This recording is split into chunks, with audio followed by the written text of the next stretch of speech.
You live from sunny but cold Los Angeles, California, folks. We're live and alive, and I hope all the boys, girls, and Emmys are having a fantastic one, because today's a beautiful day. Today's a wonderful day because today is Thursday, folks. Thursday, November 14th, 2024.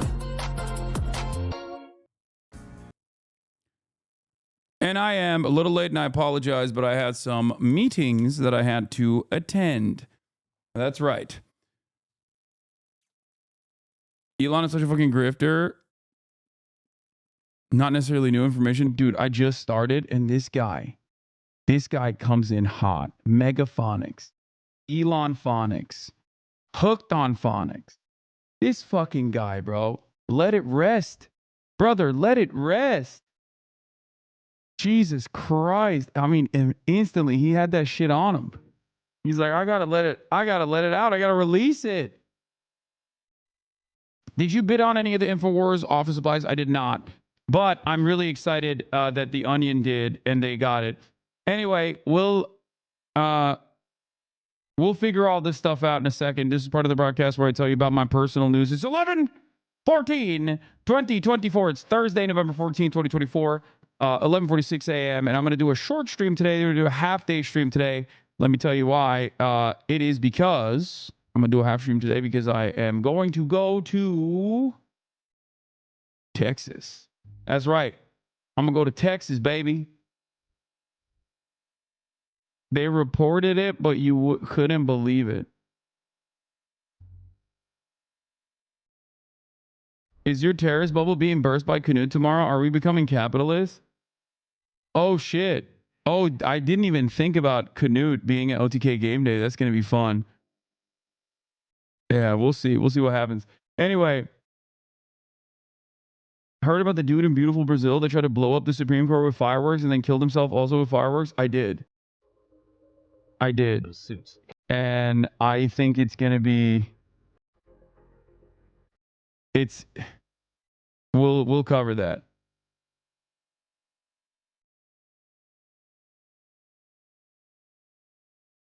Am I going to be streaming in Texas? Hell yeah, baby. We've been doing a half day for the last 2 weeks. Where's the work ethic gone? I know.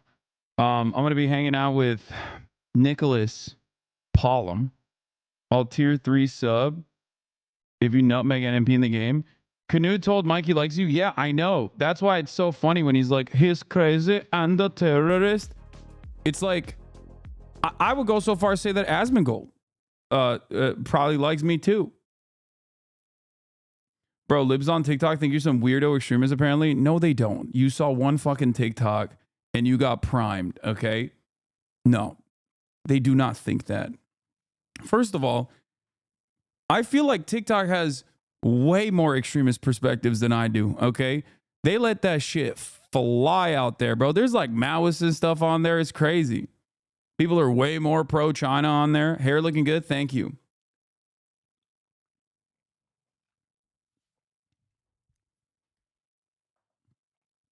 I think it's pretty funny that there are definitely a lot of people out there who will be like, I don't even agree with this guy, but I think I can fucking chill with him. He's a cool ass hang, you know?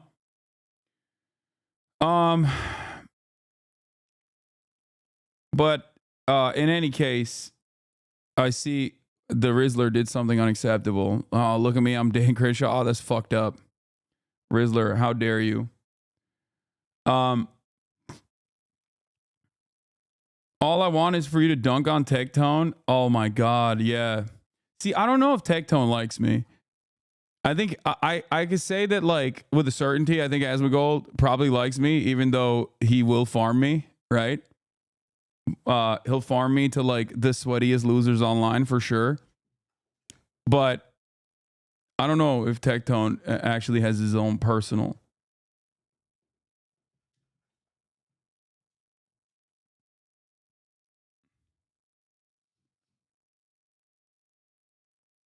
Personal opinions. Anyway, World War II was in the 1800s. You going to Austin? Tectone doesn't hold a strangle strong opinion. All he does is bait views. Oh, okay. Are we getting a second Alvea stream? Potentially. I am thinking about it. I'm thinking about it. We'll see. Dennis Prager is knocking on death's door. I know.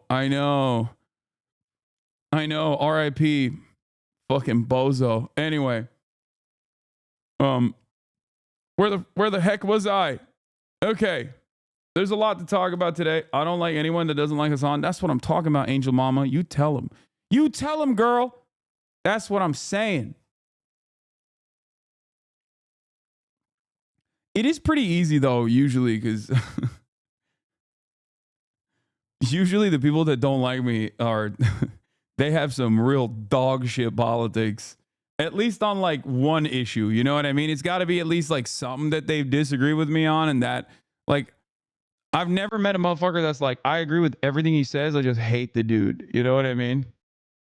There's not a thing. As a matter of fact, there's plenty of people who don't agree with me. There's probably a shit ton of people who don't agree with me who still like me, as opposed to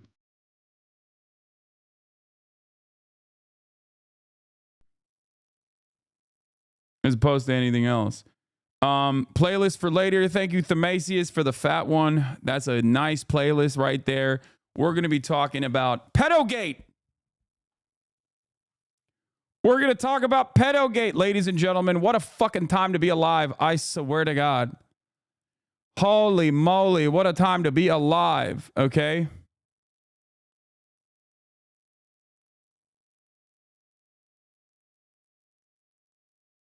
Anyway. Oh. I'm not sure if you'd care, but streamer Evil Cell is going to be having Trump, Harris, and President Milei separately on our stream later today. Talk about populist politics. What? Trump, Harris, and President Milei. There is a streamer on Twitch that is going to have Donald Trump, Kamala Harris, and Argentina's very own Milei. Yeah, I think that's probably not happening, man. I assume that that's probably AI or something. I don't know. Anyway, good news. Matt Gaetz won't let minors be deported. Bad news. He wants them in his basement. So that's not good. That's, you know, there is no silver lining there. We are never going to free Nestor, baby. Will you be checking out Dan Bilzerian on Piers? Probably not, because I hate that. I don't like that at all. I don't like that, like, dudes go on Piers Morgan and then just say the most, like, virulently anti-Semitic nonsense, but then sandwich normal takes in between, and then some people only see the normal takes, and other people see the virulent anti-Semitism. And for me, it's like, no, if you have virulently anti-Semitic takes, I don't give a fuck. You know what I mean? I know where that motivation is coming from. Like, I know where that motivation is coming from. You do not care. You personally do not care about, like you might care about Palestinians, right? To a certain degree, but you definitely care about Jews. You know what I mean? You're like, you really, really, really are using this as your opportunity. And to me, it's like, yeah, brother, if you're using a genocide for your other agenda, you're already a piece of shit if you're an anti-Semite, but if you're using a fucking genocide for your agenda of spreading anti-Semitism, you're like doubly a piece of shit. You know what I mean? Can you see from the other side, though? What do you mean? What is the other side of, like, anti-Semitism? Like, what? You think I'm going to agree with anti-Semitism? No, I don't, okay? This is something that I have actively fucking fought against for years and years and years. Some of y'all, I think, just, haven't been around long enough. No, there is no other side. Like, hey, can you look at, like, the arguments that people are making about anti-Semitism? Can you do that? Can you just, make it valid, make it feel like it's valid. Anyone who's concerned about human rights and dignity of Palestinians should have the same concern for all people. Otherwise, it's just the same hate as the other side, but reverse. Exactly.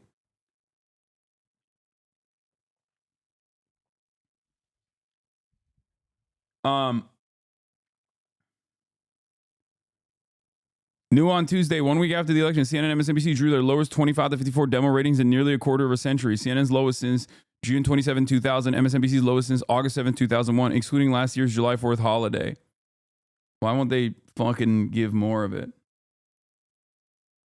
You stated it last night, loud and clear. What is this? I think there's nothing grosser than just like being anti-Semitic.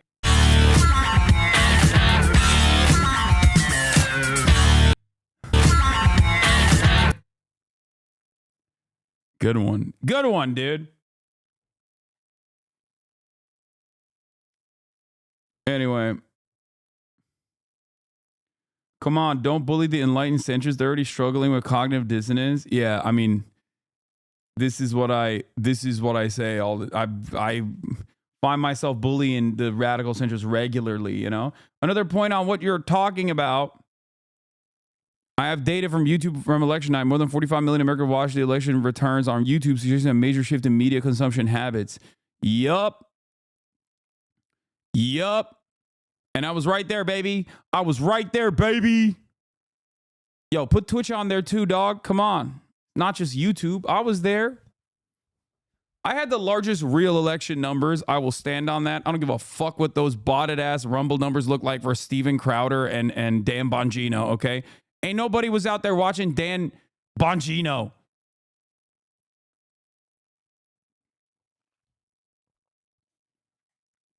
And it's like, that's with the fucking blacklisting, taking me off the fucking front of the website, taking me off the algo. Fuck my haters. I'm still here, baby.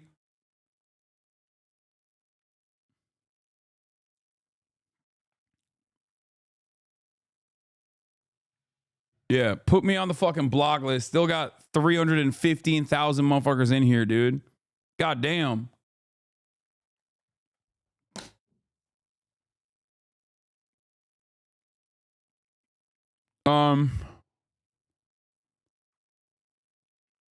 My dad watched Dan Bongino. He's cooked. Damn, there's like real people that watch Dan Bongino. That's crazy. Bottom deck pillow? No, I'm an upper decky boy. I've never bottom deckied. Hate and spiteful behavior is wrong and leads to all the world's problems. Help and don't hurt. Love and don't hate. Thanks, Omni Valor. Where was I? There's a lot to talk about today. Let's blast off and let's get right into it. Personal news-wise, normally I talk about what's going on in my life, what's going on in the world of Hasan Abi. Honestly, I played basketball this morning, ran up and down the court, saw Homelander. Interesting dude. Yeah. See him all the time. Yeah. He's got 2 dogs. Anyway, I don't want to be weird. Doesn't matter. People probably do that to me as well. So, yeah. Yeah, the Homelander. Yeah, Anthony Starr. Anyway, balled my freaking face off. Had a couple, had a couple meetings. Okay. Wait, what the fuck is this? Top streamers from the USA in October, Neon on YouTube. Yeah, I don't think these views are real, man. I'm going to be honest with you. I'm going to keep it $1.50. I feel like these are probably not real.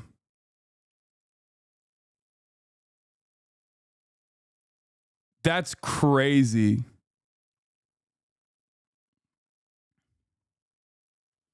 Meanwhile, on another stream, Anthony Starr's like, anyway, saw Hasan Abi, incredible. I don't think he knows who I am. But yeah, I had some combos. I also saw. No way people watch some this much. No, they don't. It's fucking botted, dude. That's what it is. Are they adding like views from his VODs? It's botted. It's botted. It's bots. It's bots. Every time you go live, you got like 200,000, 300,000 viewers. It's botted. The writers definitely know who you are. They're pretty tapped in and leftists. Yeah, the writers might, but fucking the Homelander himself does not know. Anyway, let's blast off. The Onion buys Alex Jones's Infowars, Pedogate, Pedogates Gate, Matt Gates resigns right before investigation reveal to become AG, and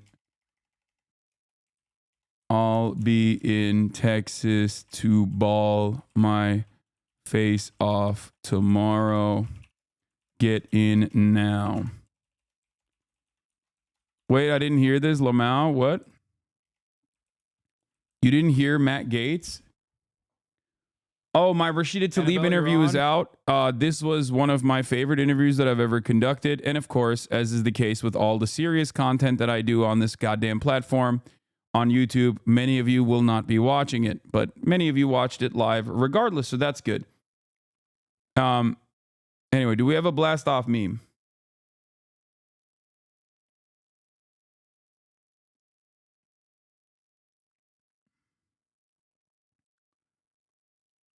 I know this is my second message, but thoughts on Blue Sky becoming #1 downloaded app in the US, UK? Are you planning to join it? The Guardian and many big papers are leaving Twitter right now. I think until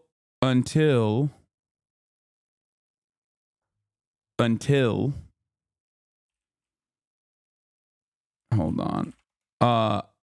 Like all of my journalists that I rely on, and also all of like the people that I talk to leave the platform, I will probably still remain on the platform itself, because the thing is, like, I use it as a primary tool. I use it as a primary tool to talk to people. You know what I mean?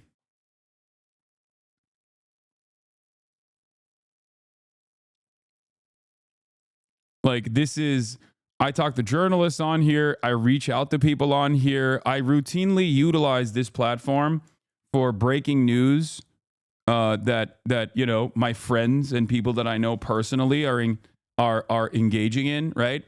So like, it's still unfortunately filled to the brim with neo-Nazi sentiment, and it's full of shit, and my replies reflect that reality. But ultimately, it is ultimately it's, you know, it's an avenue that I still utilize. I use it for my job. And that's it. My take on Blue Sky, if it's just going to be filled with people talking about itself and Twitter, it's never going to take off. For now, it's supposed to be like, is this thing on? Wow, this is so much better than Twitter.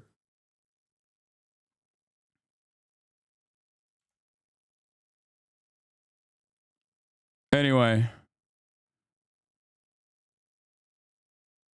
that's not true at all. That Dan guy replied to you, and I just reported him for harassment because I hate this song. Motherfuckers, what? What Dan guy?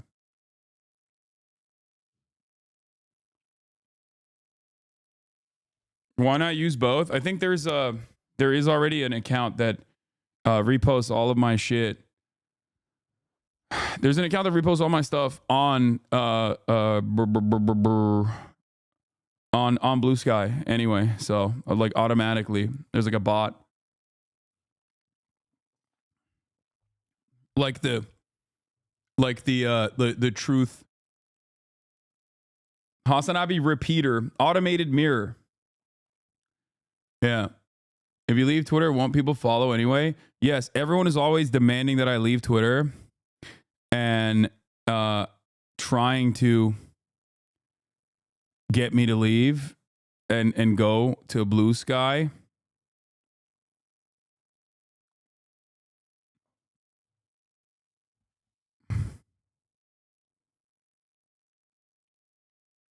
But, you know, we'll see. The girl I started talking to is a Hasan Abi head. Am I cooked? I wonder if your haters will follow you as well. Your haters love Twitter, so maybe it can help. What? Drill is popping off on Blue Sky. As a gamer, I've eliminated thousands of Moodang-like creatures for their various parts. I've completed countless quests using their pain. That's pretty good. I think a lot of people on both are now waiting for critical mass. I'd say mostly the individual reporters and news orgs are very spotty. Sometimes mirrors exist. No, it's just, dude, you don't understand. Like I talk to Palestinian journalists, right, that are literally trapped in Gaza right now. I talk to them on Twitter. What am I supposed to do? Be like, hey, man, can you get on Blue Sky, please? Like, I can't do that, okay? The dude is, like, existing in a genocide. What do you want me to do? Like, that is the primary function of Twitter for me, okay? Like, that's what I mean. That's what it is. That's what, that's part of the reason why I can't, you know, part of the reason why I can't get over there. To be such a good boy until all. This is what my haters sound like. Is that what you said? I used to be such a good boy until all these hate comments turned me evil. Graham is no more. I am Mr. Clapback. This is not funny. Oh, fuck you! I shit in your mouth, bro. Stop giving a shite. Thank you for the 10 gifted subs. I shit in your mouth. A Bible quote. Fuck you, I shit in your mouth. This is your warning. You leave a shitty comment, you're gonna get shit in your mouth. Fuck you, I shit in your mouth. Bro, this is like spiritually Tom on here. Like, actually. This guy's not cringe, he's funny as fuck. Trump to universities, stamp out anti-Semitism or lose accreditation. Yeah, they're going to start killing people, bro. They're going to be like, if you don't deport anti-Zionist Jews, you are anti-Semitic. Fan hung out with Alex Jones last night? No, she didn't. Shut up.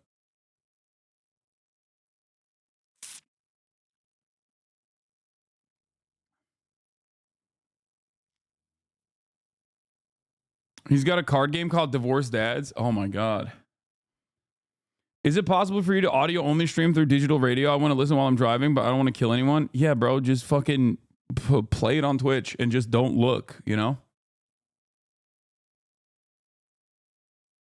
You're in this clip and they put a steak logo over you. Please don't show me that shit. I don't want to see it.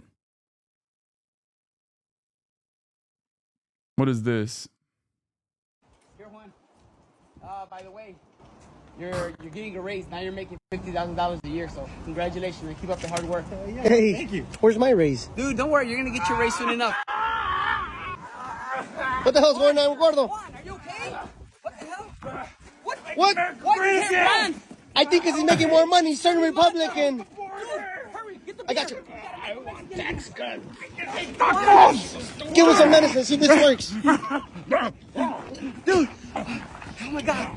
Oh, my God. You think that worked? I think it worked. You okay? Juan. Gordo, are you okay? What just happened?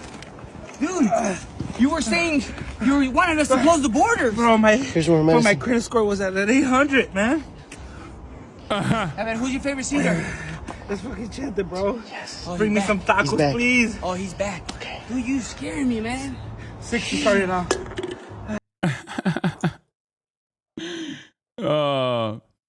This is the only form of acceptable humor on this in this regard. The fucking, and it's been an ongoing meta. It's been an ongoing meme, but it's like this stuff is fine. But then when people are like, we need to deport the immediate undocumented family members of like Latino people who voted for Donald Trump, is like the insane libs, you know? It's time to give up the Doritos. No! Operation Delito Dorito is in effect. I'm gonna need to confiscate this last bag of Cool Ranch Doritos from your hands.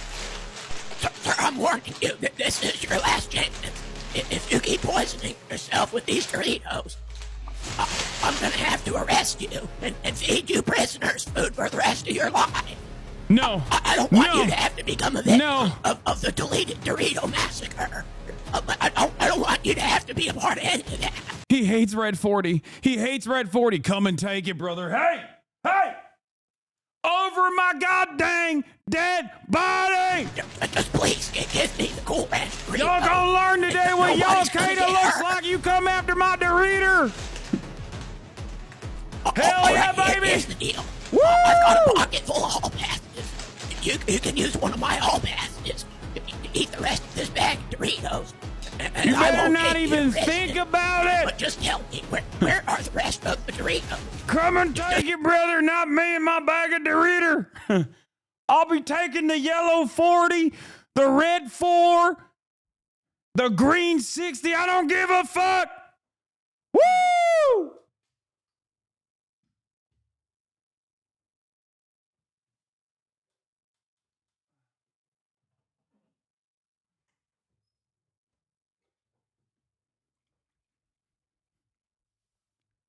Shall not be infringed. ATF standoff, but against RFK Jr.'s FDA? Yeah. The reader!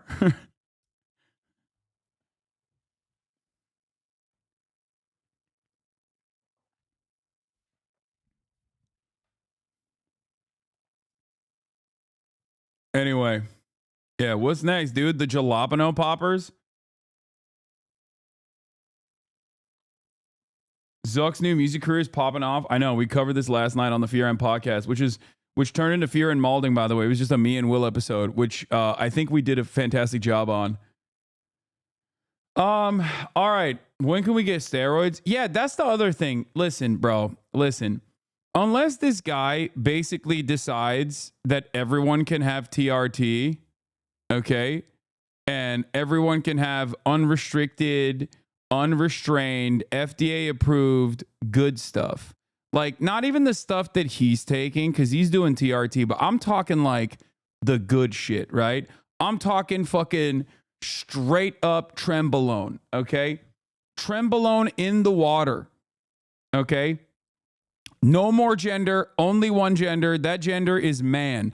And not just any kind of man, a manly man, okay? That will eliminate a lot of the problems, okay? No more gender binary, no more multiple genders, just one, okay? Everybody's on trend. Everyone, okay? Monogender, unigender, that's it. Everybody gets brolic as shit. Everybody is yacked to the goddamn gills. We become the strongest nation of all time. Everybody's on trend. Every single person, okay? And the more jacked you are, the more you are elevated into government office, okay? Like, I think the most jacked person should probably be holding the highest office. So, obviously, we have a pretty solid head start here for Chris Bumstead. And no, I'm not going with the open metrics. I'm actually going with the Arnold Classic, okay? The closer you are to Arnold physique, I think the better it is, right? So I think Chris Bumstead would be a perfect first president for America. If you've ever listened to Chris talk about a lot of issues, like, he already is like a really good figure for positive masculinity in general. So I think he's Canadian. It doesn't matter. He's American at heart. Okay. We're making him the president. I think Chris Bumstead should be president of America and also Canada as well. I think we should annex Canada, right? And make Chris Bumstead in charge of all of it, only because he's very clearly demonstrated excellence. Like, what he's been able to do to his body is really sick, is really cool. I think that, that demonstrates that this is a guy who is serious. He's serious about a lot of stuff. So Sam Sulek for Attorney General, youngest Attorney General in the game. But once again, here's a guy who's punishing himself. And why is he doing that? For glory. A lot of people talk about like, oh, back in the day, we are just like Vikings or whatever. And it's like, you haven't done anything, okay? You have done nothing. You've You've made zero personal sacrifices. Sam Sulek is like 21 years old, and he's, you know, he has greatly limited his lifespan. Okay. He's greatly limited his lifespan. And why has he done this? For us. Okay. For us. He's done it so that we can enjoy being in the same presence of a man who, you know, who is basically transitioned into just one big muscle. I think I really respect that. I really respect people that do that, that make the ultimate sacrifice of basically min-maxing their lifespan, because, you know, living for a really long period of time is just not really worth it unless you're looking yacked. So, you know, Sam is so sad to look at. No, it's not. When I see him, I see a glory. That's all I see. And I also like Sam as well because vibes based, he also is kind of like Chris Bumstead, like a nice dude. Okay. It's only sad when he speaks. Yeah, okay. His heart rate's, you know, he does look like the living embodiment of like heart palpitations. But having said that, he just seems like a very nice guy. Okay. When do you see Dr. Mike? Next week. I'm going to see Dr. Mike Israel next week. We're going to get Brawlic together. I'm very excited about that as well, obviously. When are you hanging out with your goat, with the goat? 3 pumps into Melania and it starts rotting off. Yeah, Dr. Mike Israel, I will be seeing him next week. I'm very excited about that too. I'm going to try and not talk to him about politics and talk about big boy shit that only we understand as big boys. Okay? The real Dr. Mike or the Dr. Mike gym guy? No, Dr. Mike Israel, man. That's it. This guy.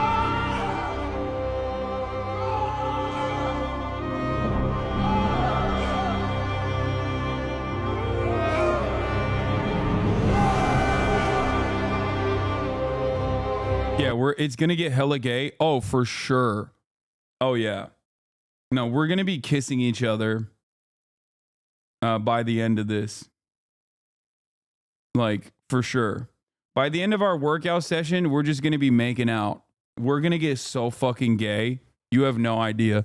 Mike Israel is the living embodiment of the principle that I have always advocated for, which is that the more you go to the gym and the more you lift weights, the gayer you are. Right? That's just the reality. And this is something that I brought up to Bradley Martin as well. I think like people talk about how, oh, well, you don't get it. Like they're making the children gay. They're transifying the youth. They're queering the youth. It's like, brother, you own a gym. Okay. You own a gym. You are literally grooming everyone to be gay. That's it. Women, gay men now. Okay. Men, extra gay. Gay men, super gay. The more you lift weights as a gym owner, the more you are grooming everyone, including the next generation, to be gay. That's how it works.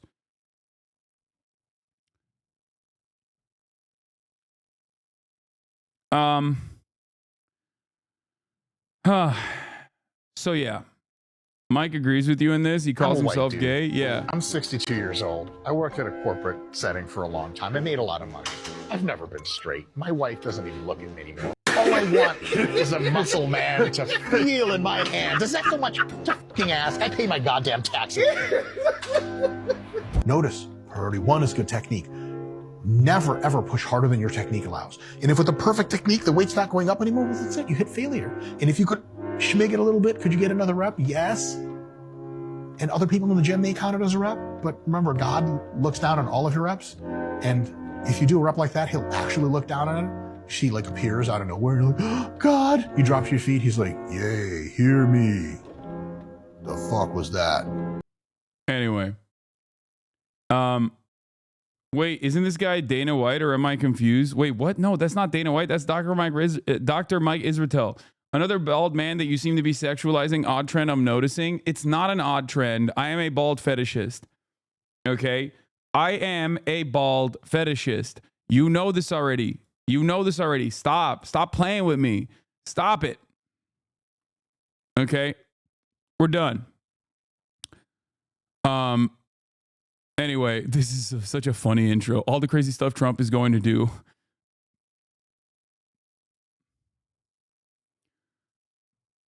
Is Hasan Abi a proud bald fetishist? I can't believe chat king shaming right now some leftists. Yeah, I know. Stop king shaming me. I'm a bald fetishist.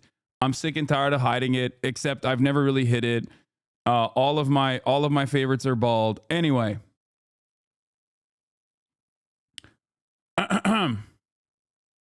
Stop objectifying the bald, you ableist. I am not objectifying them. Okay, maybe a little bit. All right. Let's start talking about Trump tapping Representative Matt Gaetz. What is this? Checking in on Senate GOP Gaetz reaction. When asked whether he wants to see Gaetz' ethics report, Ron Johnson unfolds a printout of this picture of Rachel Levine and Sam Brinton and asks reporters whether they harass Democrats about these nominees. Wait, what? Why would they? What? What? I'm confused. This is so weird, dude. What does this have to do with what's going on right now? Like, are you saying, are these guys doing the fucking theory where it's like, they're doing the NAMBLA theory of like, well, pedophilia actually is a protected status? Like, what the fuck do you mean? You're like pointing to random trans people and being like, well, you say Matt Gaetz is a pedophile, but these people were trans. Okay, well, one's illegal. Okay, what do you mean? The fuck are you saying? Dude,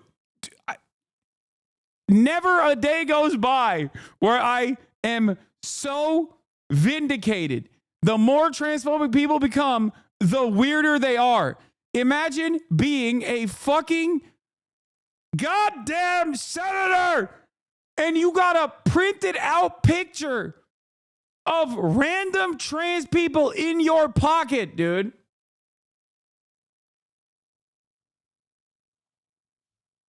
What the fuck?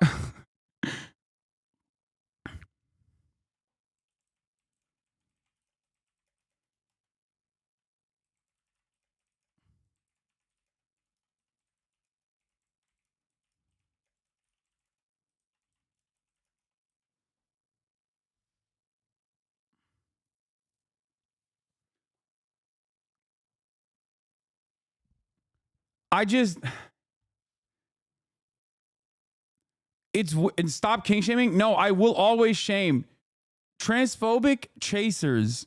I will shame you. Okay. You should be ashamed of yourself. Okay. Ex-Knesset member interview when? Dog, if you fucking keep asking this over and over again, I'm going to blast you in the orbit. Dude, look at this. Look at this. Look at this. Look at this. When is your interview with the Knesset member? Who's the ex-Knesset member you're doing an interview with again? And when is it? Chat, clip this. Who's the ex-Knesset member you were doing an interview with again? Chat, if you see this, help me get Hasan to answer this goddamn interview with the ex-Knesset member is. It's Dr. Ofer Kasif, and I haven't set up a time for him, okay? I have not. What the fuck is wrong with you? I guess I could go kiss myself. Answer the question, Hasan. I don't want to miss your interview. When is your interview with the ex-Knesset member? Holy hell. I guess I'll go kiss myself then. What is happening? Chatter, put the gun down, you know? Calm down. Calm down, dude.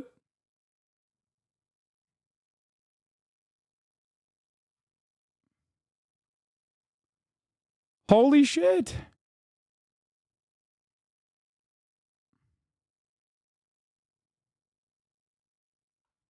Yeah, look. In other news, what's your plan now that the Twitch contract is up? I think you could have a bright future grifting for the right on Kick. Calm down, man. Rise and grind. It's time to add Hasan again. Yeah. Me asking for the Vinny Hacker collab. Yeah, we'll do that. We'll make the Vinny Hacker thing happen as well. All right. There's a high probability that they're transphobic because they stroke the trans women every day and then they're ashamed of it. I don't know what the fuck is going on with a lot of these motherfuckers, but they're crazy. There are gray name chatters in the wild these days. Oh, I saw this. Yeah.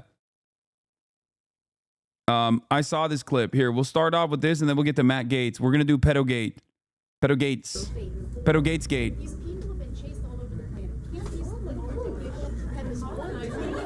You are literally spitting out straight up APAC talking points. You don't think so? Whoa. Apparently they come in APAC. Because if the Arabs and the Muslims are atrocious to human rights, I say, as I'm cynically defending the state that is currently doing a genocide.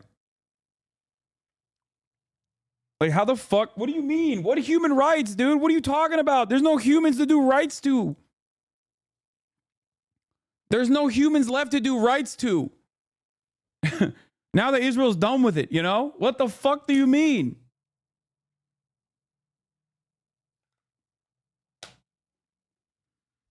I am, once again, telling you, Islamophobia is the most permissible form of bigotry. the Arabs and Muslims are atrocious, do you agree with that part?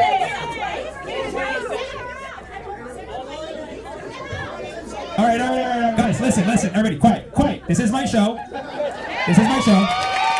I'm against any kind of loss of human rights, whether it's Muslim people or LGBTQ people, but why does that have to come up when we're talking about the loss of human rights of people being bombed literally right now? You know what that's called? It's called pinkwashing. It's not only pinkwashing, but it's also whataboutism, and it's also ironic additionally because like it's not like Israel is so fucking sweet either on a lot of these issues. What a lot of people don't realize is that like while Israel has presented itself as this like safe haven for women and yada yada yada, and there's like a whole bunch of obvious Islamophobia at play there when you present it as like the alternative to the scary Muslims and forcible hijab wearing or whatever, without recognizing that like the entire region is so different from one another and so diverse. You have to monolithize Arabs and Muslims as like ISIS basically, and then say, look at how good Israel is. And the irony, of course, is even when you don't think about the apartheid in its practical application, Israel itself is bouldering towards, in a way that is not dissimilar to what we are experiencing in the United fucking States of America, straightforward fascism, or had bouldered towards straightforward fascism. Now it's basically in full tilt fascism. That's it. So like when people talk about this sort of stuff, they just like don't realize that so many of the fucking parties in the Knesset are advocating for, you know, women to not be able to read anymore. And they constantly, and then the fact that like interfaith marriage is already a tricky concept in Israel, or even gay marriage, as a matter of fact. It's not an accident that every single LGBTQ member in Israel weirdly flies to Cyprus to, you know, do the thing, and then they come back. Why are they doing that, I wonder? Like, people don't understand that when you don't examine the reactionary attitudes that is fostered in some of the most right-wing parts of your society, it will inevitably take over the entire project. And it has, right? It has taken over the entire project at this point. Maybe 20, 30 years ago, you could be like, oh, it's just those settlers. They're just crazy. Come on, chill. What? Oh, why is the government helping them and subsidizing the building operations in the West Bank? That's weird. But like all of a sudden 2018 comes around and you're like, whoa. Why are they trying to abolish the Israeli Supreme Court? Hold on now. I don't like that. And it's like, dude, that's the fucking fascism boomerang, big dog. Okay. What goes around comes around.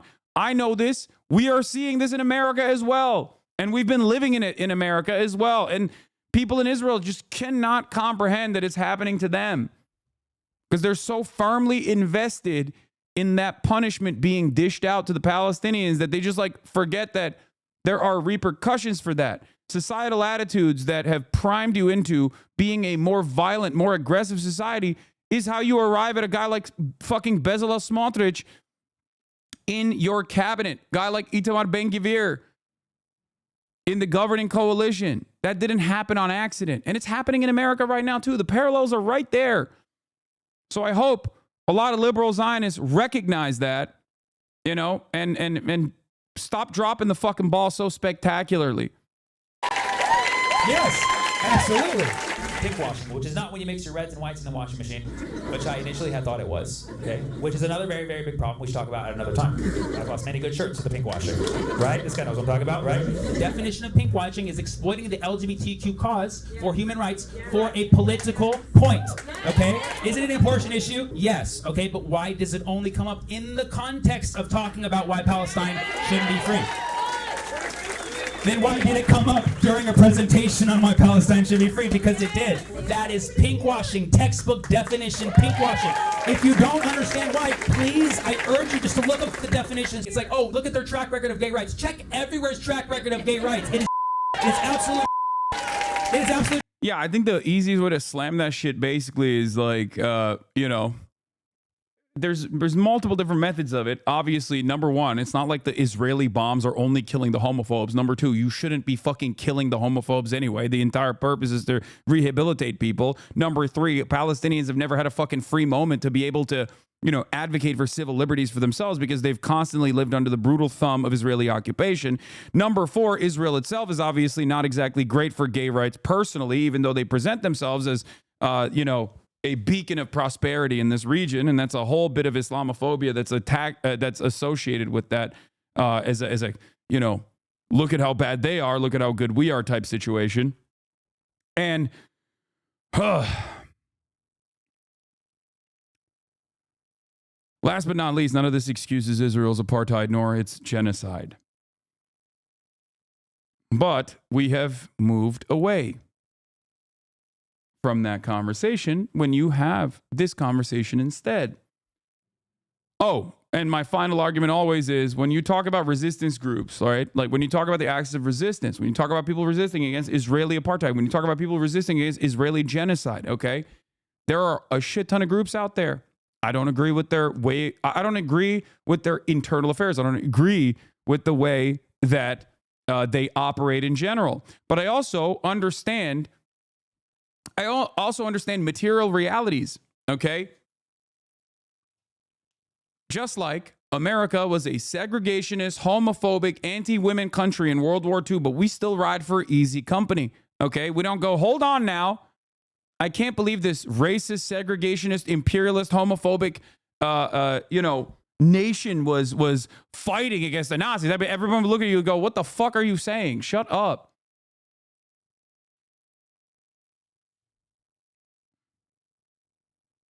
I don't agree with the way that America operates. It's okay. You can separate your form of governance from the people that are living under it, okay?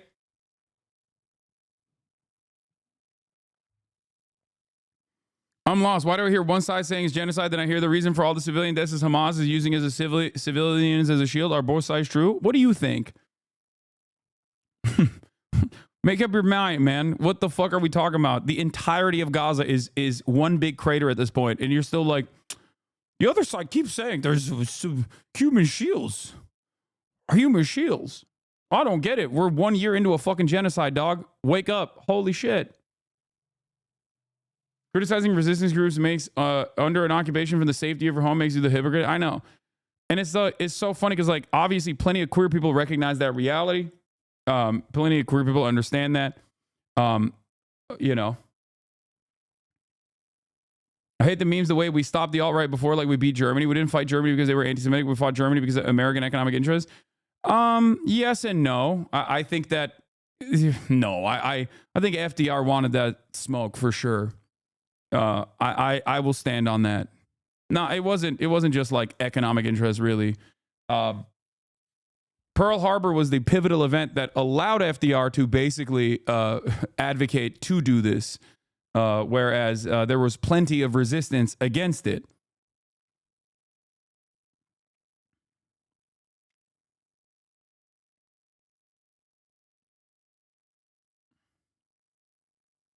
Nick Mullen demolished a guy who was pink washing. What is this? You don't think it's weird that all these like new liberals are like very hyper defensive of a religion that hates them? Now, when you say new liberals, what does that mean? Trans? It means people? they don't read. Yeah. When you say new liberals, because the word liberals now isn't loaded enough, we'll add the word new to it to imply they're even gay or something. I don't know, like whatever. These people That is actually they're it. even more. Yeah, if you thought they were trans before, wait until you see these anti-Israel protests. Yeah. Because these are the most trans people we've seen yet. And if you sent them to Gaza, they would be. That's what I love when conservatives do that. They're like, yeah, send these kids over there. They'll get killed in a minute, which I think is good, by the way. Which I also think rules. Yeah. Which, by the way, my only problem with Sharia law is that it's brown people doing it instead of me. That's what I would. And all the things that I hear about them doing, that sounds fucking awesome. I don't. Okay, all the motherfuckers throwing KWs. How many times have I said this? God damn. I mean, he's cooking. But yeah, I think conservatives want that though. I don't think they. I don't think they want. That's the whole premise of like send them to Gaza is like that's a. He said it louder, champ. I mean, it's true. Want violence, and of course his delivery is better. I will never be even remotely as funny as Nick Mullen or even Adam Friedland. As a matter of fact, acted on these people, which you can just call the police. That seems to be the answer. Is the cops will show up and beat all these kids up. So you already have it here. I don't know. I feel like me and you see this very differently. How do you see what? Well, for one, I don't think. I think I'm a little more trusting of police, maybe naively. But for two, I also think when people, I think there are idiots that say like send them there so they'll get killed. I think that's also like a wrong sentiment. But I think in general, it's like they're saying like you're backing a place that wouldn't be accepting of you, whereas like but that like necessarily assumes that like advocating for like speaking up against something you find immoral is a transaction. Yeah. Right. Like if I don't like black people could hate me, they do. Like black people hate me. I'm not going to stand here and be like, well, we should bring slavery back, right? Yeah. If slavery was still going on, I'd say that's wrong. We shouldn't do that. Yeah. It wouldn't matter if black people were like, no, that guy looks like a cool pedophile, and we want to beat him up. It's like it's still this thing is wrong on principle. Yeah. So it doesn't matter. That's why I have no problem with people protesting. Like you think something is wrong, you have the right. Yeah, but it doesn't indicate any kind of like hypocrisy or contradiction that a gay person would protest in favor of Palestine. No, just because it doesn't matter what they're doing, like you can say, "Oh." And the inverse of this is also true. It's not like Israel's bombing Palestine because they're homophobic. Like people are always like, Hassan, I'll have you know, Hassan Nasrallah was homophobic. I'm like, is that why they killed him? That's why Israel was like, how dare you be homophobic, Hasan Nasrallah? We're going to fucking execute you and 500 other people at the same time. You know? No, man. They didn't kill him for that reason. It's just a way to make you feel more comfortable about like the guy that they fucking assassinated. Okay? And also the thousands of people that they ended the lives of in that same process. Oh, well, I don't disagree with you. Like you. I'm just saying, but there is like a nuance. That doesn't mean that a genocide too. should be happening. Yes, as a Jew, I can't go. Well, that is that. Hold on, the G word. That is the nuance. That's the nuance. The nuance isn't like, well, looks kind of like, you know, there's sort of a contradiction here. No, the nuance is that it's like you don't need those people to be, you know, like LGBTQ advocates. Yeah. You know, to not want to see people like, you know, blown up or children. Yeah, I have no problem with people who are like, I mean, everybody should not want the loss of life on any side. Like that's obviously. This is also boring. This is supposed to be a comedy podcast. Yeah. So we'll find. But I will say those people deserve it. Which ones? Whichever you decide. I don't. I'd like to get back. There's just maybe a little too much stand-up talk for my taste, and too much. So I think we'll agree. Yeah. Nuke Israel, and then that's sort of where we agree on. You know, I'll say this to wrap this topic up, but when I love Nuke Israel. I'm claiming that used to be belonged to everybody, but I'm not. Before people go clip this and be like, Hasan, I can't believe it. He's joking. Okay, he's not being sincere. Okay, and White privilege used for good. Level the playing field so we can start over. I think my argument is much better than his. I don't agree with nuke Israel as a position. I just want to be very serious right now. My position, on the other hand, is give the Palestinians an Iron Dome and also air support, okay? Level the playing field. America doesn't give a shit about anything. We just like selling weapons. So why not sell weapons to both parties, okay? That's it.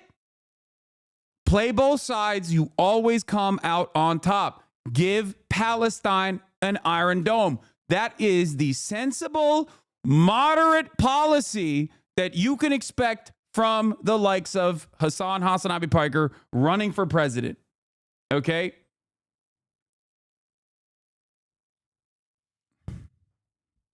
Think about it. Think about it.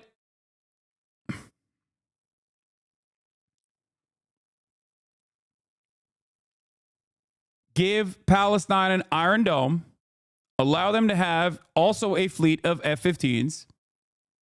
Level the playing field.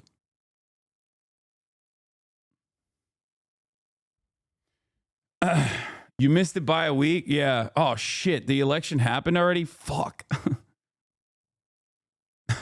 Jobs at home and permanent war abroad. Great policy. Work with Pakistan versus India. Yeah. It's called the Thunderdome.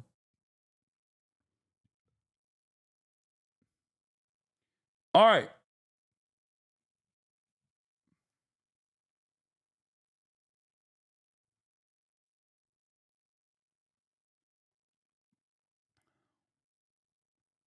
You also said give Ukraine an Iron Dome before too? Yes. An Iron Dome for everyone.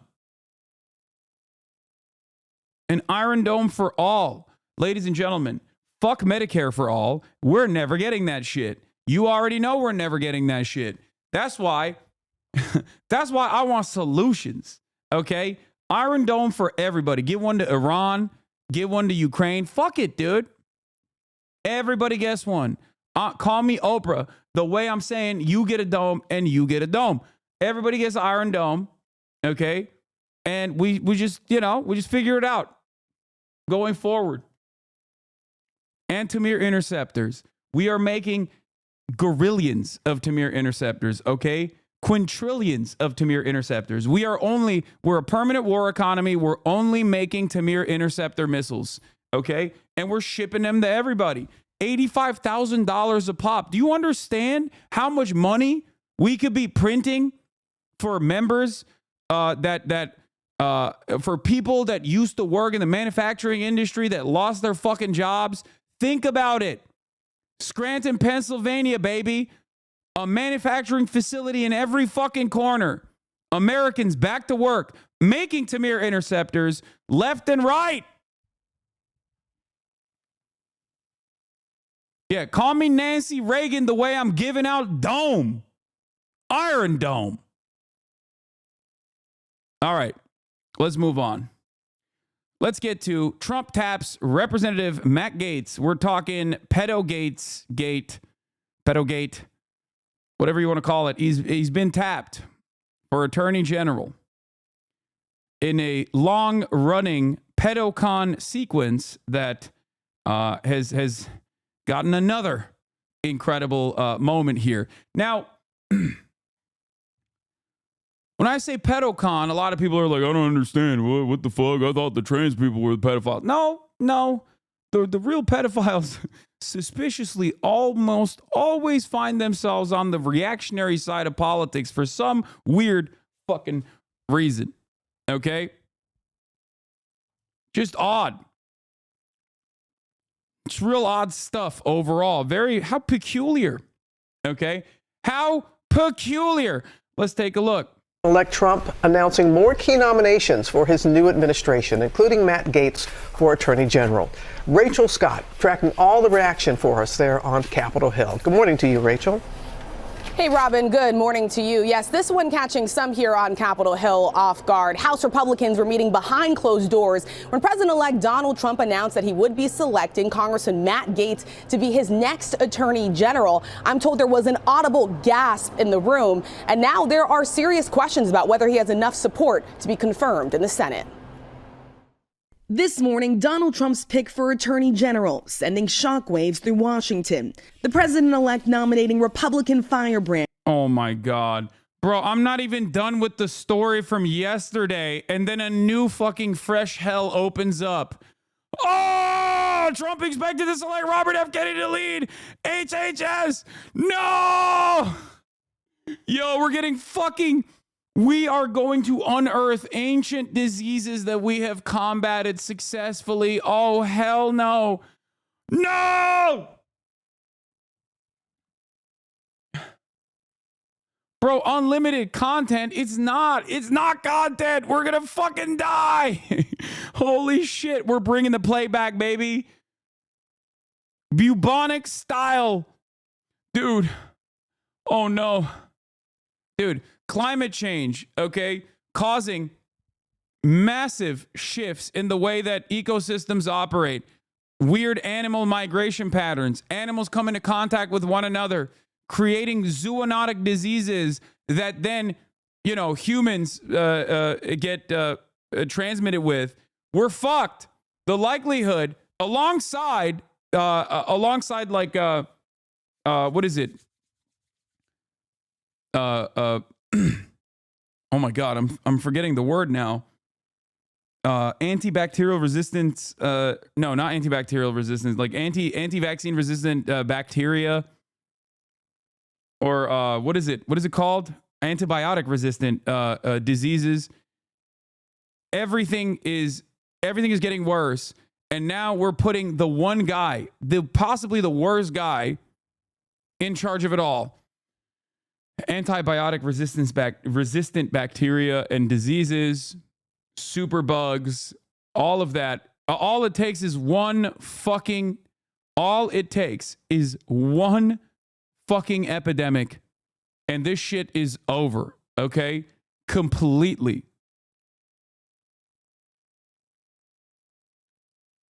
Doesn't need to be a pandemic. Epidemic, we're done. Wiped out. America, GG. Server reset incoming.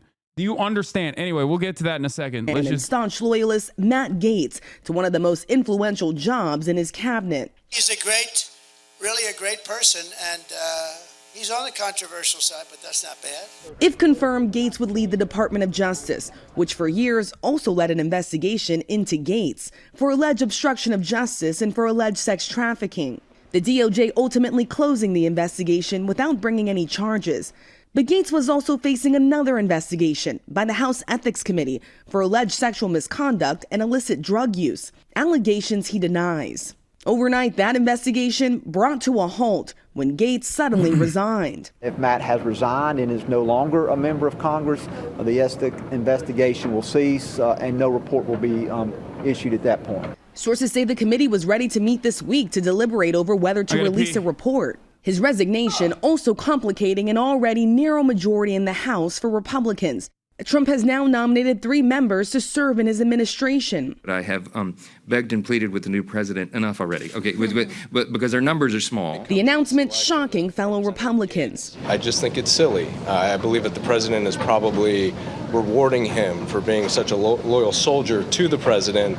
But the president is smart enough and his team is smart enough to know that Mr. Gaetz will never get confirmed by the Senate whatsoever. Some GOP senators making it clear this is far from a done deal. I don't think it's a serious nomination for the Attorney General. We need to have a serious Attorney General, and I'm looking forward to the opportunity to consider somebody that is serious. This one was not on my bingo card. And Gaetz is not the only nominee who could face challenges. His choice for defense secretary, Fox News host and veteran Pete Hegseth, said this about women serving in combat. I'm straight up just saying we should not have women in combat roles. What do you make of some of his past comments, though, suggesting that women shouldn't serve in combat roles? Well, I think he'll have to answer what he meant by that. For Director of National Intelligence, the president-elect naming former Congresswoman Tulsi Gabbard, who switched parties and became one of his most loyal supporters.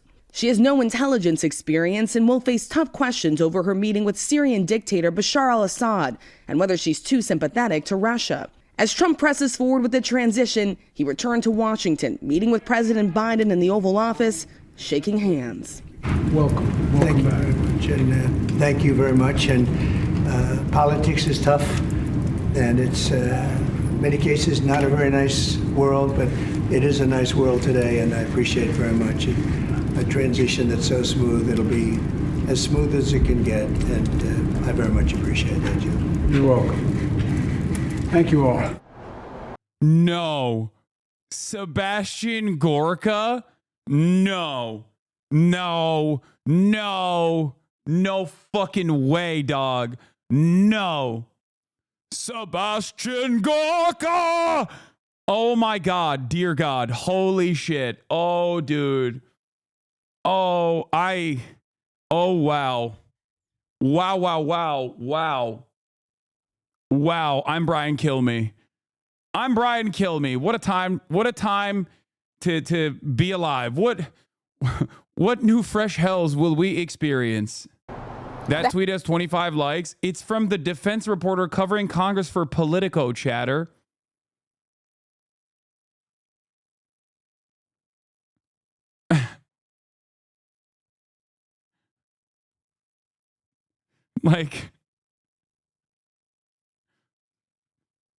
Like it's not some random fucking guy, you know, that posted it. We need to talk about the accusation Matt Gaetz a pedophile. I know little about Matt Gaetz and don't have an opinion. Oh my God, this guy did not write an entire fucking... Oh my Lord. But the distinction between pedophilia and what I stipulate Gaetz was doing technically ephebophilia is a... Actually, it's ephebophilia. You don't understand. I'm using a different way to indicate statutory rape, sir. Okay? So it's automatically different. It should be received differently. It's like, okay, maybe you don't go to perma jail. Maybe you go to jail for a little bit less than perma jail. Got it. Okay. Sick. That designation might be, I guess, important in a court of law, right? And even then, not necessarily. But like, when you're having a normal conversation and you know, slip that in there, everyone understands exactly what the fuck you're talking about, okay? This is not exculpatory. Don't fucking hit that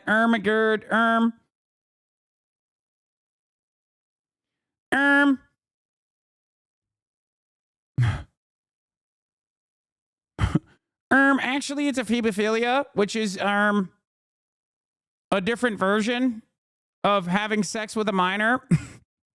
Sick, man. Cool. Thanks. The House Ethics Committee declined to comment on our reporting. This morning, sources are telling us that President-elect Donald Trump is considering tapping his top defense attorney, Todd Blanche, to be the Deputy Attorney General. This is the second highest position in the Justice Department. Blanche was on his defense teams for that hush money trial there in New York City, as well as the federal investigations also here in Washington, Robin. And Rachel, we know there has been a significant change in Senate leadership. Yeah, John Thune of South Dakota will be the next Senate Majority Leader here on Capitol Hill. Mitch McConnell. Like, the actually is a ephebophilia argument is so fucking stupid because you're basically saying, like, no, these are fuckable minors. That's what you're saying, okay?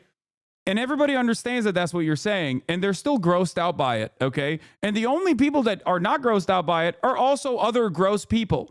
So, please, what an incredible self-report, okay? Insane. Stepping down after 18 years in leadership. Thune has been critical of President-elect Donald Trump in the past, but he did say he wants to work closely with him to get his agenda across the finish line. I asked Thune, though, about one of Donald Trump's key demands, that the next Senate Majority Leader support so-called recess appointments. Now, this would allow Donald Trump to push through his cabinet picks over an extended Senate recess without any confirmation hearings. Thune telling me that all options are on the table, but this is important because this could could help someone as controversial as Matt Gaetz get across the finish line in the Senate, Robin. We'll keep that in mind. Thank you for your reporting, Rachel. More on this now from our chief Washington correspondent, John Carlin. John, let's pick up where Rachel just left off. RFK for Department of Health and Home, dude, Health and Human Services, fucking holy moly, what a horrifying reality we exist under. I cannot begin to explain to you how devastating this is. A man who is an anti-vaxxer, who also had some really interesting takes about Jewish people and what they were doing with the Chinese in the development of the COVID coronavirus, which suspiciously enough, according to the ADL, doesn't read as anti-Semitic. I don't know why. Maybe because he's super pro-Israel. That's the other wonderful aspect of RFK's insane and rather colorful history is that he has also said COVID-19 was genetically engineered to spare Jews and the Chinese. Not just all Jews, though. Ashkenazi Jews specifically, I believe, is what the quote was. Bioweapons. The level, I know a lot now about bioweapons because I've been doing a book on it for the past 2.5 years, and the technology that we now have to develop these microbes, we've put hundreds of millions of dollars into ethnically targeted microbes. The Chinese have done the same thing.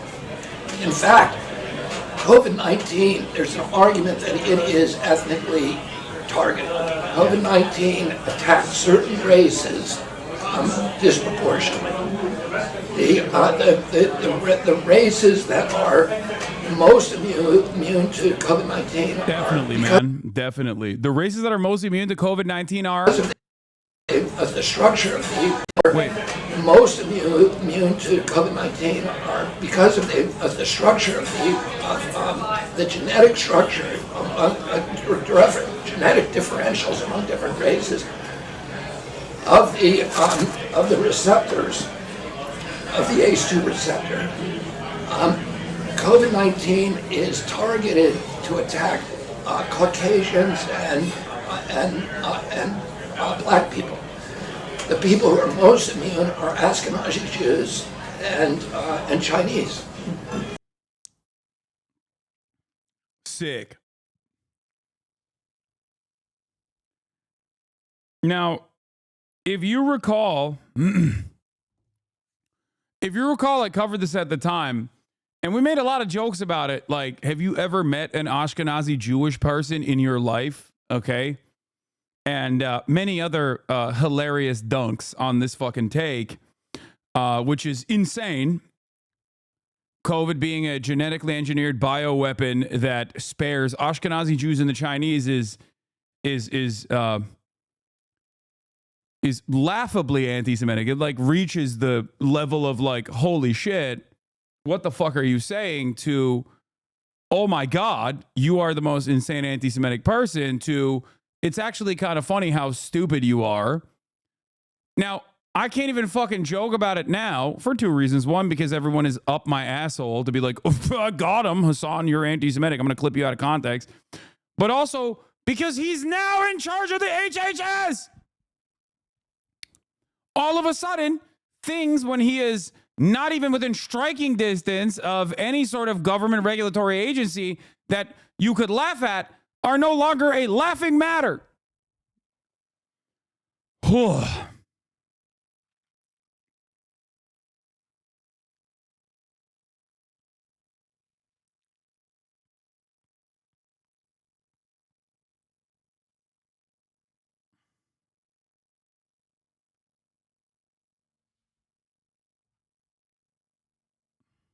He was approved? Not yet, but I think the Trump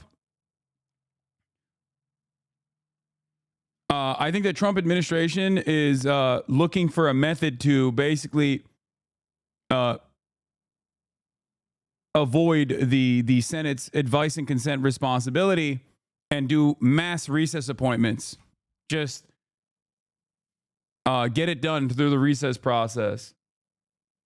Like, I think that's what they're looking at right now.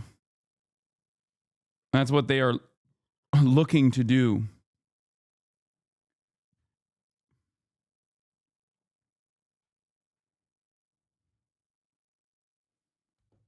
I mean, as a scientist, his take is a cardinal of truth. His variables in protein isoforms are characteristic in different ethnicities. That said, we all know what he's trying to say here. Yeah, I think it's extra funny to say that, like, Ashkenazi Jews are not getting sick, and the assumption that it's also genetically engineered. Like,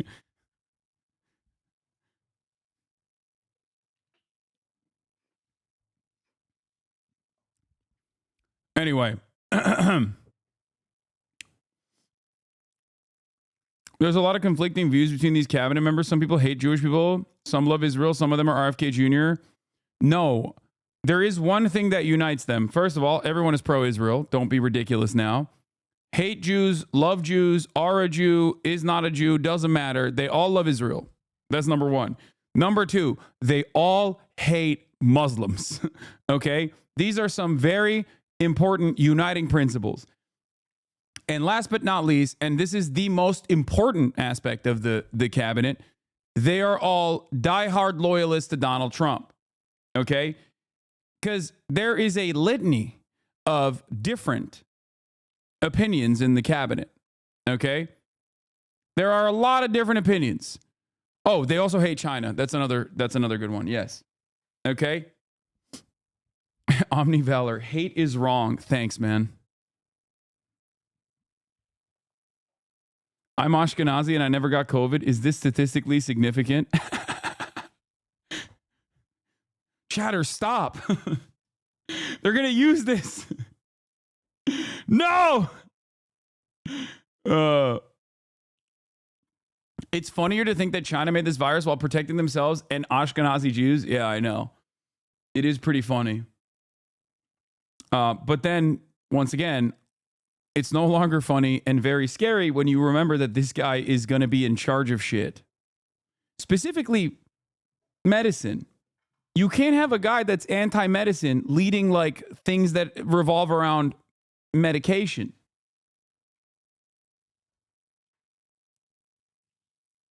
Anyway. But we don't know whether it was deliberately targeted that or not, but there are papers out there that show the racial and ethnic differential impact to that. We do know that the Chinese are spending hundreds of millions of dollars developing ethnic bioweapons, and we are developing ethnic bioweapons. That's what all of those labs in the Ukraine are about. Dude, he is so insane, dude. He is so fucking insane. God damn it, dude. What are we doing? What are we fucking doing, dog? Holy shit, we are so cooked. Oh my God, this country is in the pooper, okay? In the pooper, in the dumps. We are gonna kill ourselves. Holy fuck. Yo. Not good. RFK Jr., one of the most anti-science figures in the world, will oversee a vast bureaucracy with a discretionary budget of nearly $150 billion annually and a mandatory budget of nearly $2 trillion. HHS and its various agencies have profound regulatory powers that impact the healthcare and of not only hundreds of millions of Americans, but also the global healthcare community.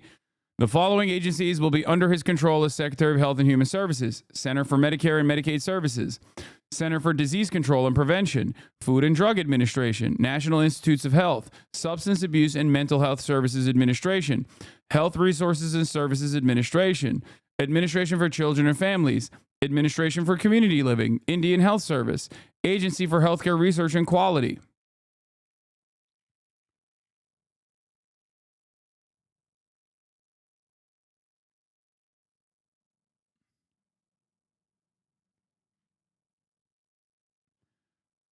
Oof. Leaked. This is from the ethics report. Exclusive. Woman testified the House Ethics Committee that Gates had sex with her when she was 17. Sources. Gates has repeatedly denied the claim. More on what the ethics gathered during its probe, as it remains unclear if a report will ever be released. Oh shit. It's leaking. It's leaking. Republican government. It's leaking. I mean, it was inevitable. It was inevitable that it was going to leak.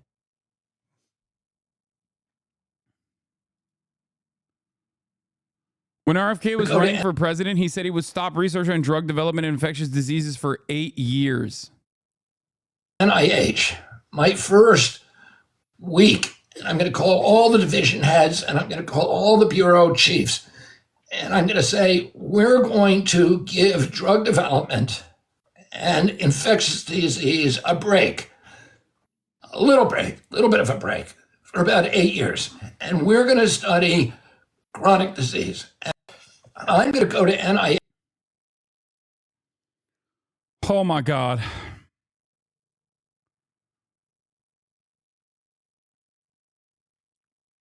Maybe the U.S. will have a bunch of brain drain in the health services. I think one of the wildest parts about this is that this is America cucking itself with its like endless support for with its refusal to acknowledge any of the underlying material harm. We are bouldering towards like this fascist ANCAP dystopia, right? Anarcho-capitalist dystopia. And in that process, America's just like fucking itself over in the long term. Any country that has even a little bit of responsibility to governance is going to cook our shit, okay? Especially if you're a country that's like uniparty like China and they have like long-standing, you know, decades-long policies that they're implementing. Like these sorts of things are very important, very consequential for the future prospects of nations.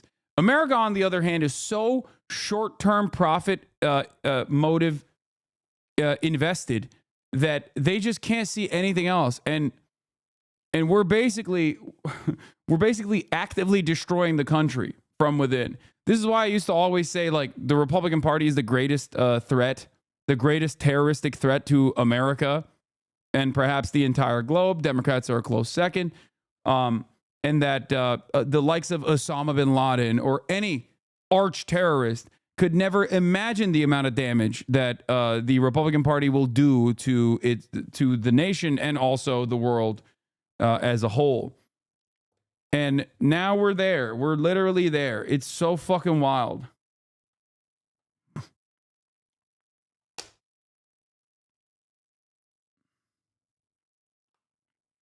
With Elon Musk's. Here is Trump's transition co-chair, Howard Lutnick, shocking, lying 2 weeks ago about RFK's potential job in the cabinet. Ability to do Doge. He and I worked that out together and we structured that. But would he actually come into the government? Because, I mean, he'd have to divest. It would be quite tricky. He's not coming into the government. He can't sell SpaceX He's not going to and officially Tesla. come in. No. So what is he's going to be adjacent to it. Think adjacent to it and writing software for the government and then giving the software to the government and helping the government. It's going to be amazing. One other person who was on stage recently and was talking about coming into the administration is RFK Jr. He said that Trump has promised him control of the public health agencies, HHS, which would be also, you know, CDC, FDA, USDA, all of these agencies. Is that true? Has Trump promised him basically the HHS job? So I spent 2.5 hours this week with Bobby Kennedy Jr. and it was the most. Dude, the idea of Elon Musk writing software is so laughable. These people are so deluded. Like, what software has Elon Musk ever written, dude? What are you talking about? Jesus Christ. I don't even know if these guys believe it. Maybe they do. I guess people believe that shit. They think like he's a actual fucking engineer.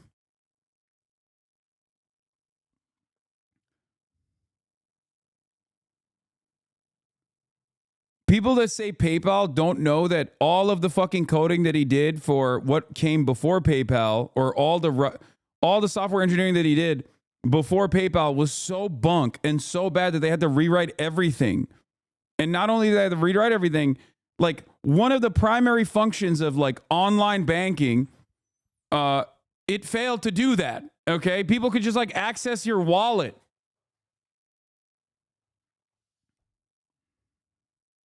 It was so bad that they had to push him out. It was so bad that they had to buy him out, dude.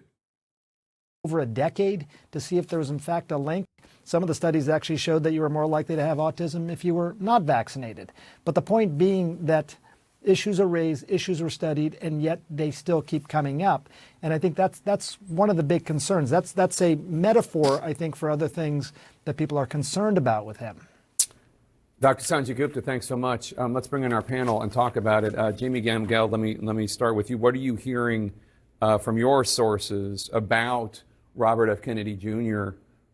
Being picked to be head of the Department of Health and Human Services? Look, it's another example of you better take Donald Trump at his word. Yeah, he's been saying this. It's not a surprise in terms of he Correct. likes Robert F. Kennedy Jr. Correct. And Senator John Thune, the new majority leader, has his hands full. He does not want to look at his phone again today. I mean, it was Matt Gaetz yesterday and now this.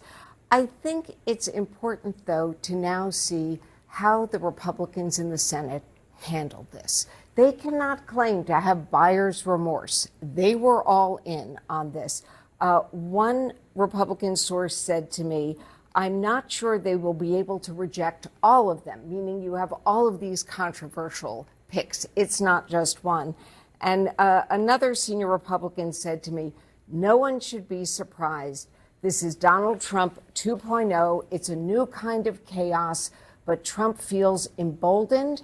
He simply doesn't care about the rest of the party. It's all about him, and we're expected to be loyal. It's a one-way street. Yeah, just to remind people, the head of the Department of Health and Human Services in the first term was a respected Republican member of the House, Dr. Tom Price, who was a physician. Right. Former Congressman Dent, I want to play something that RFK Jr., he was asked about his expertise. He is obviously, Kennedy, not a scientist. He is not a doctor. He does not have any degrees in this stuff. So Smirkanish, who has a show on CNN on Saturdays, asked him, well, what's your expertise? Take a listen. Because I've spent a lot of time studying and writing books, right? And litigating these issues, I have a very detailed domain knowledge of these areas that make it very, very difficult to defend orthodoxies in a, because I know the area so well. So yeah, it is almost, particularly on vaccines, it's almost impossible for anybody to interview me. So he wrote a story for Salon.com and Rolling Stone magazine about vaccines back in 2003, 2004. Rolling Stone and Salon had to retract it. It's been disappeared from the Rolling Stone website because it was so false. Just because somebody writes something down doesn't make it true. Well, it just seems like there's a war on expertise and science or experience. I mean, it's not just RFK Jr. I mean, this is crazy. I mean, the science of vaccines, I thought, was settled a long, long time ago, and we're having this debate.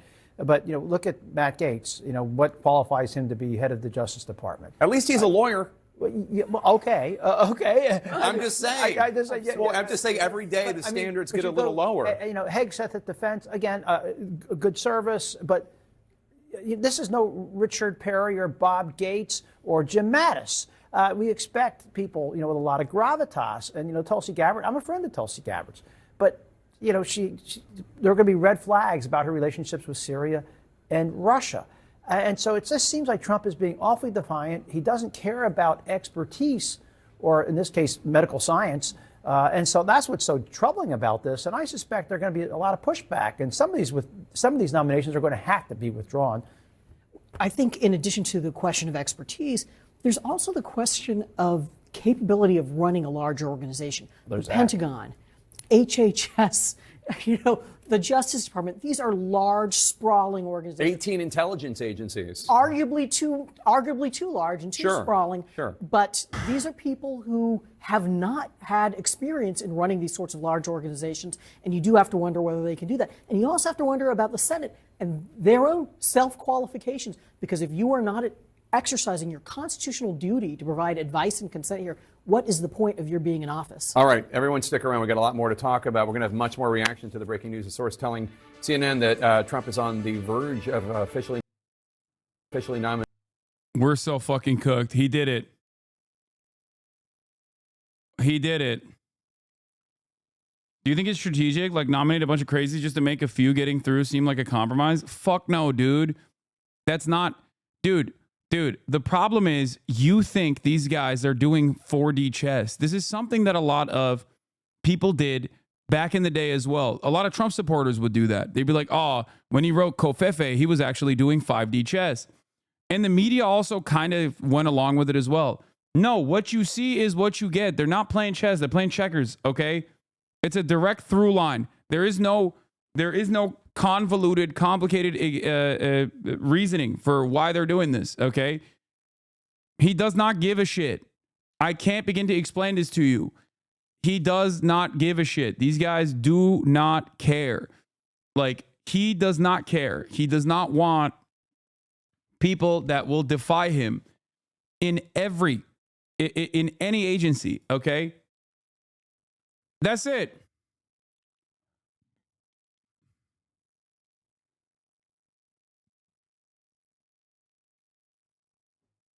They want to pretend him and his followers are not extraordinarily incompetent. Is RFK Jr. a Soviet sleeper agent that just woke up 40 years too late? I wish.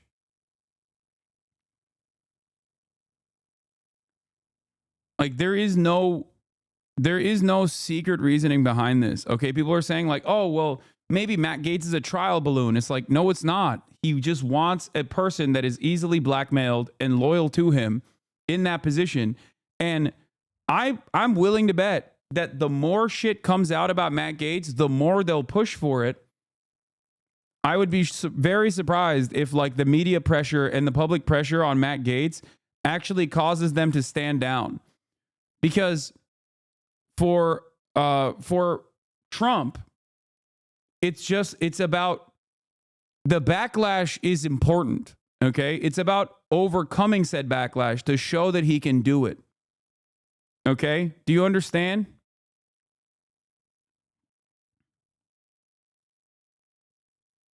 There is no fucking 5D chess happening here. Oh yeah, I saw this. This was a fantastic tweet. Exactly. Cognitive behavioral therapy and Jory are just cut off in traffic. Think positively. He's probably in a rush for a reason. Maybe he's late for a job interview. Maybe his wife is giving birth. Me, I'm the king of the highway. That's it. So like when Ezra Klein says the Gaetz nomination is so off the wall that I half believe he's sacrificial, so Senate Republicans will give an easier time confirming all the other questionable picks, having shown their independence by icing Gaetz. No. There is no convoluted, complicated reason. What you see is what you get, okay? That's precisely what it is. I don't even think they give a shit. I don't even think they care about, like, like, oh, what will we do? What if people won't allow us to put Matt Gaetz into that position? It's like, no, it's more so about, like, Trump pushing through regardless, okay? This is a man who already was president for 4 years. This is a man who tried to overturn the Democratic elections results in 2020, okay? He knows what not to do. And he's vindictive, he's malicious, he's narcissistic. He knows not to repeat the same mistakes. No more establishment Republicans, no more playing ball. You force them to do your bidding, okay?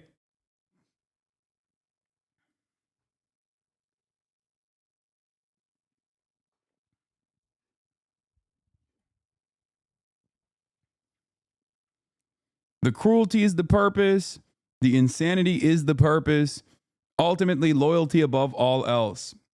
Because if you have people who want to defend institutions or care about the integrity of certain things, and they do not have loyalty above all else, those people, like they did, will become naysayers, okay? And you don't want that. That's the whole point. He doesn't want a leaky faucet like he had last time around, where members of his cabinet and people were constantly fucking chirping to the media and undermining the things that he wanted to do. Okay? That's why the general like appointment board is also significant for him. He wants to eliminate any kind of potential disloyalty. And in many instances, if you want to fuck up the country, yeah, you're going to have people who are still invested in protecting some of these institutions. If you care about the military, you're going to be like, oh, fuck that. I'm not doing that. That's crazy. I'm going to actually go to the media and I'm going to talk about how you're fucking crazy. He doesn't want that. So competence in that situation is most likely playing... Competence in that situation is actually going to undermine your chances of becoming appointed. Okay? Because if you're a competent person, if you're a halfway competent person, like even Marco Rubio, as a matter of fact, in my opinion, is on shaky ground, right? On the important stuff, he's still appointing people that are like somewhat seen as like normal figures, like Marco Rubio, right? But even then, Marco Rubio has demonstrated tremendous loyalty to him. Why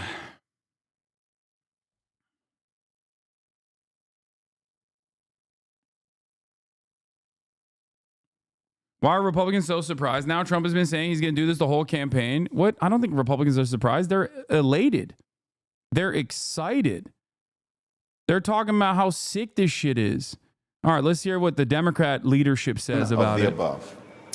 President-elect Trump has also nominated one of your former colleagues, I guess, now that he's resigned, former Congressman Matt Gaetz of Florida, to be U.S. Attorney General. I know that there are top Democrats in the Senate, on the Senate Judiciary Committee, calling for the House Ethics Committee to release its findings in its investigation into Matt Gaetz. Take a listen.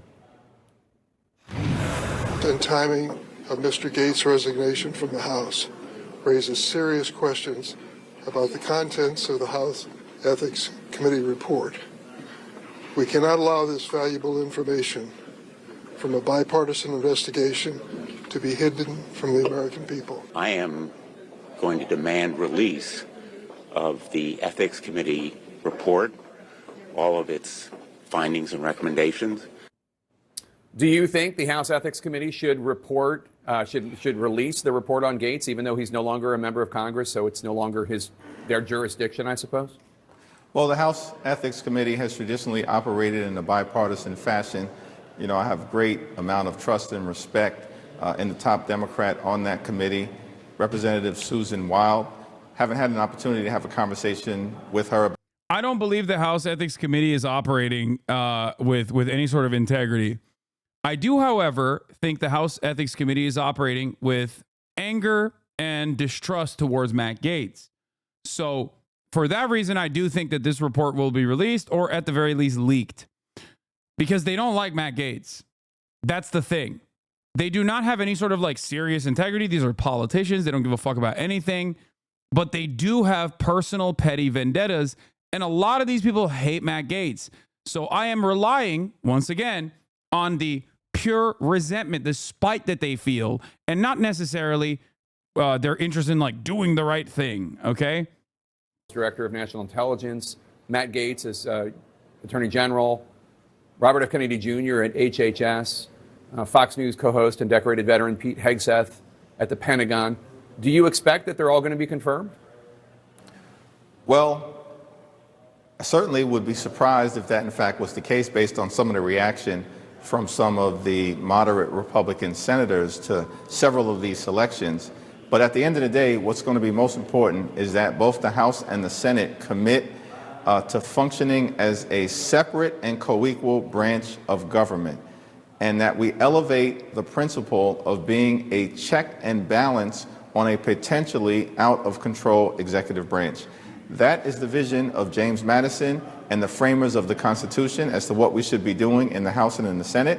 And House Democrats are committed to just solving the problems that the American people want us to solve, which first and foremost relates to lowering costs and making sure that we can help everyday Americans who are struggling to live paycheck to paycheck get ahead and not simply get by.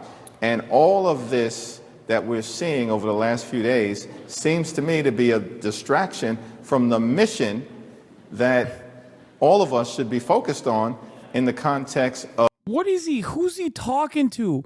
How are you so much younger than Nancy Pelosi, but you sound exactly like her? Hardworking American taxpayers. Democrats failed to win back the House majority. Yesterday in a closed-door meeting with the House caucus, you owned the loss. You told members the buck stops with me.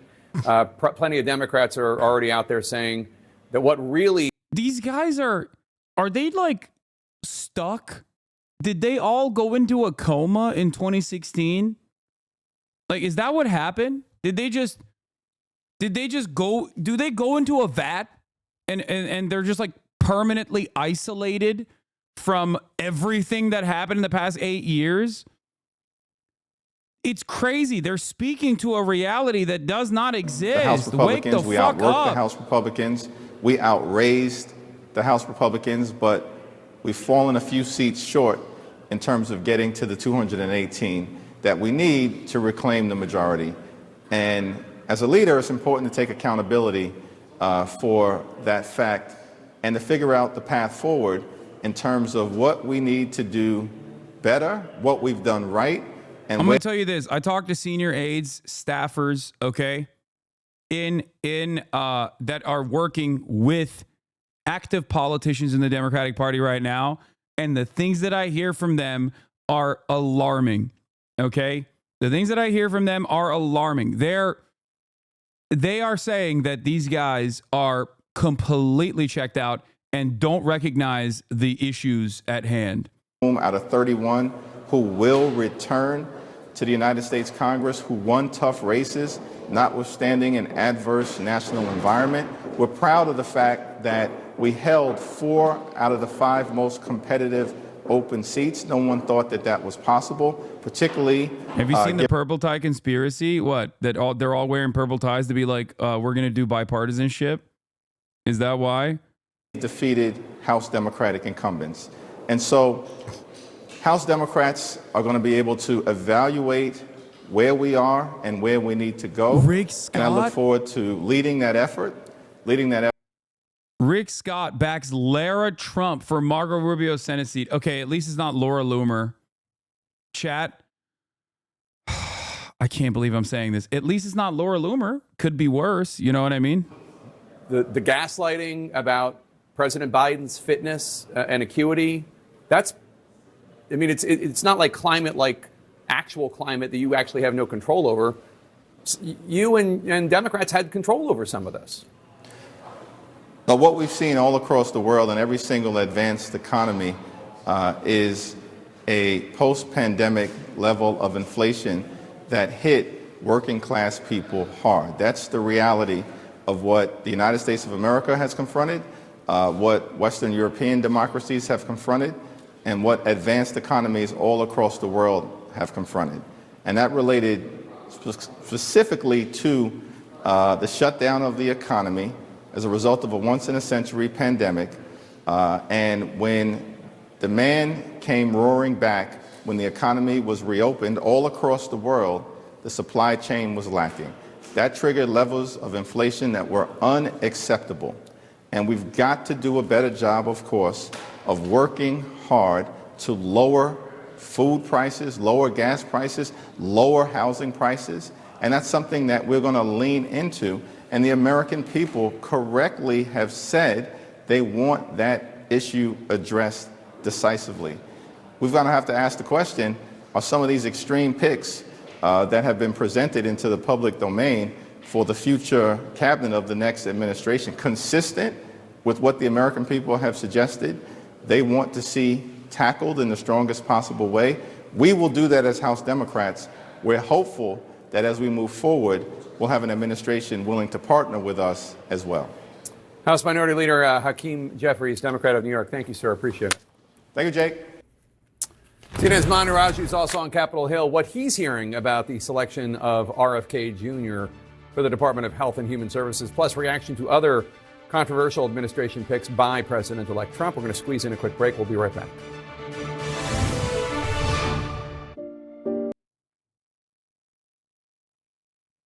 let's get back to this RFK Jr.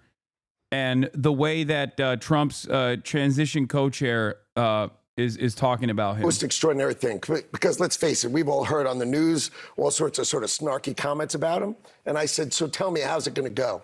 And he said, why don't you just listen to me explain things? And what he explained was when he was born, we had 3 vaccines, and autism was 1 in 10,000. Now a baby's born with 76 vaccines because in 1986, they waived product liability for vaccines. And here's the best one. They started paying the people at the NIH, right? They pay them a piece of the money for the vaccine companies. Wait a minute, let me finish.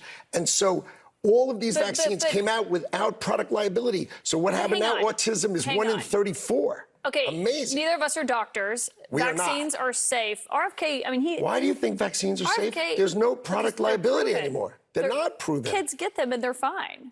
Why do you think they're fine?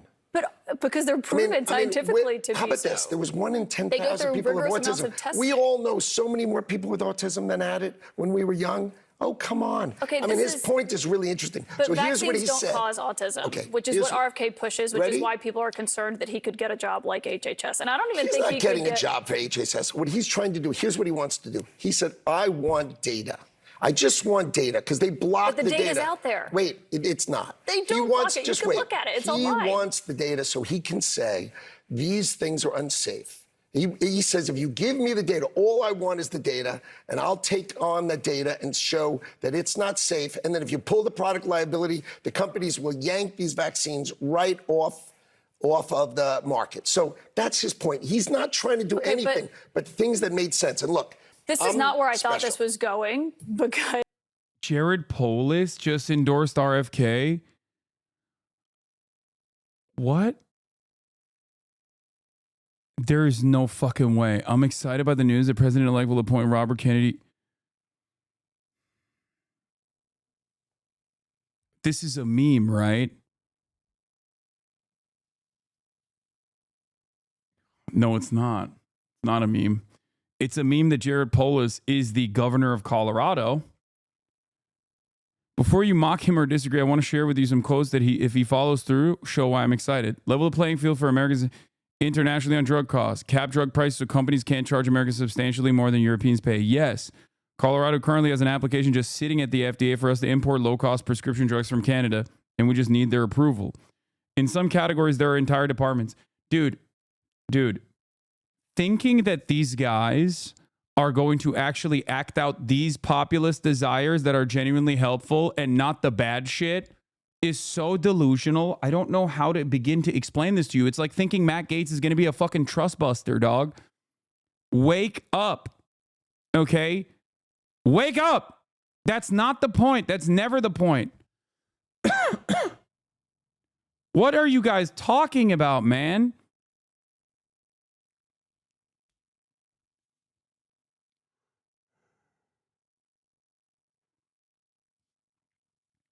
No, they're not going to do any of the good shit. They're only going to do the bad shit. That's the whole point of the bad shit.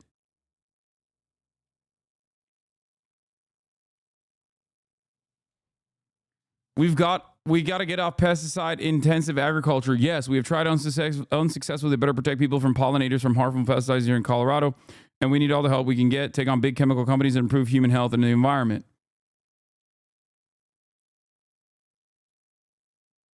Another instance of perfectly acceptable Islamophobia. Go to Gaza. Israel supporters tell vulgar anti-Semite Ilhan Omar to go to Gaza, and she responds, "Fuck you." Not sure why she's so offended. It really is where she should be. She would be most useful. Oh God, fucking gross monsters, dude. Go to Gaza. Go to Gaza, sweetheart. Go to Gaza. Go to Gaza. Go to Gaza, sweetheart. Go to Gaza. God, these people are fucking such gross pieces of shit, dude.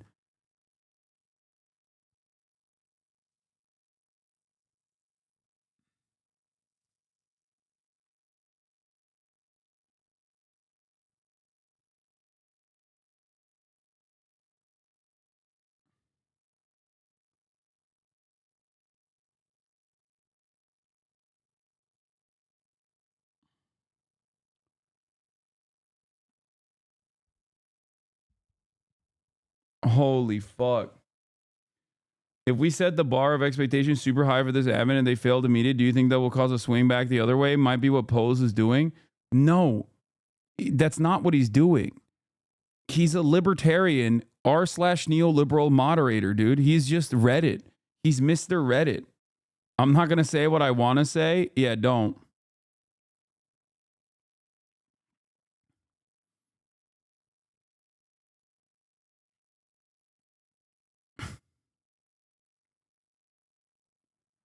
Oh my God. Nobody is playing fucking 7-dimensional chess. Wake up, chatters. What you see is what you get. Okay? You have to understand. What you see is what you get. Donald Trump is not playing this like long con. Okay? He's very clearly going, I don't give a fuck if these people blow up these regulatory agencies. I actually am putting them there to do that exact same thing. Okay? And we will have a lot of people who are aligned with us that will make a shit ton of money. I don't even want to know who the Department of Education secretary is going to be. Oh my God. I don't even want to know. It's going to be Marjorie Taylor Greene, dude. It's going to be fucking Marjorie Taylor Greene or like, oh my God, it's going to be MTG.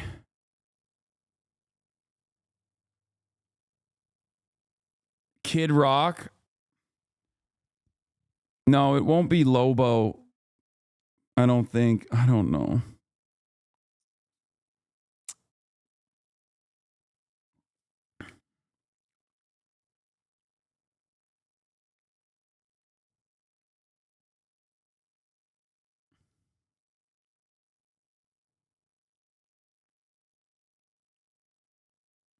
Laura Loomer for press secretary. Oh.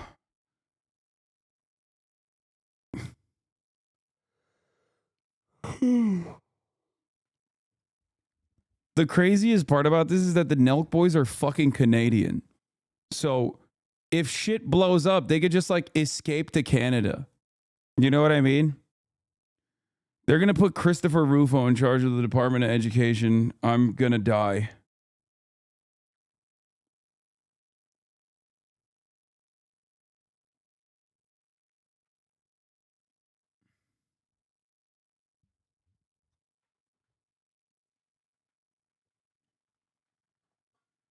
People are saying, oh, he's going to abolish the Department of Education. Yeah, but before he does it, he's going to put someone in the interim period to implode it from within.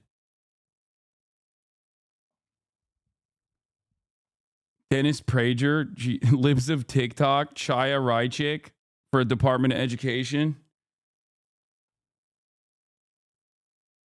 Oh my Lord, it is so bad.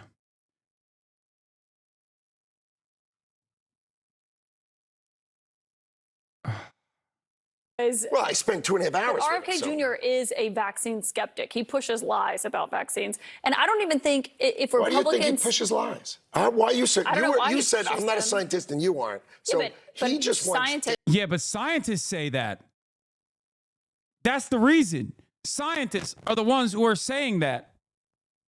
What do you mean? Neither of us are scientists. Yeah, exactly. Which is why I listen to the scientists. Say he pushes lies. But scientists who are paid to say he pushes lies. I mean, let's give him the data. I think it'd be pretty cool to give him the data. Let's see what he comes up with. Okay. I think it's pretty fun. He pushed conspiracies about COVID. He had to apologize for tying vaccine questions to what happened in Germany during the Holocaust. I promise you, I have not looked at all the things he said. So I don't think he's the leading voice that anyone's looking at for on he health. said Roundup. Remember Roundup? But you're saying he would not be in charge of HHS? No, of course not. Okay, so he's not going to be like an acting... He's not going to be the secretary. No. Well, he couldn't get confirmed, but would he be in an acting position or anything like that?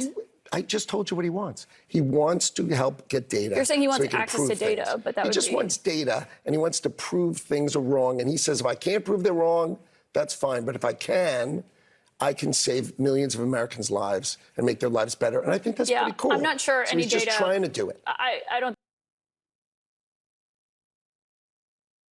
Jesus Christ.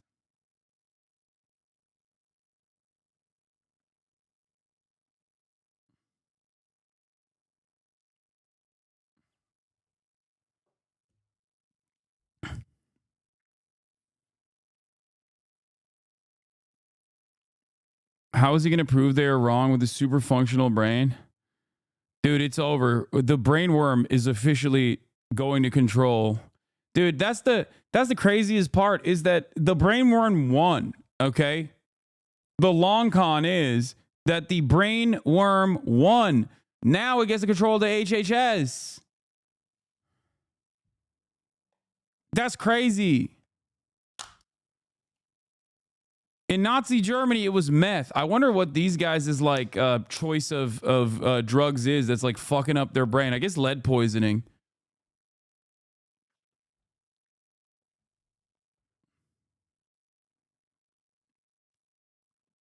Be on the lookout for more of that, by the way. RFK is going to come out and be like, lead actually is very good for the brain. Many people are saying that lead poisoning is not even poisoning. It's more lead welcoming. We must be more welcoming of the lead, like I am welcoming of the worm that has taken over my brain. Yeah. Lead strengthening. Everybody knows that immunocomprophalocytes, a word I did not just make up at this spot, on the spot at this moment, but a real word from my many years of studying this, are really important to maintain high lead levels in your body.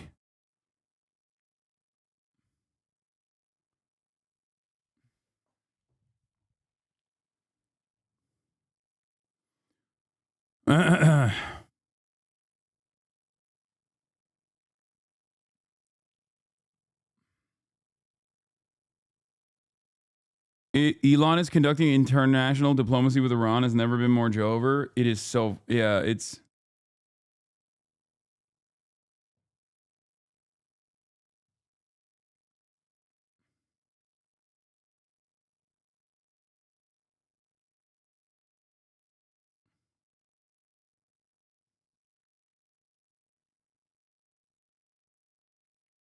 Check out France versus Israel soccer videos. It's happening again, I think. Yeah, that's not shocking to me at all. You are so toxic. He just wants what's best for us worms. I mean, humans. Yeah. Excuse me. I am not the brain worm controlling this human flesh machine. I am a human being. I'm sentient and certainly not a worm. And I think it's great.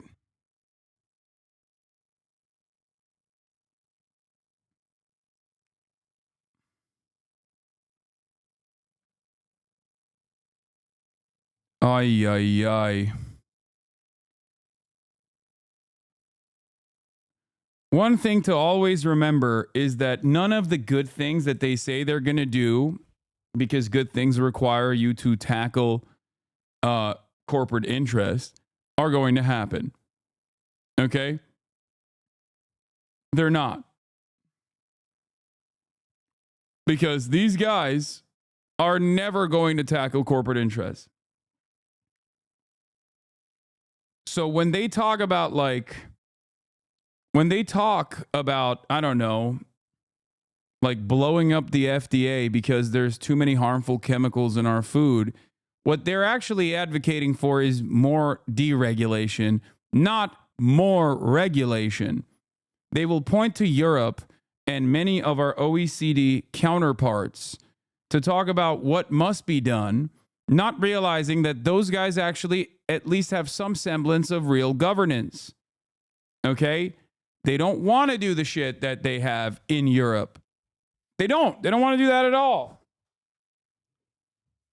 What they'll do instead is probably tackle the harmful chemicals in the water that are turning the children gay, which is, again, lo and behold, more deregulation.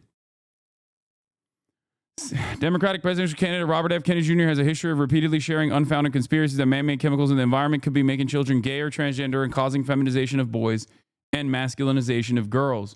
How the fuck does that work? How is it that it's making Is it estrogen or is it testosterone? How is it making the women more manly and the men more feminine?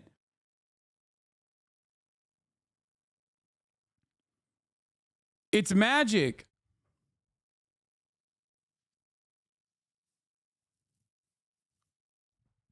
All the trans people in the chat are about to be like, damn, I've been missing out.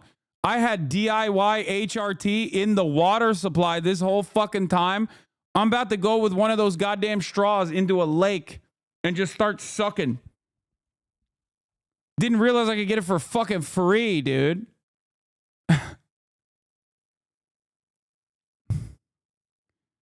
Experts dispute the claims from Kennedy, an environmental lawyer and anti-vaccine activist, and told CNN's K-Files theories that sexual identification and gender confusion among children could be from their exposure to endocrine disruptors found in the environment are completely unfounded. I just want to pursue just one question on these. You know, the other endocrine disruptors, because our children know now, you know, we're seeing these impacts that people are suspect are very different in ages past about sexual identification among children and sexual confusion and gender confusion.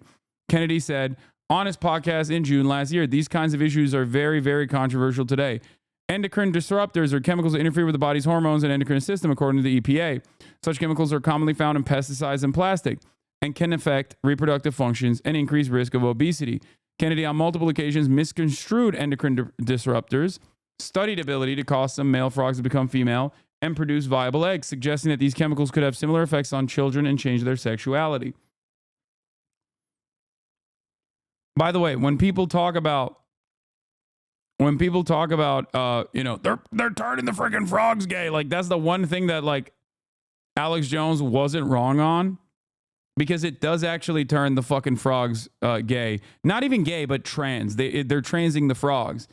The difference, however, is that humans and frogs, and this might come as a shock to all the Disney adults in the chat, are different. Okay? Very different. Very different biology. Okay? I know. Sorry, you can't just like kiss a frog and then turn it into a human, or piss off a witch and then they'll turn you into a frog. It doesn't work that way.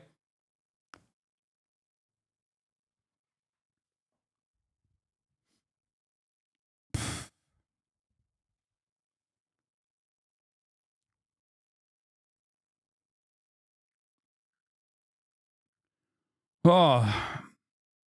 Anyway. CNN spoke to multiple experts who said there's no link between endocrine disruptors and children's gender and sexuality. While sex in frogs is determined by environmental factors such as temperature and chemicals, Dr. Andrea Gore, professor of pharmacology and toxicology at University of Texas Austin, said the sex of humans is determined at the moment of conception and cannot later be altered by endocrine disrupting chemicals. The basis claim that chemicals, particularly in tap water, could turn people gay has gained popularity with conspiracy theorists over the years, most memorably with conservative radio Alex Jones, host Alex Jones, who said chemicals in the water were turning the freaking frogs gay.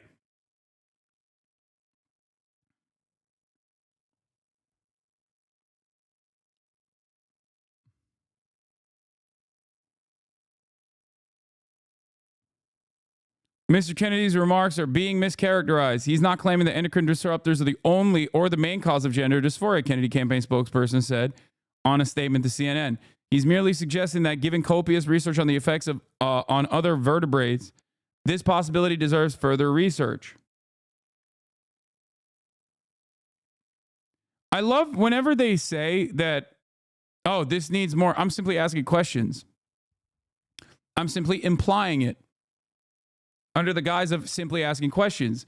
And the notion that is false here is that there isn't additional fucking research being conducted into the matter. And yes, of course there is. And yes, PFAS, forever chemicals like plastic, microplastics and shit do actually harm or have long-lasting consequences potentially in humans, okay? It's true.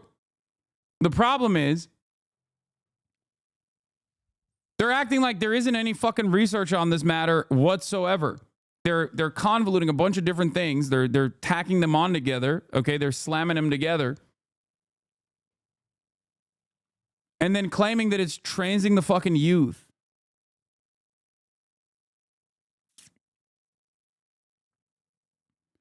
CNN's K-File reviewed dozens of appearances from Kennedy, both on his podcast and in other media in recent years, where he occasionally discussed topic. Kennedy's been polling around 19% among Democratic voters in his bid to challenge President Joe Biden for the Democratic nomination.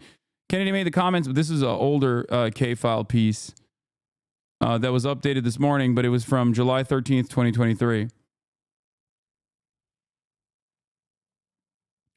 Kennedy made comments multiple times between March 2022 and June 2023. If you expose frogs to atrazine, male frogs, it changes their sex, and they can actually bear young. They can lay eggs, fertile eggs, like the eggs that the worm in my brain laid. Kennedy said in the June 2022 episode of his podcast, and so the capacity for these chemicals that are just raining down on our children right now to induce these very profound sexual changes in them is something we need to be thinking about as a society. Atrazine, one of the most common herbicides, is an endocrine disruptor, though Gore said there is no link between these chemicals and gender sexuality in humans. I don't think people should be making statements about the relationship between environmental chemicals and changes in sexuality when there's zero evidence, she said. A study Kennedy discussed on multiple podcast episodes exposed male African clawed frogs to atrazine in a lab, castrating 75% of male frogs and turning 1 in 10 males into females. On an episode of Jordan Peterson's podcast, a video of which was removed from YouTube, Kennedy said the children are swimming through a soup of toxic chemicals. He further discussed how atrazine can chemically castrate and forcibly feminize frogs, saying, if it's doing that to the frogs, there's a lot of other evidence that it's doing to human beings as well. Kennedy did not offer any proof of similar changes happening in human beings. Dr. Linda Kahn, assistant professor in the departments of pediatrics and population health at New York University, added that comparing frogs to humans is an apples and oranges thing. It is not appropriate. What does she know? What the fuck does Dr. Linda Kahn, assistant professor in the departments of pediatrics and population health at New York University, know about the differences between frogs and human beings?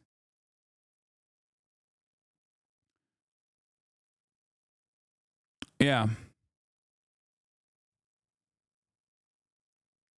He's about to be, this man is about to be like, yeah, that's right. We've studied the biodiversity and gender traits of the seahorse, and it seems that if a seahorse is exposed to watching public broadcast, like Arthur on PBS, especially the gay episode, they turn trans as well. It's like, no, that's just a thing that they can do, man.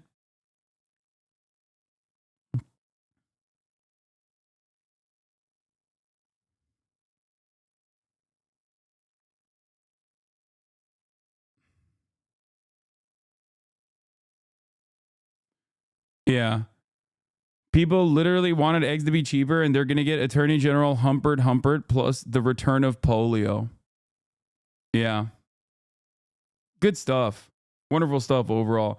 I'm a pharmaceutical regulatory policy specialist. The FDA, industry, and patient orgs have been combing through the implications of RFK. So many people will lose their jobs. So many people will die. It only takes a brief diversion from the regulatory framework for millions to die or fall ill quickly. I have been sobbing daily since election night. No one will listen.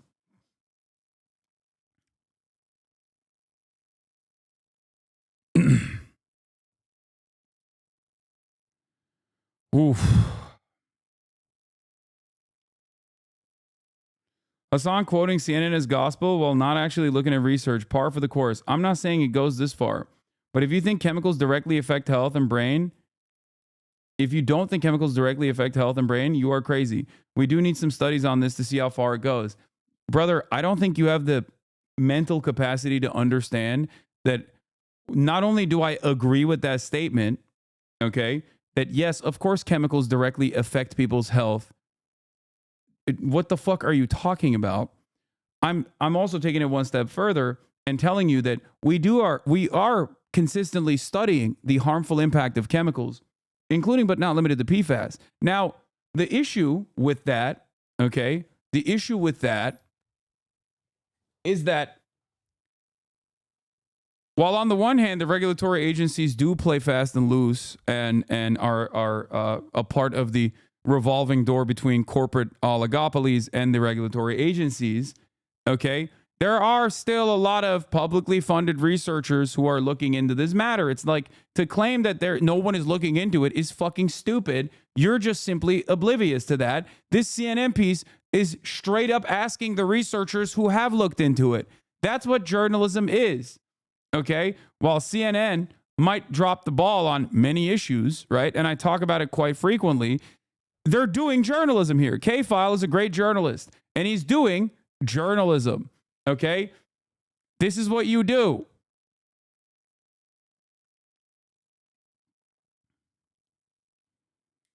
The reason why I use the seahorse example is because the way that seahorses are is very different than the way human beings are. Their immune systems are different. Their biology is entirely different. They have the capacity in the wild, in the absence of any sort of female seahorses, can actually turn female, like they can give birth. Can human beings do that? No. Okay?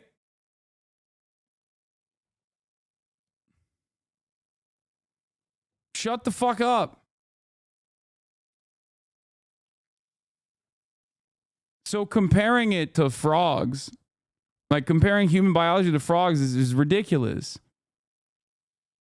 Like, are there animals out there? You're confusing clownfish and seahorses? I think seahorses can do that as well, and so can clownfish.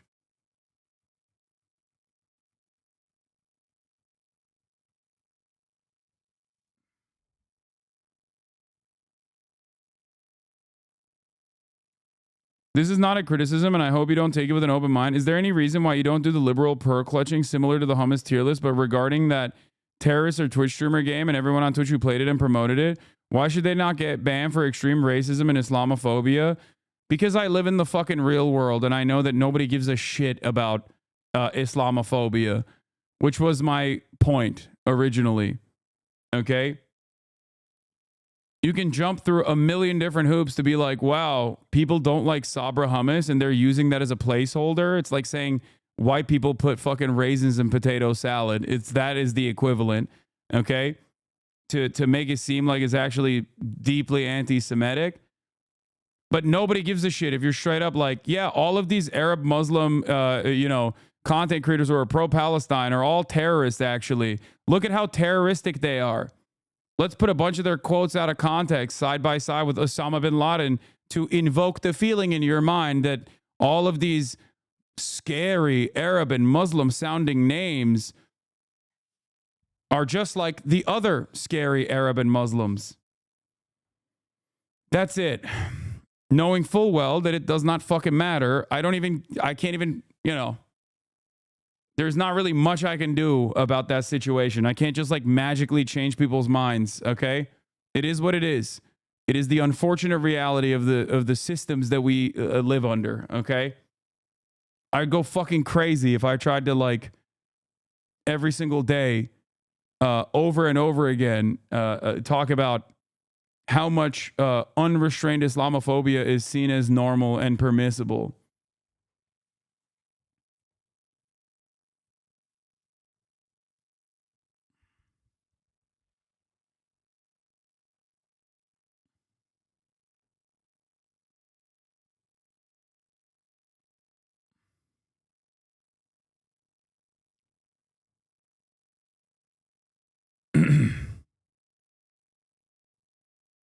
Seahorses don't turn female. The eggs get sucked out of the female through a tube with sperm on the inside, and fertilized eggs are carried inside the male. Okay, my bad. The problem has metastasized regarding the Houthis. Libs are repeating sectarian pro-Saudi propaganda. They were doing that already. What do you mean? It's just... Dude, I don't know. I don't know what else to say, okay?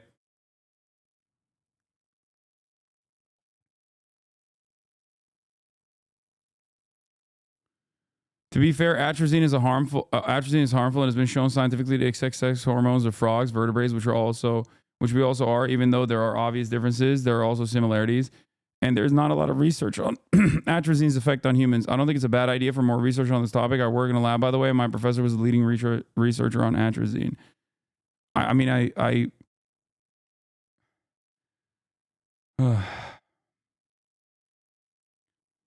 I'm not anti-research, chatters.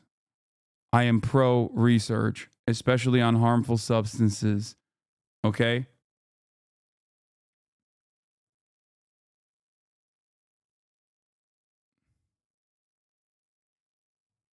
And there is currently research being conducted regardless.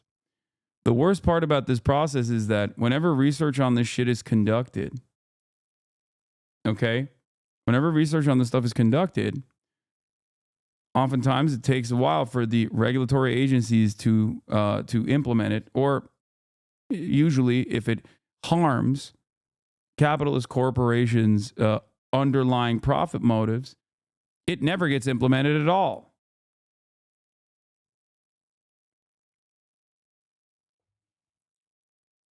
That's the problem. And that's what I'm trying to explain to you.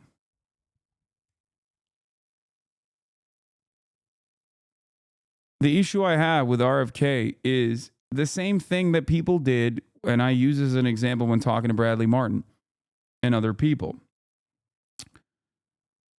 They will refuse to look at a metric ton of shit that like Andrew Tate does and point to the one good thing that he says. To be like, oh, what he's just preaching is work out. You know, just work out every day. And it's like, dude, there are a million other people that do that as well. That's not the reason why you're pointing to Andrew Tate. And it's the same shit with RFK Jr. There are a million people who aren't fucking quacks who are anti-medicine, anti-science. That I'm not sick. I just swallowed my spit. Okay, calm down. There are a million people out there, researchers, that aren't fucking anti-medicine or anti-science in general, that aren't weirdo psychopaths, okay, who are invested in this research. Problem is the one guy who says he wants to tackle this issue is anti-medicine. And not only that, but in the sea of like good takes that he has, like we need to be more healthy, we need to eat healthier food, which I agree with, his goals are to basically destroy these regulatory agencies instead of ensuring that there is no corruption in these regulatory agencies. That's the problem. Okay? It's the same neoliberalism we saw with Ronald Reagan. Ronald Reagan era politics was like, oh, I'm pro-working class. How are we going to do that? Trickling down Reaganomics, okay? We are going to abolish the defense that labor has, the power that labor unions have. We're going to destroy that, and then you're going to, and then the rich are going to get tax cuts. And in that process, you are going to magically feel wealthier down the line. You're going to get wealthy. You're going to get what's yours, okay? Yes, the thing that they point to is not going to be bad. Of course, they're marketing their position. Why the fuck would they say, yeah, I want to blow up the regulatory agencies so your food supply is poisoned, so your water is even more contaminated, okay? They're not going to say that. Why the fuck would they say that? They have to put a nice face on it.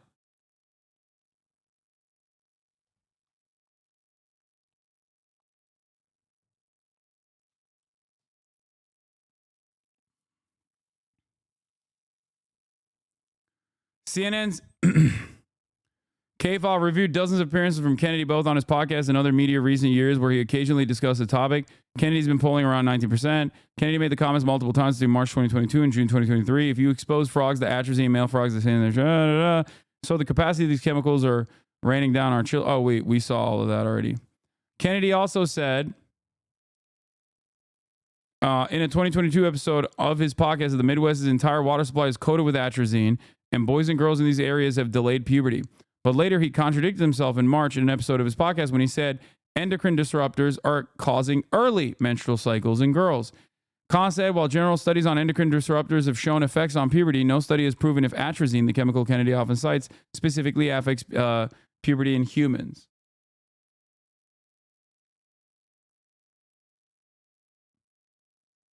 Genuinely curious what changed Polis's posture towards RFK Jr. He said RFK Jr. would bring back measles and bring back polio less than 3 months ago. Not sure how bringing back measles and bringing back polio makes anyone more healthy. I'm excited by the news. The 5 is live.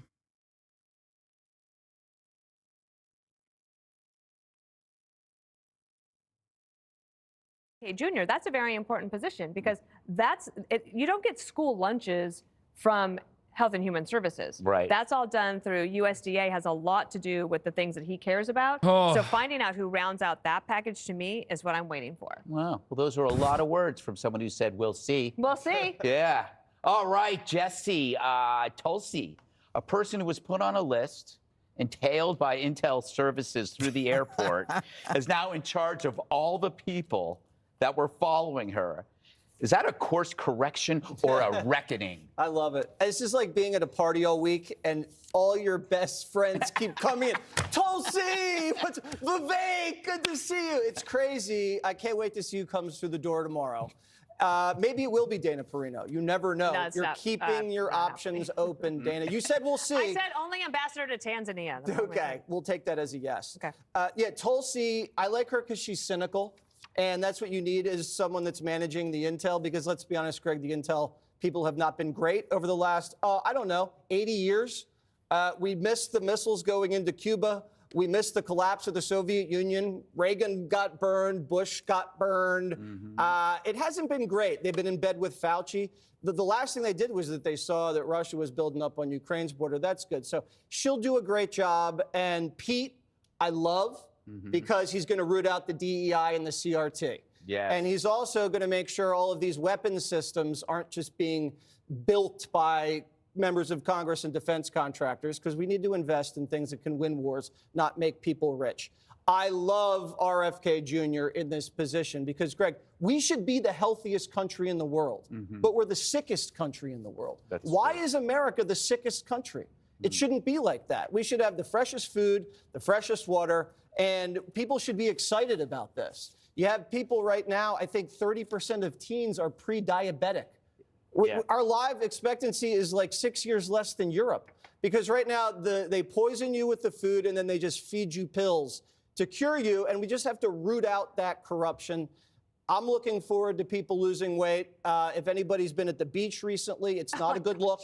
Never used to be like this, and it's because of what they're doing to the food. Should his first target be Trump and get Trump to let go of the Big Macs? If Trump can do it, we all can do it. Exactly. He should be his first project, Donald Trump. So, Judge, Jesse brings up Pete, we good friends of ours. That can't make China and Russia happy because they bank on us using DEI to further cripple our military. Well, yeah, no, that's what China and Russia are banking on. And Biden went to the UN. I think it was Anthony Blinken. He went to the UN and he said, we need to know how actually racist we are, the United States. And then we have our first meeting with China. And you remember China made all these comments like, you people are racist and you want to criticize us for the Uyghurs or whatever. It's kind of interesting. I think that the selection of Pete is phenomenal, not just because I know him, but because he is an individual who is so deep-rooted in his beliefs. There is no one who's going to shake him off the train that he's on. It's about, America first. It's about freedom, and it's about making sure that the American people are protected. And I think that all of these people, and I'm like, Jesse, I'm so excited every day. I just heard RFK. I'm dancing upstairs. The truth is that, we are so sick, and there is so much food that we eat in this country that we give to our children in terms of cereal that they don't allow in Europe. Why is it that they don't allow this stuff in Europe? Some of the coloring that they use in candy and some of the garbage in cereal? Because of corruption, because of the familial relationship that some of these people in Congress have with the lobbyists. So, I am absolutely thrilled. The CDC, the FDA, the NIH, especially after what we went through with Fauci. And I just want to say one more thing. When it comes to all of these people, they're going to blow things up. And Matt Gaetz is another one who's going to blow up the Department of Justice, where the stench is so deep They have no choice but to blow it up. Richard, how's your week been? That's a great question after all of these comments. Well, I want to ask you, RFK was once a Dem. He might still be a Democrat for all I know. Is this more about a party that became so focused on one thing, which I would say is identity politics, you might disagree, that they no longer had any room for a member of an iconic Democratic family? I mean, when you lose a Kennedy, that's a statement. I think there's a couple of things to RFK. I think one, you want somebody at HHS, no matter the political party, that's actually experienced in public health, whether they agree or disagree. I do think Judge is right. There's a lot of things in our food that we should be focused on. I'm not sure if RFK is the person to do it because I don't know what his public health qualifications quite are. And I think the role at HHS is very important to have somebody who knows all the agencies, all the things that happen. And I think, yes, you can go and you can say you want reforms, but you also have to be somebody who knows how the government functions. And that's the same way I feel about the appointment of Attorney General, or the potential Attorney General, I will see what the Senate does, of Matt Gaetz, right? Like, he's somebody who has been chaotic in the House of Representatives. Most folks in his caucus don't like him, including the former Speaker of the House, Kevin McCarthy, who he ousted, right? So is this the person that you want leading your Justice Department in a moment when, yes, you want to make reforms, yes, you want to make it better, but the problem with Matt Gaetz is he's an eyesore for the United States Congress, which makes him almost likely not to get confirmed. Well, we'll see. I don't know if I don't know. I would say the desire to be popular should not enter the picture. It's if you're going to be in Congress, you should make some adversaries. Best friends party, then maybe you should be popular, right? And that's part of the problem in the House. I don't know. I made it this far being unpopular. I don't think we were invited to the party, Greg. Yes. Okay. Up next, liberals are finally catching on to what we've been telling them for years. Their policies on the border and crime are crap.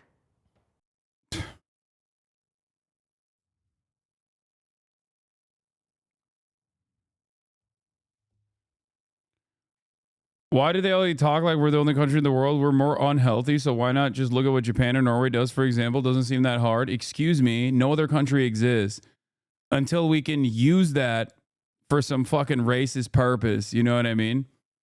Americans forget that other countries exist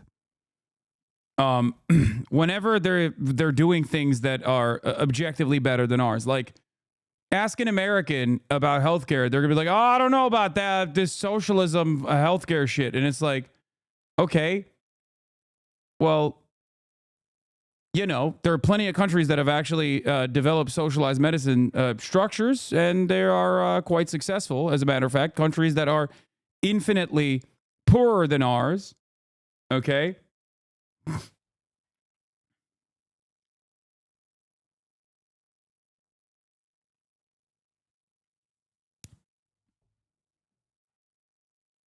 So why the fuck can't we do it? It's like, those countries don't exist. They never think about it. ADL going after Steam. Yeah, finally, they're back to like doing something fucking good. Jesus Christ. ADL report finds Steam is rife with racist posts and images. Yeah, like the thing is, like, they're not wrong, okay? There is like real anti-Semitism out there, okay? This is one of those instances. I'm just shocked that, they weren't so fucking busy with, they weren't so goddamn busy with Twitch podcasters and shit that, they have been able to identify real existing anti-Semitism again. Yeah, why not do Twitter? Why not do Twitter next, ADL?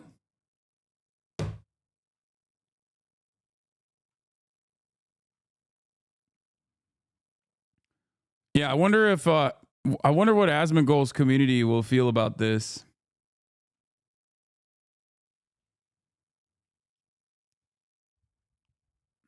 Japan and Poland might be maybe first world countries, but we are a zero world country, a backwards country. Like, those would understand the needs to consistently kill off our people on the planet. Yeah, you're wrong, Hasan. Other countries don't exist until they find out they got oil and can blame it on terrorism. Yeah.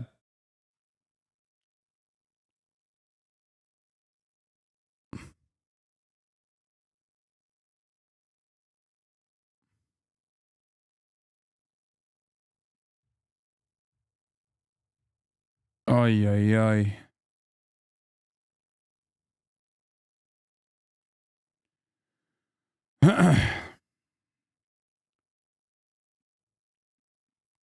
I saw this though. I saw this report.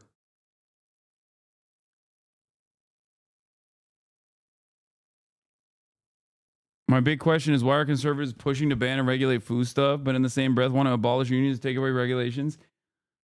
My thing is, I don't think they're gonna do that. I don't think I'd be shocked to see any conservative in this day and age, especially, okay, any conservative legitimately tackling American corporate profit motives. Okay, both parties are completely captured by the corporate oligarchs, and their entire role is to make it seem like they are very different from one another while simultaneously working at the behest of said corporations. Marginal deregulation or maximum deregulation.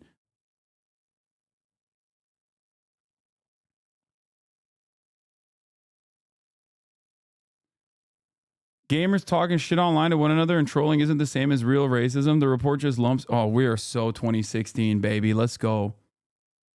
Gamers talking shit online to one another and trolling isn't the same as real racism. The report just lumps every troll post from an edgy kid with the real racism. Does it exist? Yeah, of course. Even you have racists in your community. They're everywhere. Yeah, I think I found one.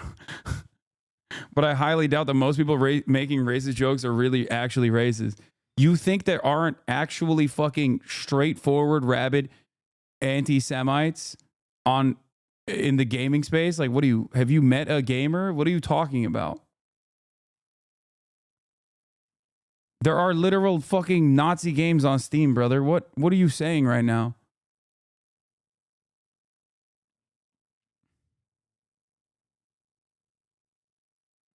I don't think most of them are. I think they mostly do it to trigger people. If that's the only output that you can be judged by, okay, then yeah, you might as well be that, for the record. Okay? And you probably are that. Like, I don't know. I fucking troll people and trigger people all the time. I don't apply the usage of slurs to do that. You know what I mean? The fuck?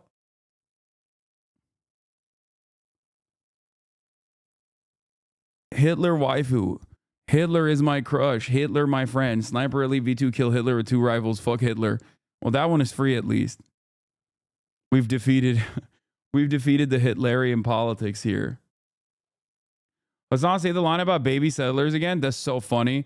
In a conversation about real existing anti-Semitism, this guy literally had to go back to like October 2023 in an improper context. I will repeat it once again. Under no circumstances should you be able to kill babies, okay? Unless we're talking about abortion, in which case I'm for it, okay? Dumbass. Using Daily Mail Co. UK. Okay, bot is devolving. Bot is broken. Look at this. Look at this. Look. Baby settlers. Baby settlers. No, dumbass. The entire point is that you shouldn't be able to kill baby settlers. And that's why I'm an advocate for one state. I think it would be cruel and unusual to fucking forcibly deport 750,000 people from places that they live. If they voluntarily leave because they don't want to live around Palestinians, that's one thing. Actual fucking bot.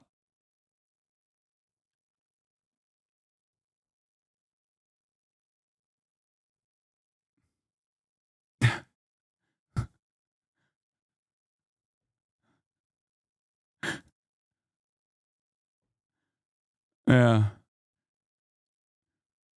I start talking about Nazis and this motherfucker came in immediately.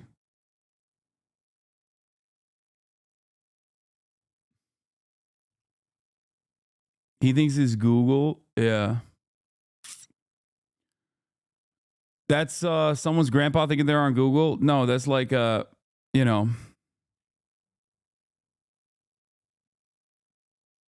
I stopped wearing plaid because you say shit's ugly and now you're in plaid? Wait, what?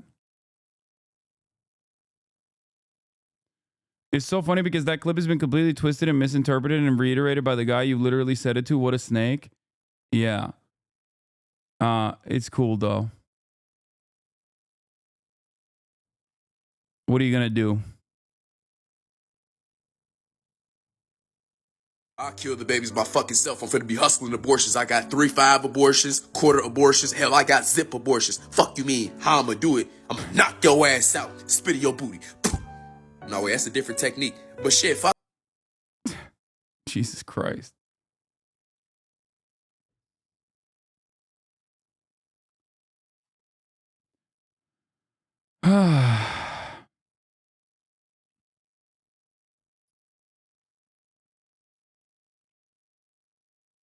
What about post-birth? Ay. People are...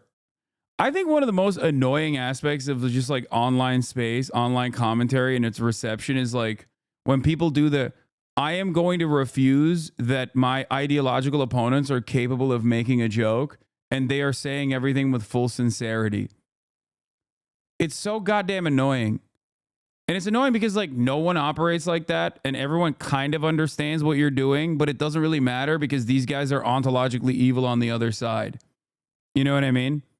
It's so fucking lame. Like who? What do you mean? You know? What are you saying? That and the I'm purposely misunderstanding you and now it's actually your problem and now it's actually your fault.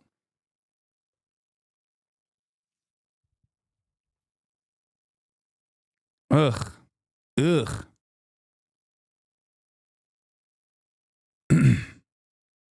Wonder if the ADL will have something to say about Sebastian Gorka being in Trump's cabinet, considering that he wore a Vitesse Rend pin to the Trump inauguration. You know, the paramilitary group in Hungary that actually rounded up Jews in Hungary and collaborated with the Nazi government. I wonder if they'll have an issue with that. Probably not, considering, you know, the Trump administration is super pro-Israel.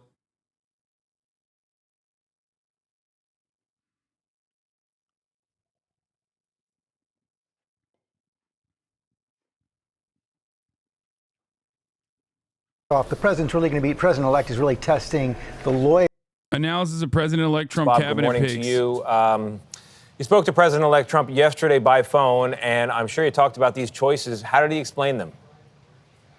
Good morning. I called President-elect Trump yesterday and spoke to him, also spoke to top Republicans. And it's evident that by looking at many of these picks, he wants some established names like Senator Marco Rubio for Secretary of State. But when I told President-elect Trump it seems that he's aiming for disruption, he acknowledged that he is when it comes to picks like Tulsi Gabbard for Director of National Intelligence, Matt Gaetz for Attorney General, Gabbard, a former Democratic Congresswoman, Matt Gaetz, now a former Republican Congressman from Florida after his resignation. You're looking at someone who has deep skepticism in President-elect Trump of established Washington, and he believes he has the political capital to not only shake up these institutions, but uproot many of them in terms of the culture and the way they're run.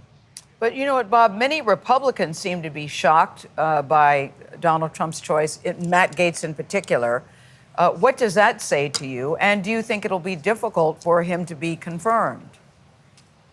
Well, some Republicans are saying it might be difficult for Congressman Gaetz to be confirmed.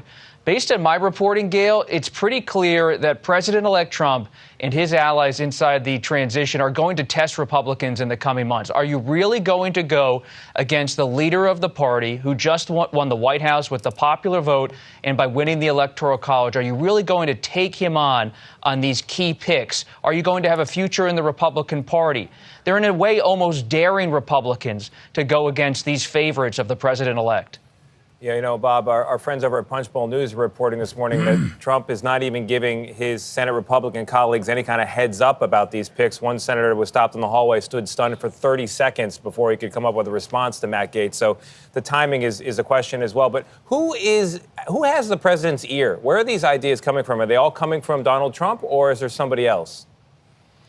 Everybody and no one has influence here. Mar-a-Lago is a fluid place right now. Those who are there, those who have been there, they tell me that they're able to often get access to President-elect Trump. They can see him on the patio. They can pull him aside for a conversation, or maybe try to talk to Susie Wiles, the incoming White House chief of staff. But at the end of the day, President-elect Trump, I'm told, keeps his cards close to his vest. He's not telling everybody about how he's looking at what he calls brand names for different people, for different positions. He's not telling everybody about the full spectrum of options he believes he has for some of these key positions. All right, Bob, thank you very much. President-elect Donald Trump has offered Robert F. Kennedy the role of Secretary of Health and Human Services. Let's go live to CNN's Kristen Holmes, who's in West Palm Beach for us near Mar-a-Lago. Kristen, clearly a controversial set of picks for Donald Trump in recent days, and now RFK Jr. tapped to be the Secretary of Health and Human Services, despite his track record of peddling conspiracy theories. That's right, Boris and Bianna. And I am told from a source close to the situation that RFK Jr. is expected to accept this position as we see this cabinet unfolding. Now, a couple of things to note here about RFK. One is that there's been a lot of talk about what exactly he would do in the administration. He had indicated that he wanted a cabinet position, but we heard the head of the transition, Howard Lutnick, to our own Caitlin Collins, essentially downplaying the idea that he would be offered anything within the actual administration, likely because of the fact that there was a big belief within Trump's transition and Trump's orbit that RFK Jr. could not actually get confirmed. So talking to these sources, they had speculated that he might get more of an oversight role. Now, obviously, as we can see here, that is not how this played out. Donald Trump offering this very big position at the head of Health and Human Services to RFK Jr. And just a couple things to note here. One, RFK Jr. is incredibly controversial for a number of things that he has said about health, particularly the fact that he has questioned vaccines. He has said that vaccines lead to autism, something that there are no studies that back up. But the other part of this is the fact that he has been really pushing this Make America Healthy Again agenda as part of really what helped Donald Trump get elected to the White House. I cannot tell you the number of people who liked the fact that RFK was involved in the campaign, that they liked the messaging that RFK put out there, despite the fact that it is so controversial, and despite the fact that there have been so many things that RFK has said about health that are just simply not proven by any studies that we have. So of course the question now is going to be whether or not RFK can actually get confirmed. One of the things to keep in mind here as we talk about this, RFK is not a Republican. He has been a Democrat, he has been an independent. He does not have the same ties to the Republican Party that someone like even Matt Gaetz has. So whether or not these controversial opinions, these just downright not accurate opinions that he has when it comes to health are going to be something that make it through Congress, that's going to be a big question here. It is surprising to a number of people. I'm starting to get texts here from individuals who say that they had been speculating, they had heard rumors that RFK was kind of going to be some sort of health czar, but instead he has been giving a very specific cabinet position and one that requires him to be confirmed by Congress. All right, Kristen, stay with us. I want to bring in CNN medical analyst Dr. Jonathan Reiner. What do you think of this news? RFK Jr., the pick for Health and Human Services Secretary. Well, it seems to be that he fits with the pattern that we've seen this week, which is the hiring of people that are not just unqualified for a particular cabinet post, but unfit. And as we've already, heard in this segment, Mr. Kennedy has already shown over the last 10 years his penchant for not just promoting unproven ideas, but promoting disproven ideas. He has loudly promoted conspiracy theories such as the COVID virus being bioengineered to spare Ashkenazi Jews and Chinese. He's promoted the completely disproven concept that vaccines are connected to autism. He's been a loud, not just skeptic, but denier of the safety and efficacy of all vaccines, most recently mRNA vaccines, which have been shown to probably have prevented 1 to 2 million deaths as a consequence of COVID in the United States. So basically, we're putting not just a vaccine denier, but a science skeptic in charge of all of the nation's premier health agencies, FDA, NIH, CMS, the agency that runs Medicare and Medicaid. It's literally putting the fox in charge of the hen house. So, Dr. Reiner, RFK Jr. has put forward this message, this idea that he wants to gear the federal government to combat childhood illnesses, to combat what he calls chronic illnesses. He's attributed some of that to all sorts of vague.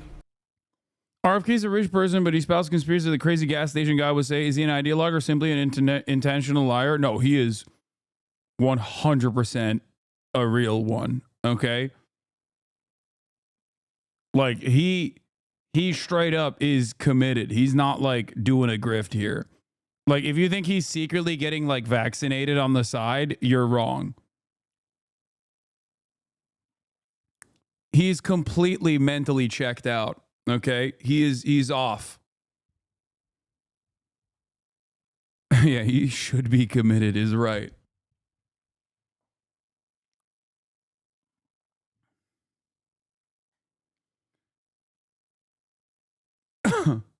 He's an example of why boomers should not be allowed to smoke anything stronger than mids. These people can't handle that gas.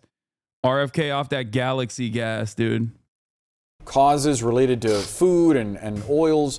I wonder what kind of impact you think having him as the secretary of HHS could have on just everyday American life.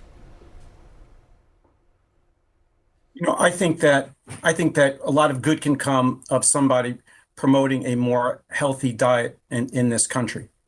We've certainly seen an epidemic of obesity.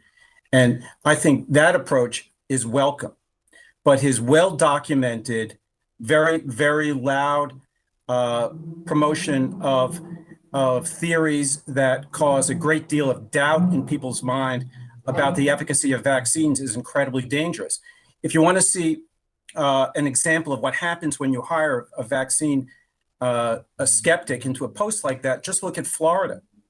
When Ron DeSantis hired Dr. Joseph Ladapo in 2021, someone who was associated with a group called America's Frontline Doctors, a group devoted to vaccine skepticism. When they brought him to Florida in 2021, the rates of vaccinations for kindergartners plummeted over the last 3 years.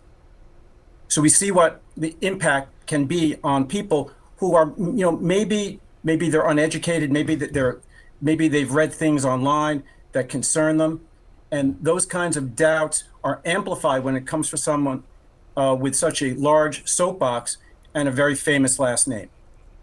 Yeah. All right, Dr. Reiner, if you could, what are we hearing in our ear? Well, let's hold off on that for now. Yeah, let's hold off on that. I want to bring in Jeff Zeleny, who's here with us to talk about some of the politics of this. Another. The fuck? Why'd they keep that shit in? Bombshell here. It is, and this is going to really test the Senate once again. We thought the Matt Gaetz thing would be the most unusual or out of the norm. This certainly is added to the list. But look, I mean, when you think of the Senate committees that will be faced with the confirmation process here, these are asking some senators really to make a choice here. So providing they all go through the normal process, should this nomination actually happen, it will be a giant test for the new Senate Republican Majority Leader, John Thune here. But I mean, we certainly will be getting. I want to give you guys a good example, okay? I want to give you a good example. Here. Doge, coming to a government building near you. Pack your bag. Please no government employees studying the sex life of beetles. Here is the retort to it. A dementia drug based on a chemical discovered in an exotic type of snail was just invented. Studying the reproductive habits of insects have allowed us to increase crop yields. You think you're making a good point, but you don't even have the capacity to realize how dumb you are. People love to look at things that they do not understand and say, why are we studying this? This sounds fucking stupid. Not recognizing all of the many benefits that have come from studying those things that you consider are fucking stupid. Problem is, a lot of people feel this way. Okay? A lot. They look at something and they go, this is dumb. I at least, unlike many of these other fucking idiots, recognize my stupidity, recognize the limits that I have to my intelligence. These people do not. That's the difference. I recognize I'm a fucking idiot who speaks online every day. That's my job. There are certain things I'm good at and a whole lot that I'm bad at, okay? But because I know my own limitations, I go, that science stuff, that's not for me, dog. I'm stupid, okay? I'm fucking dumb. I don't get it. So you know what I'm going to do? I'm going to listen to the fucking nerds, okay? It's that simple. And I feel like we just lost touch with reality at this point. Americans are so hopped up on hyper independence. Like American exceptionalism and American individualism is going to be the death of this nation. Okay? American individualism dictates if I came up with something, it's very important. You got to listen to it. You got to listen to it. Doesn't matter. I will figure this out on my own. Let me do this. Let me tackle this issue. Okay? Fuck the experts. American exceptionalism is like, guess what? I'm an American citizen. I came up with this thought, this stupid ass thought all on my own. I soloed this entire fucking process. And for that reason, you have to listen to me. You have to sit there and take me seriously. And sometimes you gotta be like, no, dog, you're fucking dumb. Okay? You're stupid as fuck. I saw you eating gas station egg salad yesterday. I don't care what you have to say about scientific research. And I say this as someone who eats gas station egg salad sandwiches. I'm fucking dumb. I shouldn't be anywhere near this kind of research. Okay? What the fuck?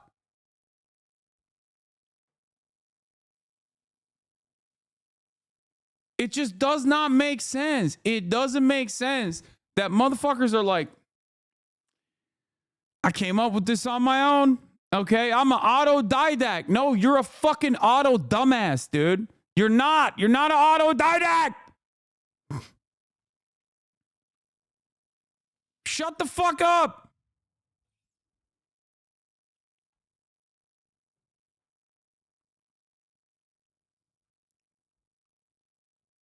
It pisses me off, dude. Why is there a division of labor? Why is there like, why is it that we have specialties? Like, why are people going to school at all?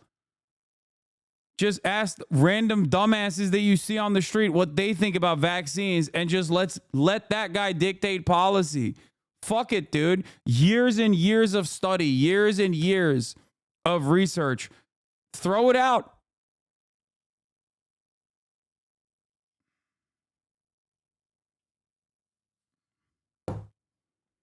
Makes me so mad, dude. Perhaps you would consider that RFK Jr. did research and is now an expert? Yeah, exactly. Hello. I'm trying to do something new here, and I don't know if it's going to work, but bear with me. There's a tweet that I'd like to look at. It's called, it's from the Redheaded Libertarian, and we can see from her bio over here that she works with Tim Pool, so I'm not expecting great faith arguments to start with. There's a partisan start to the conversation, but why do we need a Department of Government Efficiency? And there's 27,000 likes here. In 2020, the U.S. government spent $4.5 million to spray alcoholic rats with bobcat urine. Now, what's going on? Why would they do that? It does seem silly. It seems like a lot of money. We could make the argument this isn't that much money. And in the scheme of things, it isn't. I want the government of the U.S. to be spending money on scientific research. And it doesn't spend very much of its money on scientific research. I mean, like, we could pull up a budget. What's the budget? That's the Hoboken Public Library. Why does Google suck? Government of the U.S., not the Hoboken Public Library. What's this one? Is this federal spending by function? Las Canarias, thank you for the 10 gifted subs. What's happening? Let's just do 2020 so we have something slightly more useful. Oh, thanks for the 2015 one. I will literally put you on the first goddamn spaceship to Mars, you dumb fuck. Don't you ever come in here. Don't you ever come in here and do this dumb shit. Goddamn, I get so fucking mad. Isn't Doge kind of a funny name and efficiency is almost good, right? Neek skit. I swear to God, you are on my last nerve.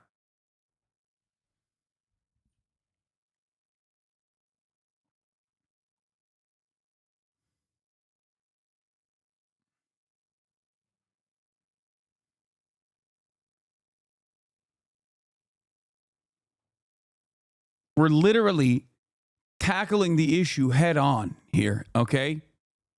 We're looking at why dumbass is going, we're going to cut certain types of spending because it's so stupid. Why is this stupid? Because I decided it sounds stupid.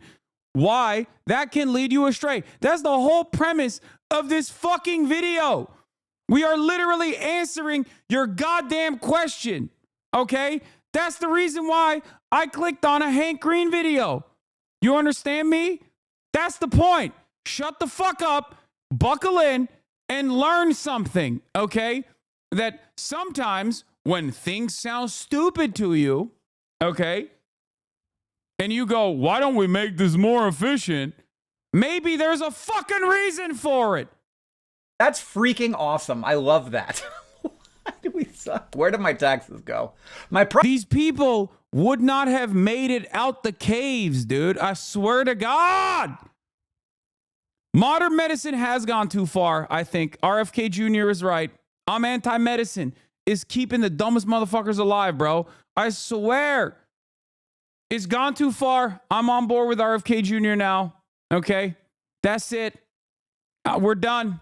We're done. Too many people are surviving. It's over. Bro, why do you have to consistently demean them, though? Because they're a fucking troll, dumbass. That's why. And sometimes I got to yell at somebody. What am I supposed to do here? We're literally, we not only did I start talking about how it's so dumb for random people to look at a thing that they don't understand and go, I don't understand this. Why does it exist? Instead of like examining why it actually exists and just taking a position that it must be eliminated, okay, and how stupid that could be. Instead of just buckling in, your immediate solution, your immediate thing is like, well, I like efficiency. Yes, dude, everybody likes efficiency, okay? They are never going to present something in a bad way, okay? Do you understand that? They're not going to be like, we are creating a department so that I can, you know, take away veterans' health care, okay? They're not going to be like, fuck veterans openly. But that's what they're going to end up doing. Do you understand? But they're not going to sell it as that because even they are not that fucking stupid. That's how it works, man. I don't get it. Why didn't they call it the Department of Melting the Poor?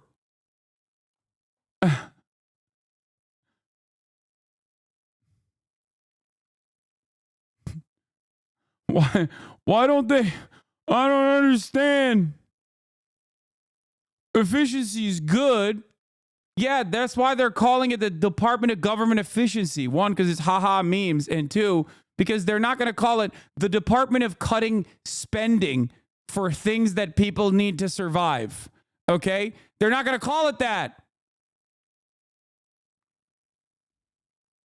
Property taxes? No! Show me the federal budget! Why does Google suck? Okay, there, I like this better. So one of these things is going to be, so we've got education, we've got veterans benefits, we've got, what was this? Interest on debt, veterans benefits, food and agriculture, housing and community, transportation. Somewhere in here, there's going to be energy and science! There it is! There it is. Look, I don't think that number is as big as it should be. That's all I'm saying. I'm not saying the $38 billion doesn't matter. I'm just saying if I'm the Department of Government Efficiency, I have a lot of places to look before I get to the $4.5 million spent on spraying alcohol. That's right. Medicare. Cut Medicare. Too much. Too much spending on Medicare.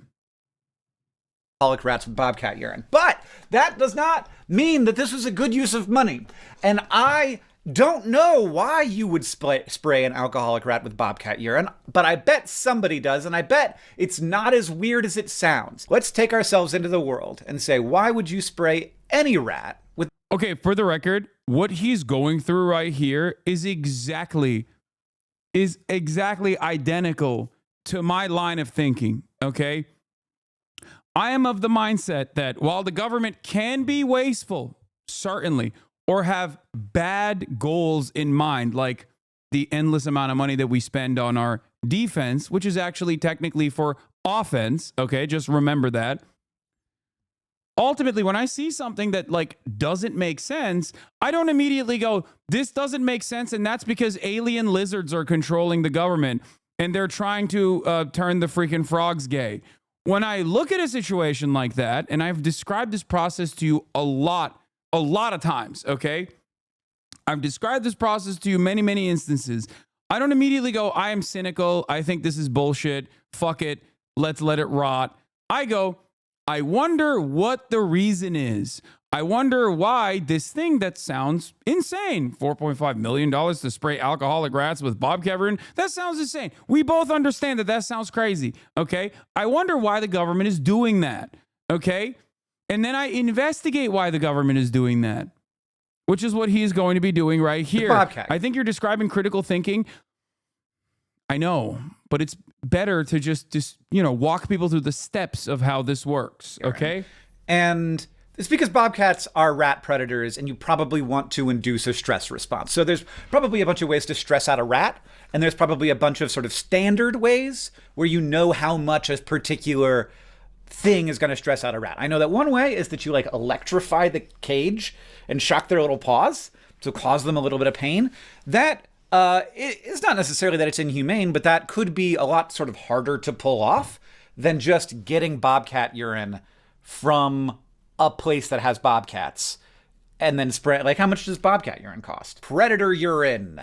Oh, I love that. I love what? Wait a second. Talking with the P-Man. So yeah, you could pick up a 64-ounce growler. Oh, no, I would have used that word, of bobcat urine for $125. That's easy. You could do it in a number of different labs. So if you want to repeat the thing, you just go to the P-Man and you say, hey, pick me up a little bit more bobcat urine. And you spray it with this sprayer. It's the same thing. This is, I almost guarantee you, why they sprayed the alcoholic rats with bobcat urine. It wasn't to see like, what happens when you spray an alcoholic rat with bobcat urine? It was to intentionally induce a stress response to see what would happen. And I don't know if these rats are alcoholic, because this is just some tweet from the internet. I don't know if they're alcoholic rats or if they are rats who are drunk. If they got rats drunk and then stressed them out, and then they stressed out non-drunk rats to see like the difference between them. Hi, I'm a scientific researcher. You can frame all research in this type of way. For example, I've spent 5 years studying how one bacterial protein behaves under pressures 2x greater than the Mariana Trench. Sounds dumb and pointless. Or in layman's terms, I'm figuring out how to make Parkinson's medication more efficiently. Please don't take away my funding. Marinara Trench. So that is the point, right? Like the example I use always, and this is a technique that Republicans use so fucking frequently when talking about like medicine that they don't like. Okay, I'm going to just categorize this as medicine that Republicans don't like. Republicans don't like HRT, okay? Well, they do like HRT when they're taking it, right? They just don't like HRT when trans people are taking it. So they describe the medical process in the most gruesome ways possible, okay? Now, you can do that for every single instance of medicine, okay? I can do that for open heart surgery. If I were to describe to you the process in which you have to cut someone's fucking skin open, okay, and dig deep, break their fucking rib cage piece by piece, pull it apart, okay, and then go in there and cut open their fucking heart, you'd be like, that's gruesome. We should stop that. We should stop that. What do you mean people are using a bone saw? I thought only Mohammed bin Salman's most loyal soldiers use that in an Istanbul embassy against journalists that they don't like. What? Ban heart surgery now. Ban it. I'm scared. Okay? That's fucking barbaric, right? When you think about it, it's barbaric. It's also a necessity, a medical necessity. Okay? We cannot operate on the whims of fucking idiots. Do you understand? We can't do that. We have a long practice of doing just that and we look back at history and we dunk on those guys. Okay? Like, we love turning around and being like, these fucking idiots. Like, they punished my man for saying that the earth revolves around the sun and not vice versa. How fucking stupid were these guys who were controlling the fucking institutions, man? What a bunch of dumbasses. And then without even a shred of fucking irony, we turn around and do the same shit.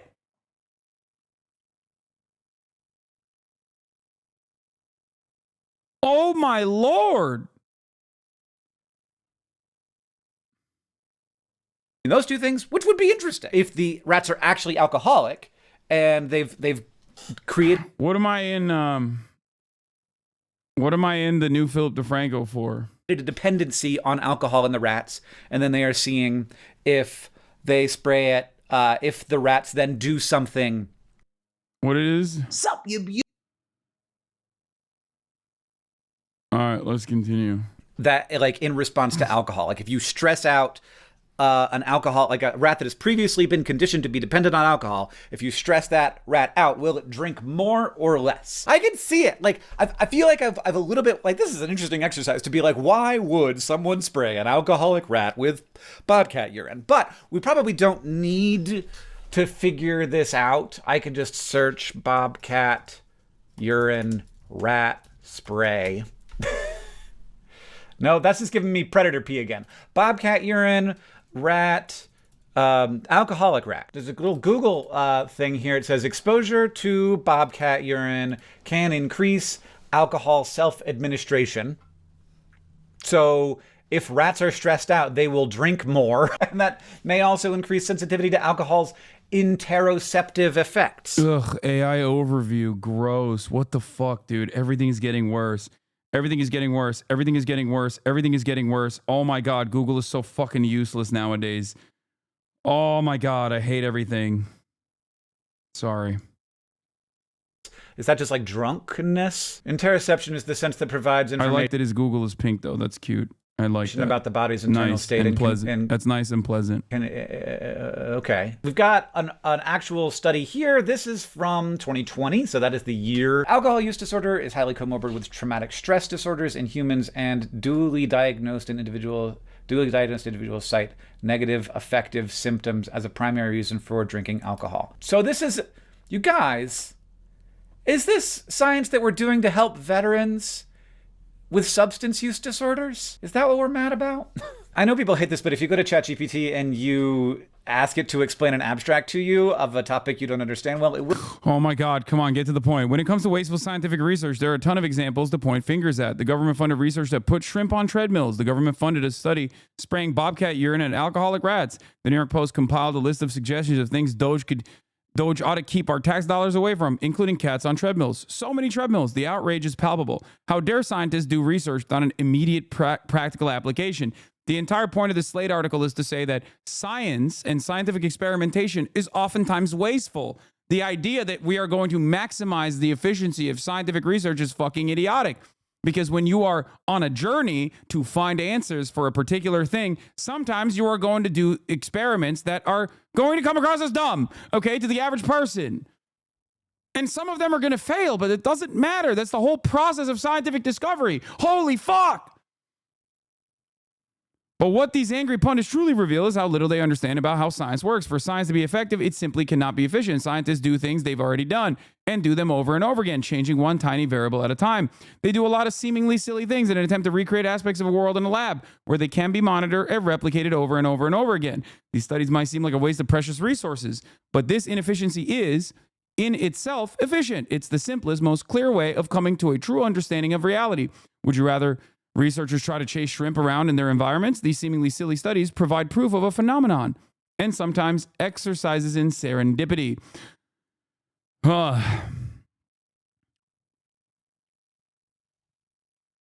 Here. Where's the second mention of Bobcat in the article? Okay, yes, maybe you still have questions about the bobcat pee thing. People seem very upset about the idea of the government spending money spraying bobcat pee on rats, but here's the thing. There are many rodent studies that waft bobcat pee, cat hair, fox odor, and more at mice. If this sounds silly, it's because you are not thinking like a mouse. Predators stress out cats. Predators stress out mice, cats, bobcats, foxes, mouse predators. Those wasteful studies were studying the effects of stress on rats and how that stress might be increased if those rats had a lot of previous alcohol exposure. It's not about giving rats nightmares.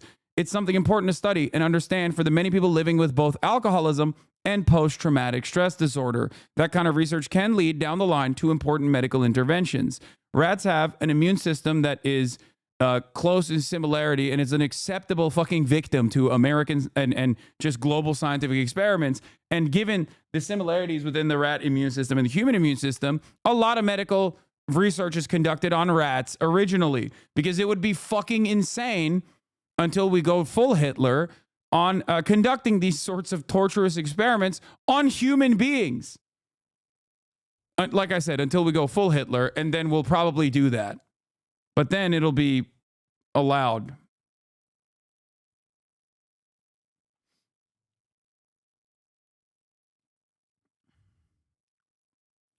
When people pull out these examples of inefficiency, mocking the seemingly silly waste of government funding, what they're really showing is their ignorance. They're showing that they have no real understanding of what research is or how it works. And if basic research is stripped down, streamlined, or tossed entirely in favor of efficiency, it will just not be scientists who suffer. It will be all of us.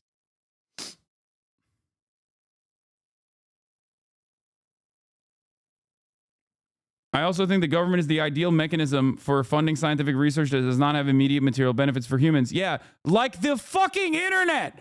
There is no profit to be had in zoological research, and it doesn't directly impact humans, but it's still important and good to know to expand our knowledge base of the world around us. It's so fucking short-sighted to be mad at this.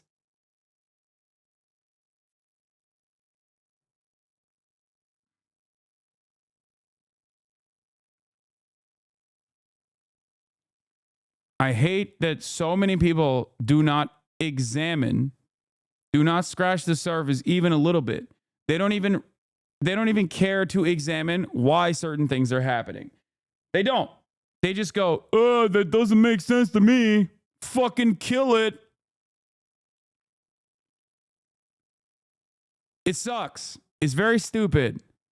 It's very frustrating. And in an era where narrative is more important than the truth, okay, and critical thinking is not necessarily valued or even taught, we are becoming dumber and dumber as a direct consequence of that, and we are advocating for our own demise every single fucking day.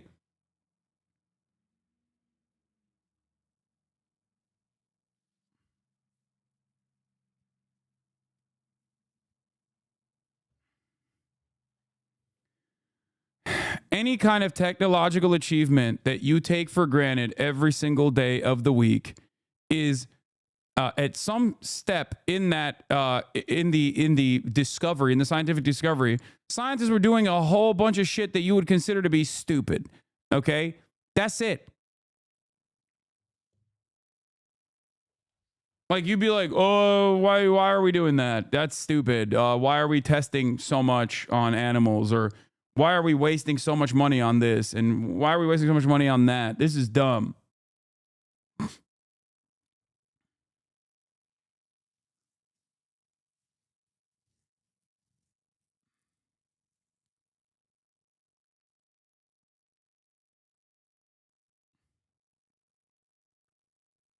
Anyway.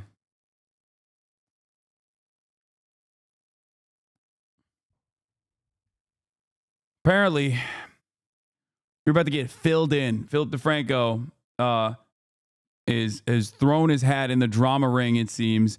Ethan Klein's situation got worse. The Onion bought Infowars, Sydney Sweeney slams fake women, and more. Beautiful bastards. Welcome back to the Philip DeFranco Show, your daily dive into the news. We have so much to talk about today. Domestic and international, big, small, political, social. But let's start with some internet controversy news. This has really started blowing up more and more. So let's talk about Ethan Klein and Hasan Piker. They're both big creators in the streaming and podcast space. They're former co-hosts. But, with this specific situation, it starts and is mainly focused on Ethan Klein, who's facing backlash again. And this time it was over a game that he played on his podcast yesterday. Today, my friends, we are going to play the exciting game here. You at home, play along. We're going to play, is it Twitch or is it a terrorist? Let's take a look here, guys. Start. You know, there's more to the game, but even just that part right there alone, that faced tons of backlash. With a number of people think that it was wrong that the opening image was a side-by-side of Hasan Piker and Osama bin Laden. And in fact, at a later point in the game, you had someone from H3's team, AB, even calling that out. I don't know who made this, but yeah, I'm not a fan of the Hasan and Osama on the front page. They need at least if they're going to compare them, I mean, I'll guess. And so with all this, it appears that they were playing a game from a website called Twitch or Terrorist.com. And to play, you had to read quotes and guess if a Twitch streamer or a terrorist said it. And they all ended up being Twitch streamer quotes, mostly from other creators by the name of like Sneeko and Myron, who've been heavily criticized for anti- They're not even, for the record, these guys aren't even Twitch streamers, okay? And yes, it is fucking insane. It is fucking insane to just like put actual anti-Semites alongside people who are not anti-Semitic but pro-Palestinian in an effort to be like, see, they're all terrorists. Look at all these guys. I didn't expect you to cover this. I wouldn't have, but Philly D is covering it. Anti-Semitism in the past for posts like these, which made its way into the game. But also, yeah, Dan made this site, including all the other sites. Destiny's second in command. Isn't people who are pro-Palestinian just you?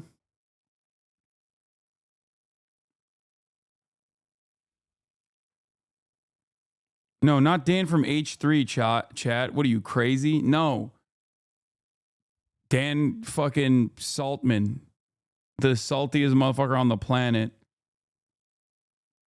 Included one post each from Hasan and Frogan, who's another creator Ethan's called out and feuded with in the past. But again, most ended up being from creators Sneeko and Myron, so he ended up closing the game by saying, You're right, though, that game sucks. It was just not enough variety. It didn't prove anything, because all the anti-Semites was just like Myron and Sneeko. And so all that happens, but then once the clips... Damn, I can't believe that they couldn't find anti-Semitic quotes of me.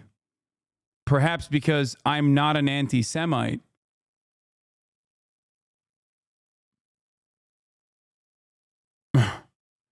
Damn, why doesn't this have more quotes of Hasan being anti-Semitic?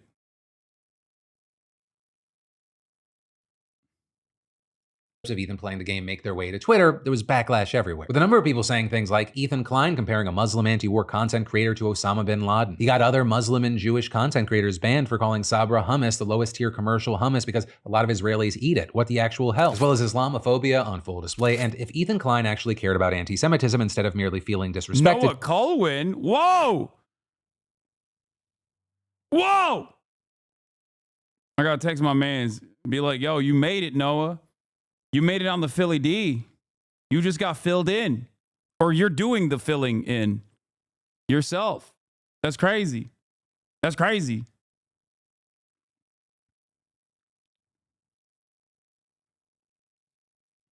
If Ethan Klein actually cared about anti-Semitism instead of merely feeling disrespected, he would consider what it means to represent Jewish people by being a nonstop whiny bigot. He would consider what it means to represent Jewish people by being a nonstop whiny bigot. He even had some tagging YouTube social accounts to say that they're platforming racism and hate. And we even saw Hasan Piker himself responding, saying, my former podcast co-host misunderstood me when I said in America that anti-Semitism is institutionally unacceptable, but Islamophobia is permitted if not encouraged. Yesterday, he proved my point. While that received a lot of support, you also had some people responding to Hasan. Yeah.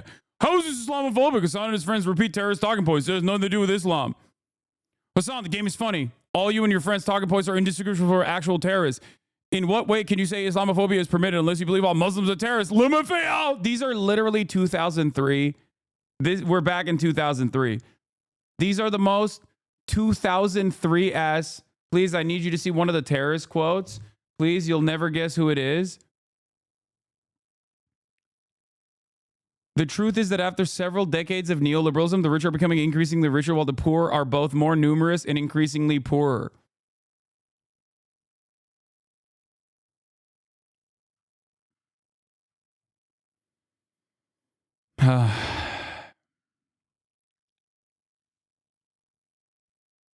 Unless you believe all Muslims are terrorists, Lamafeo, how can you not see everyone and Ethan in particular is talking about? Guys?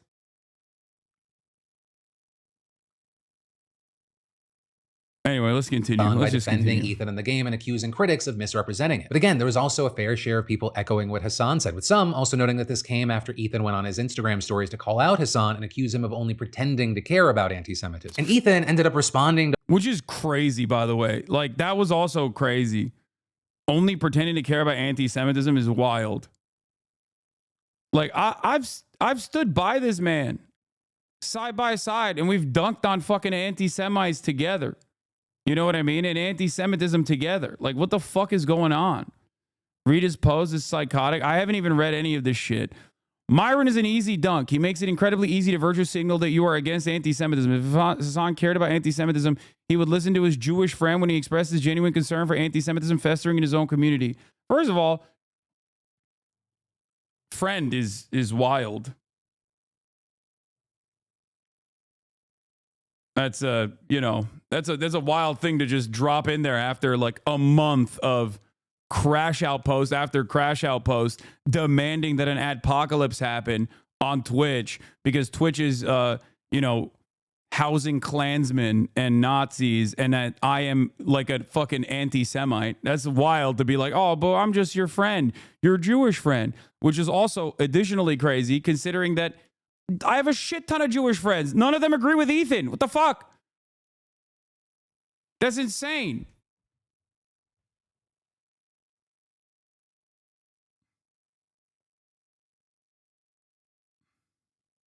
What?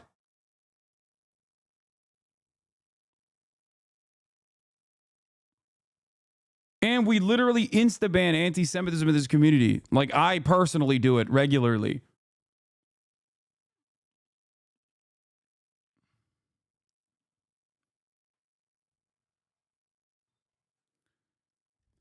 If Hasan cared about anti-Semitism, he would stop purity testing every Jew based on Zionist, anti-Zionist, a term that has lost all meaning. 90% of Jews globally would be considered a Zionist, a term that encapsulates both religious supremacists who believe they have a mandate from God to settle in the West Bank, and every secular Reform Jew in the world who thinks Israel should continue to exist. I do not purity test every Jew based on Zionist, anti-Zionist. That is insane. I've not only never done that, I don't know why the fuck he's even saying that I do that. What the fuck? And for the record, Zionism has not lost its meaning. If it did, I don't know why you would say that like 90% of Jews globally are considered Zionists, which I also disagree with as well.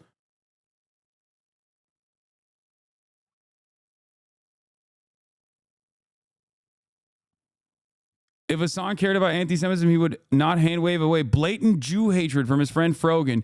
He would, yeah, I know. I should fucking, I should put Frogan in a dunk tank for doing the tier list that Raffi and themselves like put on the Arabs podcast. That was perfectly fine, and everybody understood exactly what the fuck it was. Mad that Trump won, baby boy. Brother, you are probably, alongside myself, going to die of polio, and you're over here celebrating that as an accomplishment. What a fucking stupid thing to get excited about. Like, we're all gonna fucking die of diseases that are preventable, and this motherfucker, Trump gave me 200 RP to vote for him. What?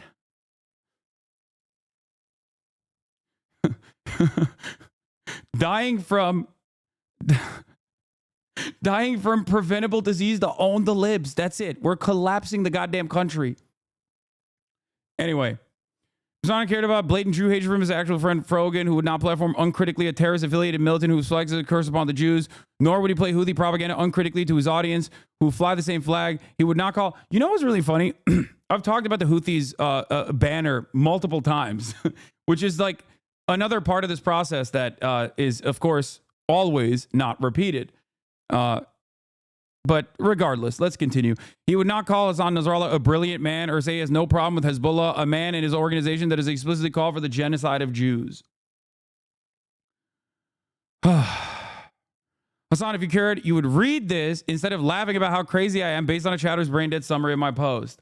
I like that I addressed all of these talking points a million times over, but, you know. Yeah, there it is. I read it, and it still sounds crazy. Okay? Contextualizing and offering analysis to how certain non-government organizations exist is not a de facto carte blanche defense of the way that they exist or the things that they do. Okay? That's it.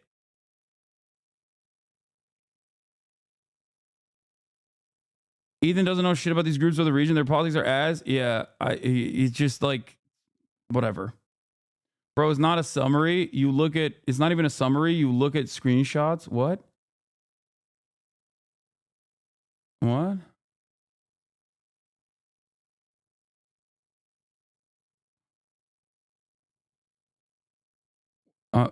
What? He's saying, read this, and I am.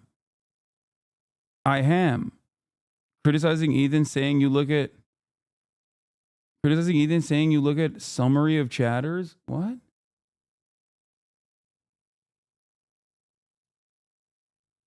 I'm confused. Ethan literally looks for clips in the Destiny Reddit. Yeah, I know. I like that a lot of Ethan's well-sourced criticisms.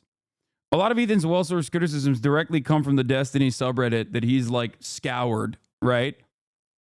Like straightforwardly. And that is actually causing valid concerns. But considering that the Destiny subreddit is, routinely scouring my stream, I'm very familiar with the talking points. So, of course, I don't even have to fucking see it to know exactly where these valid concerns are coming from. Because I've addressed it a million times over. I address it every single day. But let's continue. Stories to call out Hasan and accuse him of only pretending to care about anti-Semitism. Yeah, Myron's the easy Ethan ended done. up responding. Why is Hasan in a game called Twitch or Terrorist? Because he's accused of supporting terrorism by Ethan.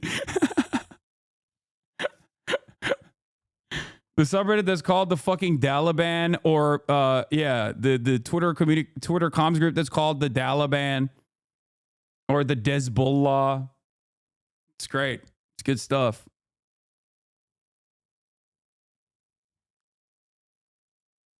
Yeah, you stand accused. That is the beginning and end of this analysis. There are plenty of quotes on the site from non-Muslims. I didn't make the site. I opened it for like 2 minutes and mostly talked about how dumb it is. We immediately commented on how dumb the Osama versus Hasan comparison is. We, unless he's speaking French here, is carrying a lot of the fucking burden. I think it was AB who commented on how bad it was, and you chose to continue, but what do I fucking know? And this game, for the record, was Islamophobic from the jump. The idea that like all of these pro-Palestinian content creators are like automatically terrorists, like it's fucking ridiculous, okay? Bundling actual anti-Semites like Myron and Sneeko with people like myself. Also, very weird shit, right? And slapping terrorism as a designation on it. Also very weird. Now, a lot of other content creators on this fucking website, Twitch, the one that is dangerously anti-Semitic, according to Ethan, that a lot of content creators, including Asmongold, have played this game. Why didn't I fucking chirp about it then? Because what the fuck am I supposed to do? I can't do anything about it, okay? Islamophobia is completely permitted. It's permissible. That's just the truth. Both bigotries, anti-Semitism, okay, and Islamophobia are unacceptable. They're unacceptable. That's it. And I will never accept it. And I always combat it. And I always have. And I always will. Okay? But the way that, institutions, organizations, the way they treat Islamophobia versus anti-Semitism is different. Islamophobia is broadly accepted. Now, the reason why it is because in the post 9/11 universe, America had to do a whole bunch of social conditioning to get people primed to go and fucking destroy the Middle East.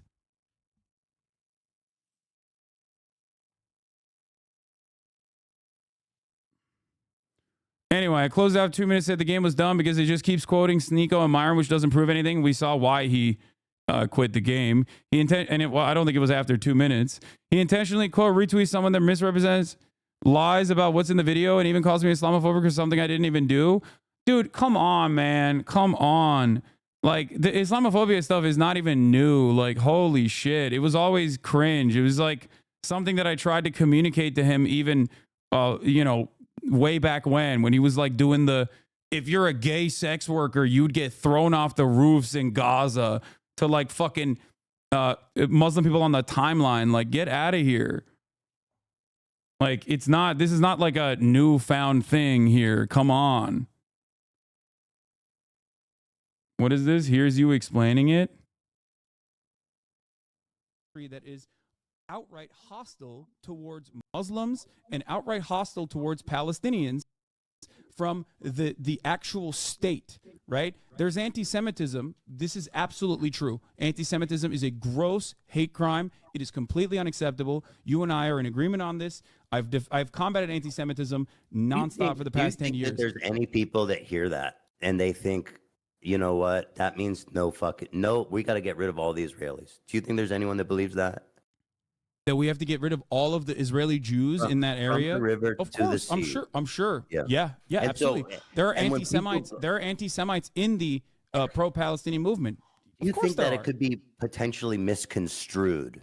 Can it be potentially misconstrued? Absolutely. Anything can be misconstrued. And so Any in that- slogan can in- be in misconstrued. consideration of all these things, if it can be misconstrued, if it is believed by people to mean it that way, then I don't think Jews are outside of their right to say, hey, this phraseology. The phrase that we're talking about is from the river to the sea, Palestine will be free, by the way.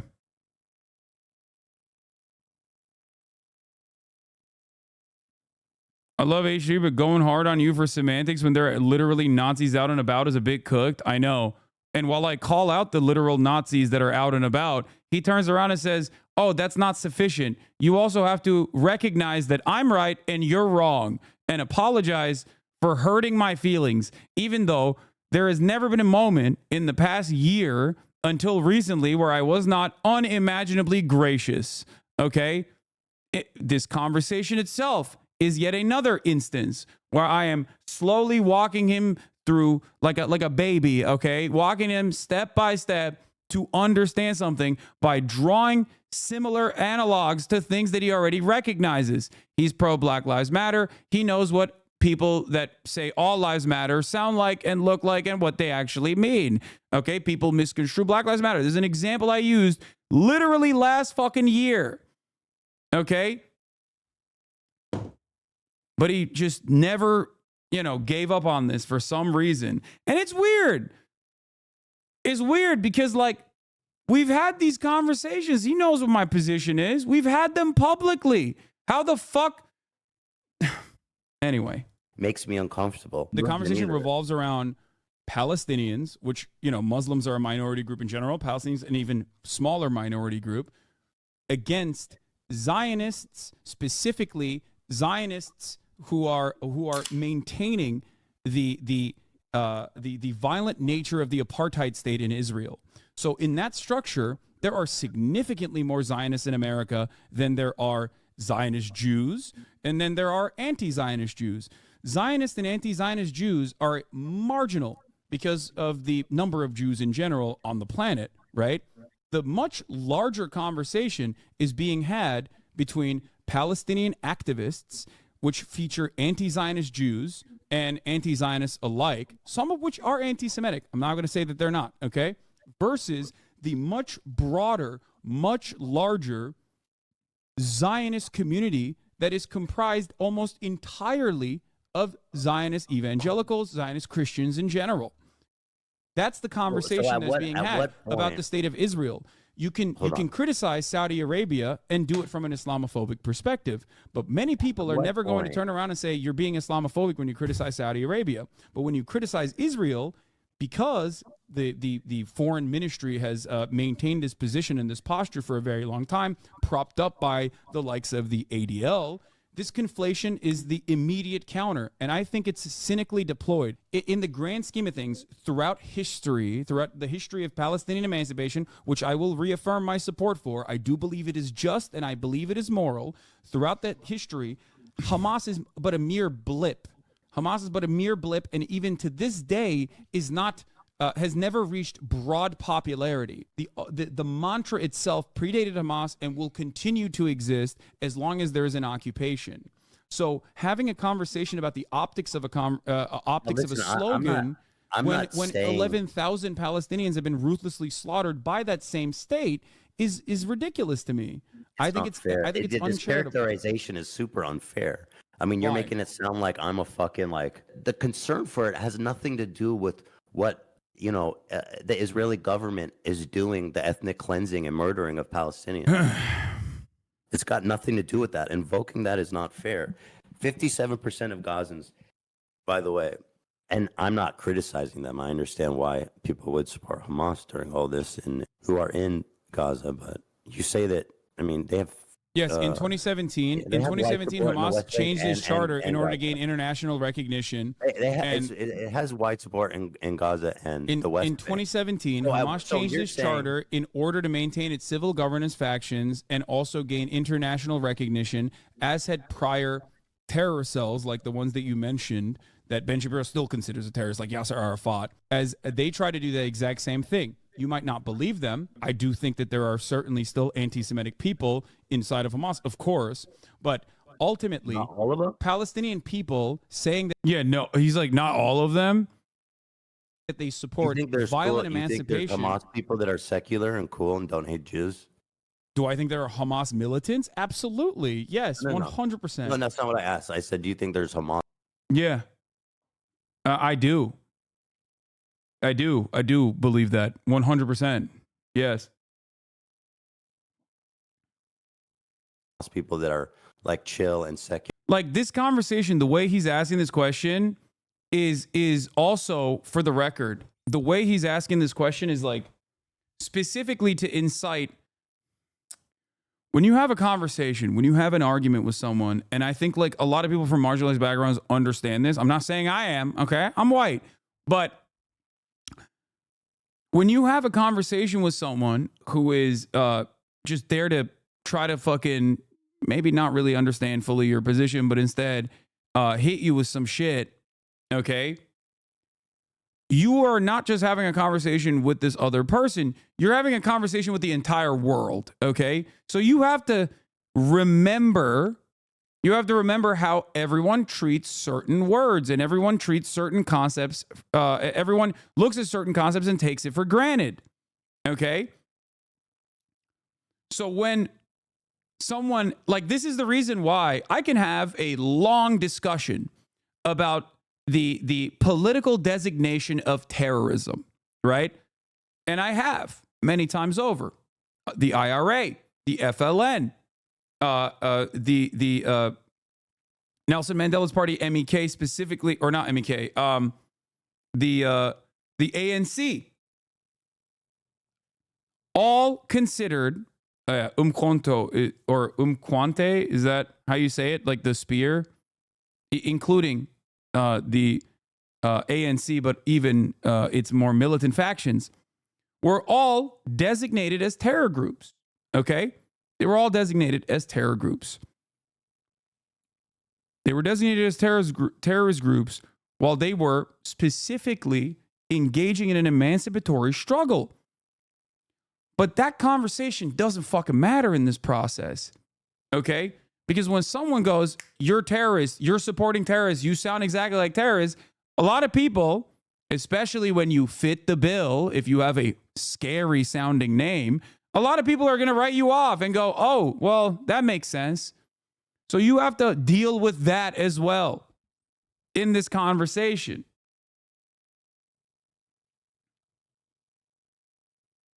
And they don't hate Jews. Oh, 100%. Well, yeah. You can yell at me all day for that. I 100,000% believe it. There are fucking 18, 19-year-olds. They don't know anything except fucking bombs being blown up in their heads. That is simply that is simply a means of violent retaliation. I don't think people operate on being bad and being good. I think people operate on, holy fuck, there's a bomb blowing up in my face that killed my fucking family. I hate this fucking state, and I'm going to join whichever faction will allow me to continue fighting against this state. Not every single person is like motivated by like cleansing every Jewish person in I'll send you a Israel. link. If that was the case, they would not have tried to make a. They would not have tried. Okay, I'll if send you a that was the message. case, they would not have tried to change their charter and become more and recenter their posturing so that they can get international recognition. Whether Of it course was they would going to change happen their or not charter is one because other thing. The original one was like insane. Yeah. And who the Yeah, fuck's no, gonna support I that? agree.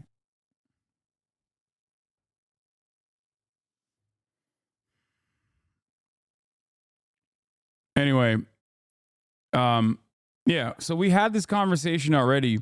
It's so insane to see this jump from basically a civil conversation to Hasan as Osama bin Laden.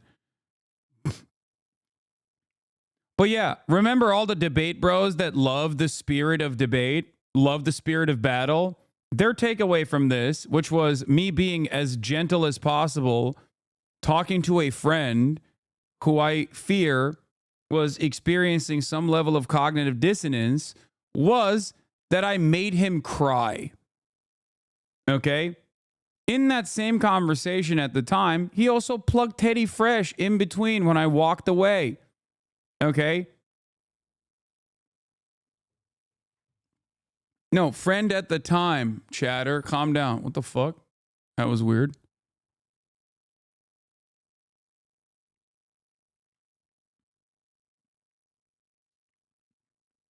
My point is, the people that, the people basically looked at this and went, well, Ethan didn't make a lot of great points here, so we're just going to fucking talk about how Hasan was a big meanie to him.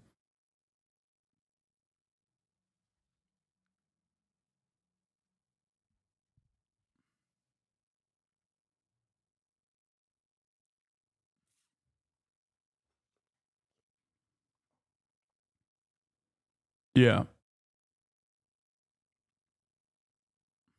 To all this backlash himself, writing, question, why is Hasan in a game called Twitch or Terrorist? Answer, because he is accused of supporting terrorism. That is the beginning and end of this analysis. Arguing that there were plenty of quotes on the site that came from non-Muslims and that he didn't even make the site himself, he only played the game on it for a few minutes. And then also saying Hasan's post about the situation was misleading and saying Hasan was accusing him of being Islamophobic for things he didn't even do. With Yeah, like that's the funniest part about it is like I don't know who Ethan is going to convince that he's not being Islamophobic when I think, this is not a conversation that has taken that much space in this process. But like, come on, dude.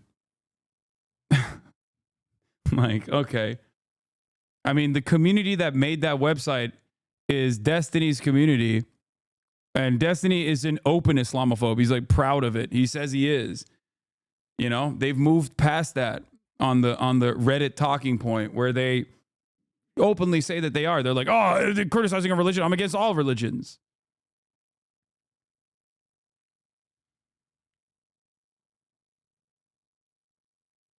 But yeah.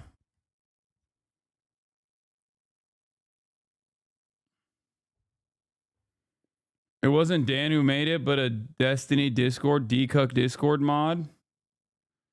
What is this? Sticks sick stuff out there. Front page. They need a. What is this?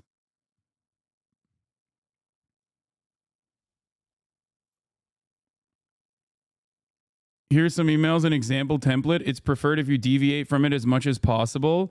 Subject, urgent concern regarding upcoming appearance with Hasan Piker, and then a whole bunch of emails. Dear CNN, I'm writing to bring an urgent concern to your attention regarding an upcoming appearance scheduled with Hasan Piker. It has come to my attention that Hasan Piker is known for promoting anti-Semitic views and expressing support for terrorism-related activities.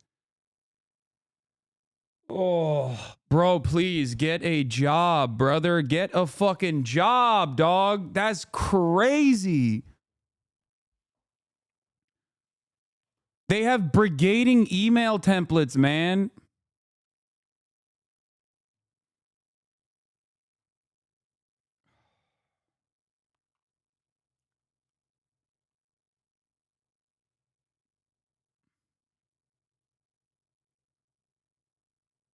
They had one for the DNC execs. Oh, yeah. There was another. Hold on.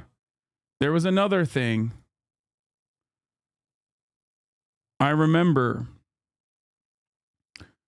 What was it? There was There was that JSTLK guy who was like literally sending fake fucking shit to the DNC. This is probably what they sent to the USC too, right? Yeah. 27,000 emails to the USC deans to try to stop me from speaking on campus. The box text is code to spam email. They're using bots. Yeah.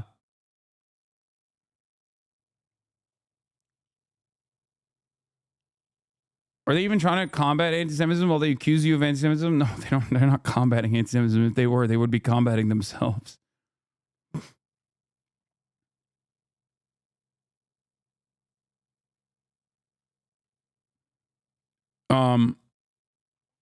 I like that they also, these guys claim they're not obsessed with you. They have an entire Discord server dedicated to this shit.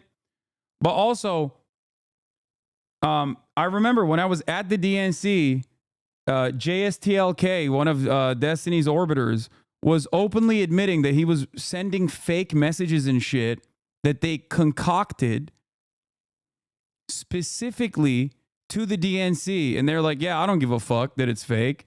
Who cares? Like, just, cause some commotion.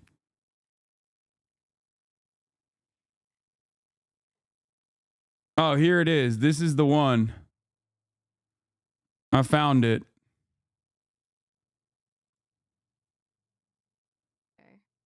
Bro.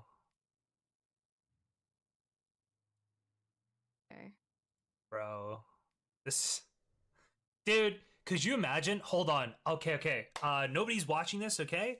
But we need this psyop, okay? I need somebody to go and show, all right? Like text messages with somebody at the we need to fake text messages, okay? From a DGGer to the DNC that's just saying like, hey, Hassan Piker was saying this at the DNC. Okay, we don't actually need it doesn't need to be real. Just needs to be convincing fake DMs, okay? Of you DMing somebody at the DNC. Go to LinkedIn, find somebody who could make decisions, okay? Fake DMs with them, okay? Fake the DMs of you saying, here's the clip of him saying this shit, all right? Here's the clip of him. No. It's a joke, guys. We don't actually, I'm saying that just to fuck with him, okay? So you fake the DMs. You fake the DMs of you reporting his Israel clip, his rudeness to the hostages, to the DNC, and them saying, oh, maybe it's not appropriate, he's here the next day, okay? And then when he's going to leave, also say, hey, I'm watching his stream, you didn't take his press credentials away, okay? Yeah, this is like shit that had already happened at this point. And he was like trying to meme, like they're like, oh yeah, we're going to make like fake messages back and forth to have a fun little, to take credit for it, basically. Make it believable. Make it believable. And we'll tweet it out. All right. I'm telling you that this will make him one official new account and one DGG report. Look at the level of obsession, dude. Why would you want to stream this? Dude, it's unbelievable the level of fucking. So they did get you kicked out? No, they didn't. They wanted to take ownership over it, to be like, we did it. We were the ones who got him kicked out or whatever. Reporting it. Well, maybe, okay? I'm just saying that this person's username on Kick is Hasan Abi. Like, that's psychotic, man. If we have these things and somebody posts them, you don't even need that. You need you need somebody posting it to what you need. Maybe this is what you mean, okay? Tom Pinion, ex-girlfriend. Maybe this is what you mean, is we need somebody. I will retweet this, but it'll be somebody who posts it in the community and says, look. Bro, this is literally just like maximum stalker shit. He's taking credit for shit like his internet troll ISIS. Why are these dudes so weird? Well, just a reminder that this dude straight up said that it was fucking up his real life experiences, that he couldn't stop himself from saying the N-word in and around like normal people. Like, they had a long back and forth about like the ethics of saying the N-word and how it was actually ruining his life because he just kept accidentally having to say it and didn't want to in the real world, even though he was perfectly fine saying it online, and he did in that conversation. Look, I got Hasan kicked out from the DNC, okay? And then I'll retweet it and I'll say, holy shit, this is hilarious, okay? I'm telling you, it'll be, it will be very funny. Think Tom will cover this? Which Tom? Turkey Tom? Maybe Turkey Tom. Yeah, they have like all of their orbiters too that are like in the YouTube commentary sphere that are Keemstar aligned that will just like lap up any kind of like anti-Hasan shit and cover it with the utmost sincerity. Like this is the most important thing that has happened. I think he was covering some other Hasan stuff on Twitter. I need to start using Twitter again. I haven't been using it enough. But I'm just telling you that this would be so fucking funny. You still want the clip of Hasan fighting with a pro? I do, yes. So I will watch that in a second. Sorry, I forgot. This is my true passion in life, is just A-logging Hasan being unhinged, okay? I wasn't sure I wanted to... Listen, I get a little sad streaming sometimes. I'm like, why am I doing this? And then we get to watch some Hasan content, and I remember that this is my passion, okay?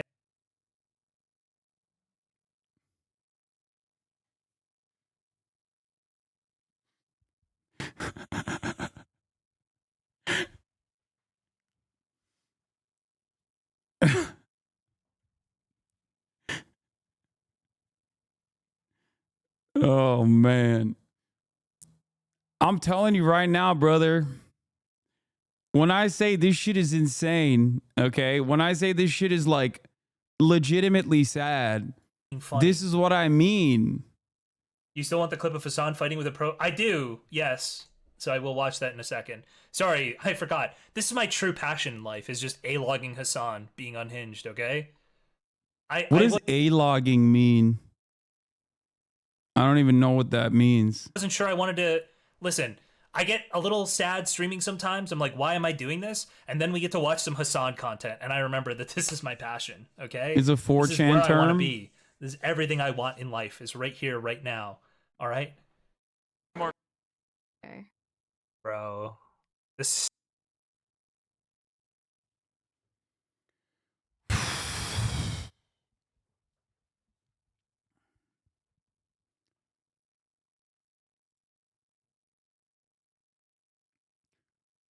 A term used to describe one's expressing disproportionate levels of hatred for someone, often including wishing them physical harm, usually for perceived crimes, in air quotes, that they are guilty, in air quotes, of.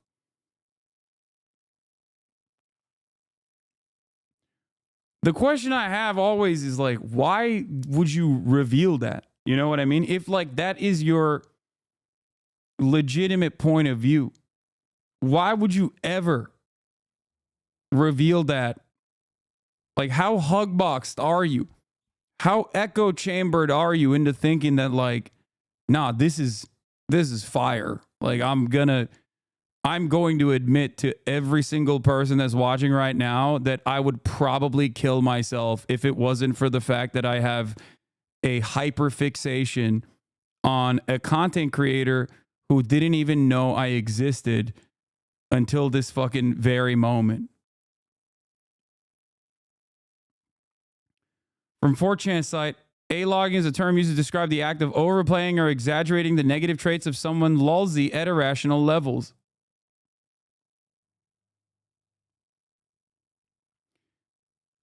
What's so shocking about this incredibly pathetic display of someone voluntarily revealing that they are basically not fully human. You know, they've just lost their humanity in this process. And they're simply an instrument of another content creator's will. Okay. What's so crazy about it is that it has not worked. So I think like in that process, they just get even more angry. You know? That's what's so crazy about it.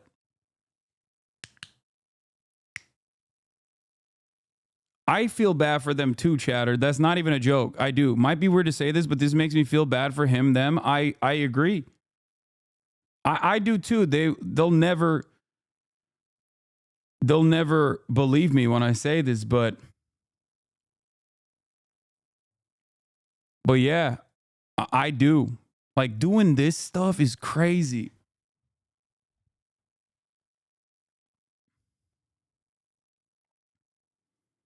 Here's some recent articles. A congressional letter from Congressman Ruchi Torres discussing Hasan Piker's views. If you would like any additional details, specific information about this content creator's past statements and affiliations, like they're like, oh, we found a new way to relive the glory days of Gamergate is what these guys are doing.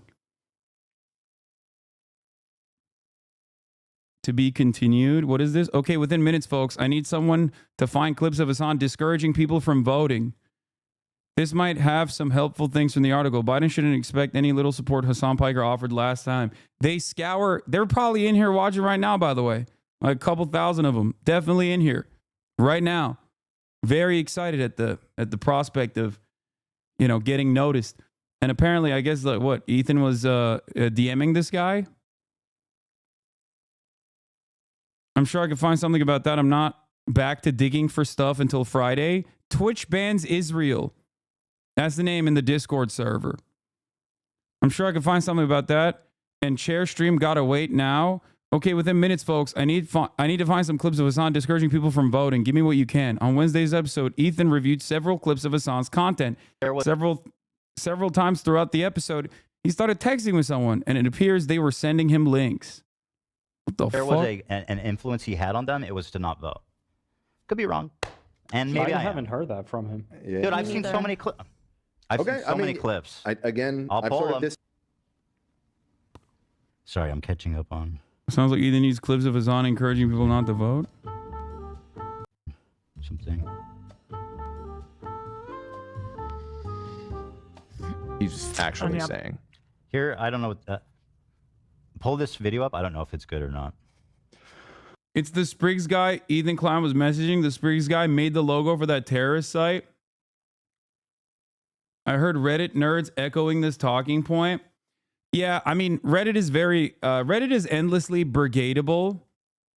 So there's not much you can do, especially if it's like, if you're brigading in a pro-Israel kind of way. Holy shit, go look at World News, you know what I mean? They use bots to scrape every single message from Twitch chat and Discord. They have guides on their sites on how to download the VODs to scrape the logs and clip out of context.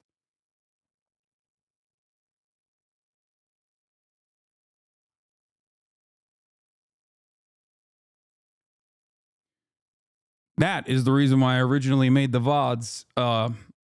That is the reason why I originally paywalled the VODs for subscriptions.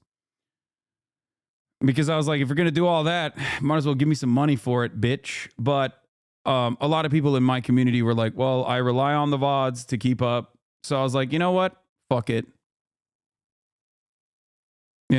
I'll take it. It's all good.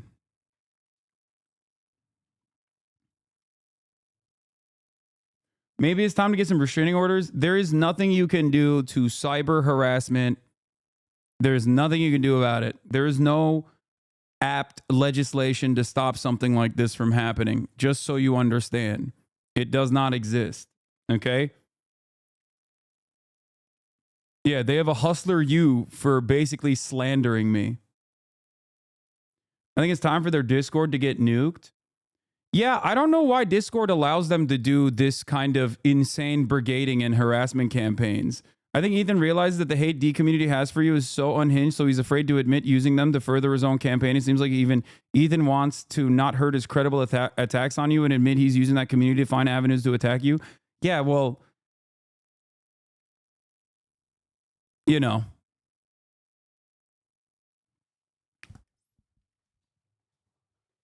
I think part of that is... Hold on. Doors open. Okay. Yeah, I don't know why Discord allows that kind of shit to fly, but so does Reddit, really. Oh my God, you called it? Let's go. Asmongold's on it now.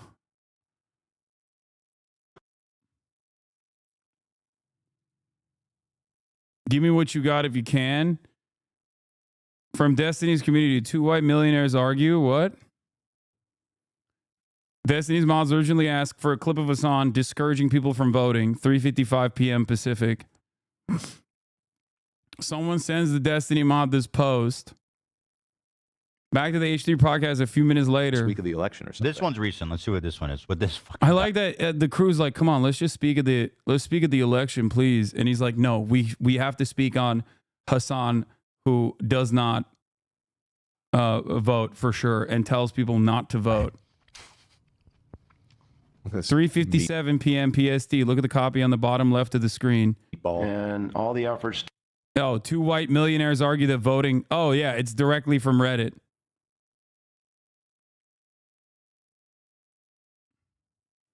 Wow, what a crazy coincidence. Surely that didn't happen again, here. right? No stone unturned here. The answer is here.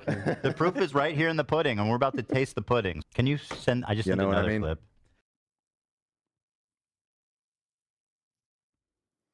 Okay, within minutes from the article. Wait, this is the same one. Destiny's mod requests examples of Hasan discouraging people from voting again at 4:06. Okay, within minutes, I need to find some clips of Hasan discouraging people from voting. Someone provides the clips titled, Hasan is asked when he will endorse Kamala. By the way, I'm willing to bet that that's probably a fucking gray name sock account that was also asking that too. Here's another one I got. Well, you guys look for that. Fighting for a brighter future may be hard work. Again, look at the title of the video on the bottom of the screen. Endorsing this ticket. I mean, when I see some fucking momentum on Gaza.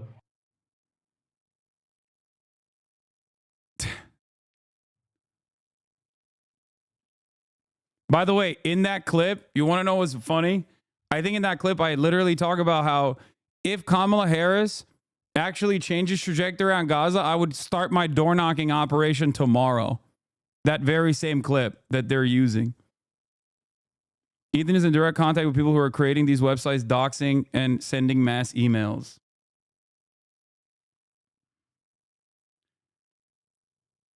It was wild. Ethan kept looking for a video of you encouraging not to vote. When it didn't work, he would try to find another one. 3 different videos.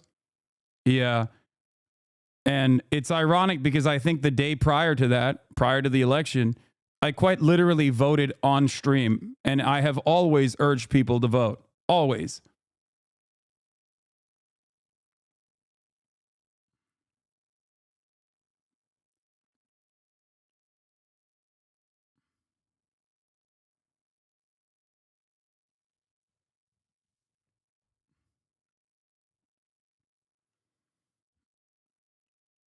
Ethan is the kind of guy that if he hates you, he really hates you, and given enough time, he can convince himself to hate anyone and anything.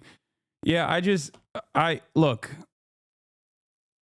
my point is, I hope that Ethan can, maybe take a step back from this stuff. And it's not because I'm like genuinely fearful that he is exposing my secret anti-Semitism or some shit that he's going to assume I'm saying. I wish him well, just like I wish all of those other haters well. You know what I mean? Including that one guy who's like, my entire life's purpose is to basically fucking, what is it? A-logging Hasan? I want everyone to be healthy. I want everyone to have a good life, okay? Regardless. I guess that's the difference. This even includes Destiny, by the way. Like, I think that he would be an infinitely happier person if he didn't constantly get in his own way, right? Like, for example, here, I'm going to show you my attitude, and then I'm going to show you his attitude. And yeah, when I found out, I was like, yeah, fucking, you should keep doing this. Wait, no, not this. Hold on. This is what I was going to show you. Here. This. I guess my first question is going to be, do you really think Hasan and Mike from PA should kill themselves? I wish they would. Yes. Do you think that's at all a harmful statement to make that goes against, I don't know, just objective morality? No. I think their deaths by suicide would make the world a safer place for more people. Problem is, like what you said, they make money out of this outside the pleasure they get of this. Yeah.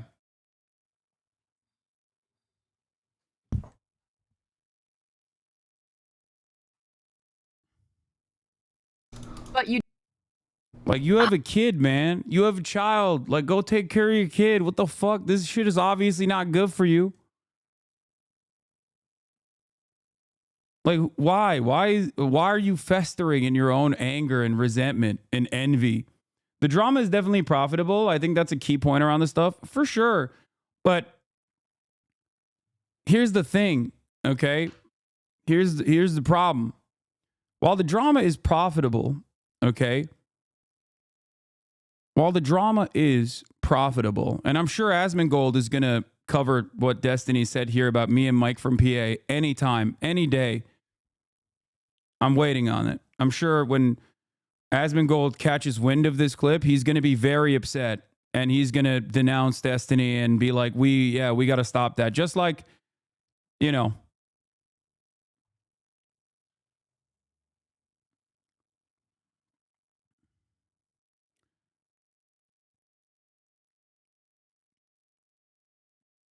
the thing I was trying to say is that while this, okay,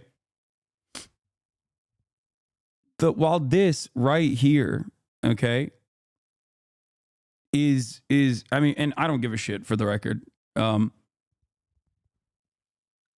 this right here might be profitable, okay, it's robbing you of your soul, okay? This level of hatred and toxicity, unironically, and not just for Destiny himself, but for his entire community, is unhealthy. This level of pathological obsession is unhealthy. Straight up.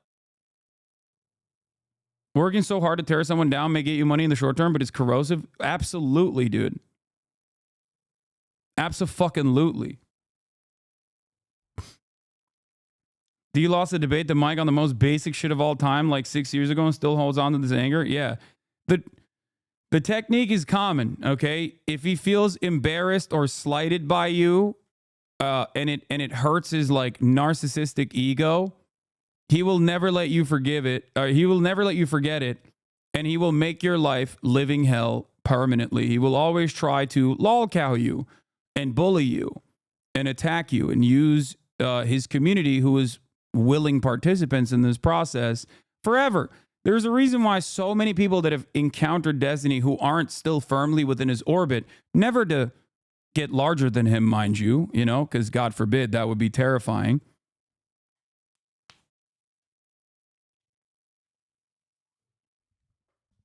Are always victim to the same kind of cyber stalking and cyber harassment campaigns. Always looking at why other people are responsible for their favorite internet debate god being perceived as someone who is fucking gross. Okay? It's this kind of shit, man. That's it. It's literally the burning bridge joke for them. They wait for it and hope for it so they can go off and start harassing people. Yeah, it's a community that is entirely built around just like tackling his fucking enemies for him.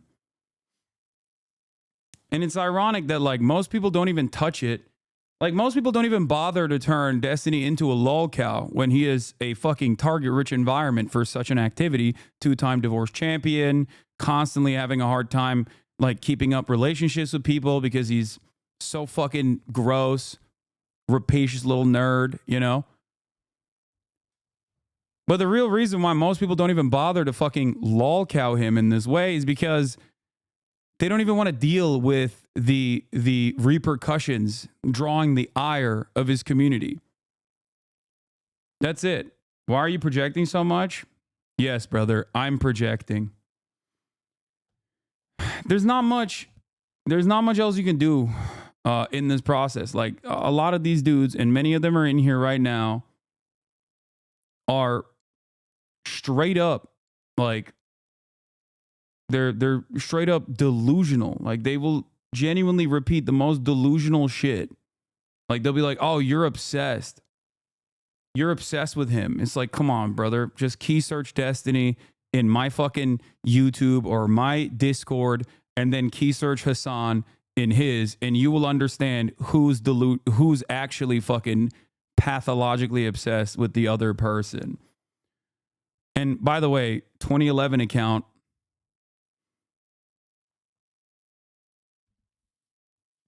I know your ass is not 14 years old.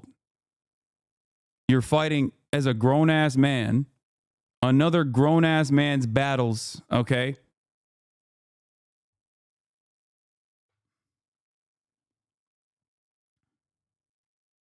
In air quotes, fighting. Yes, yes, you're going to destroy me in the marketplace of ideas with debate. Ay, ay, ay.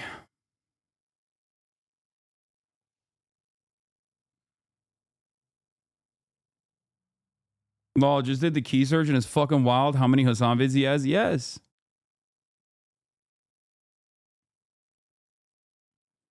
You know what's interesting is that Destiny's community was trying this before the Israel shit, and Ethan recognized it and saw how insane it was. Interesting he joined them when they confirmed his own biases. Yeah.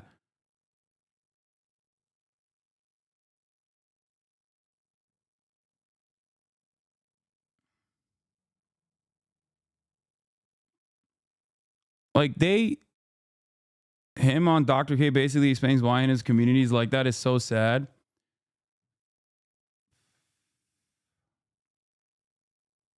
I get why D was ignored all the time now on stream. Fucking wild behavior from that community.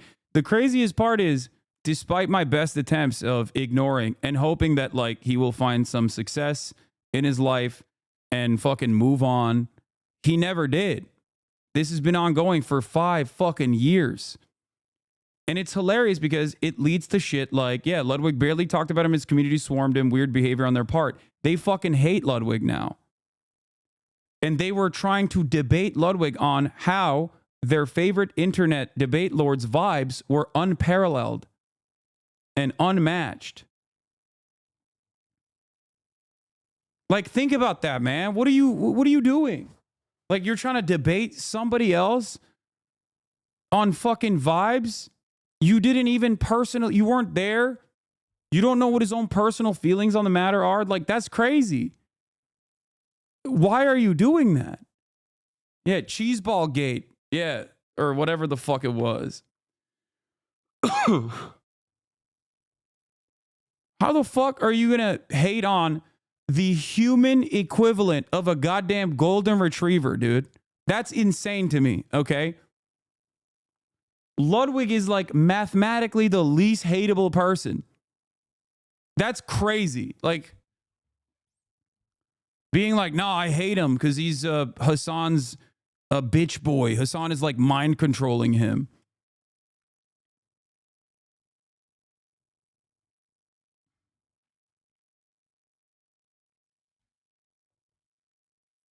Yeah, not to mention how we talked about Cutie or Slime. It's just all toxicity all the way down, you know?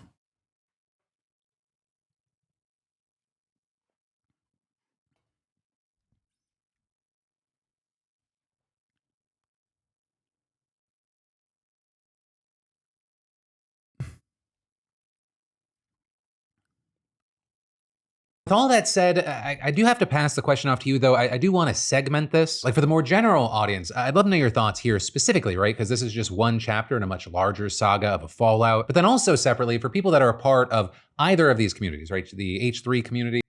D has decided that his entire existence is a calculated facade and that outrages him because he can't believe he exists sincerely. Huh? The Hasan Piker community.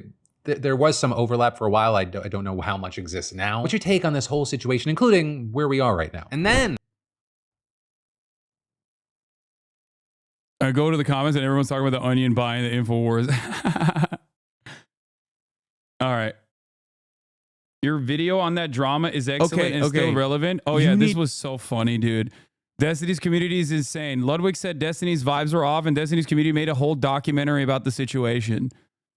Like, you can't operate like that, man. You can't fucking operate like that.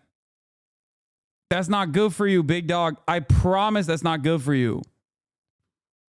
They made a fucking documentary about it.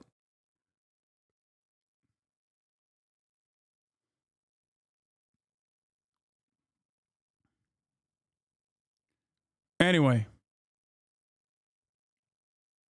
I'm a stash hater, but the stash with the light beard looks killer. Thank you. Oh.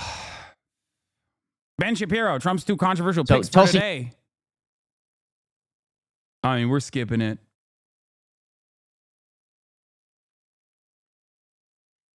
I'm going to skip that. Let's talk about The View. But one show View host admits Kamala Harris flubbed layup question. It wasn't a gotcha question. And I'm going to go pee and I'm going to grab my food. Talking about for years is The View. Yes. So Sunny Hostin, remember, she said, "What would you do differently, Kamala Harris?" And Kamala said, "You know, I don't think I'd do anything differently." Well, Sunny was asked about that. And I think the first soundbite that we're going to play is Sunny. Okay, just one soundbite. This is Sunny being asked about it on a podcast. Listen to this. I followed up because I was surprised at the answer. Look, I think it wasn't so much about the question, but it was really more about the answer. Not a thing comes to mind. Not a thing comes to mind. And that's why I followed up with, is there anything that you would do differently? And the reason I followed up is because, you know, that wasn't a gotcha question. That was a layup, really. It was an important question, and I think one she should have expected. That's what I thought. I actually thought it was a chance for her to explain to all the people who are saying, I want a change agent. You know what? Everyone is talking about this post-mortem and what the Democratic Party should be doing differently. And obviously, they didn't talk to the working class and didn't talk to minorities, communities the right way. But she was a terrible candidate. The Democratic Party has to come out there and be able to say it. I know you guys just parachuted her in, but there's a reason why she was the first candidate out of the primary back in 2020. It's because she was she should have totally been ready for that question. And this was a protective question. This is her sorority sister that was trying to help her out, giving her a layup, and she just did not have an answer. Remember, Lawrence, she was asked that question twice that day. Yeah. In 2 different interviews. And she never, even the second time she was asked, Wasn't it the late night, show? So she had a chance for her staff to say, wait, maybe we shouldn't have answered it that way. Let's change that for tonight. Right, because the number one thing that a lot of people said in the polling was, we would like to know more about you and your plans. And so Sunny goes, I'm going to ask, and this is her chance. And Kamala Harris blew it. The unfolding scandal I think that's going to come out is that whole campaign was fake. It's a fraud. Oh, yeah. And now you find out that all these celebrities that came forward, how much were they compensated?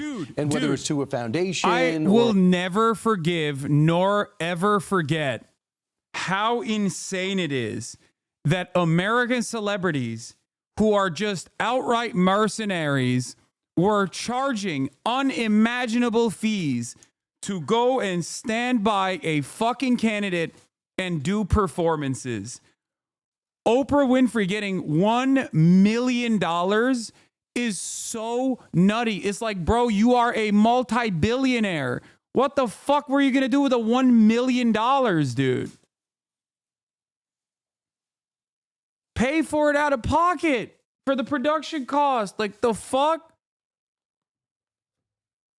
It is truly, truly insane. Biggest crybaby on this website? What? Me?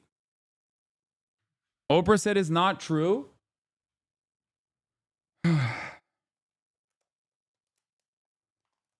Like, that's insane, dude. That's insane. The fact that some celebrities were like taking money is genuinely shocking to me.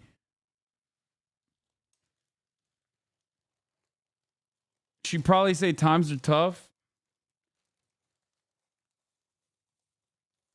Not everyone is like you. Unfortunately, so many celebrities are so greedy. Yeah, I mean, it was just like genuinely shocking. Speaking of getting paid for things, okay? Like yesterday's thing that I did was paid for originally, or was supposed to be a paid media placement. Okay? Yesterday's pack. I didn't want payment for it. I refused payment for it. I told them that they should rather, if they choose to do so, make a donation in the form of that payment to a charity that they see fit, specifically combating or specifically defending immigrant communities. Okay? There is a lot of stuff that I voluntarily, not take on. Straight up.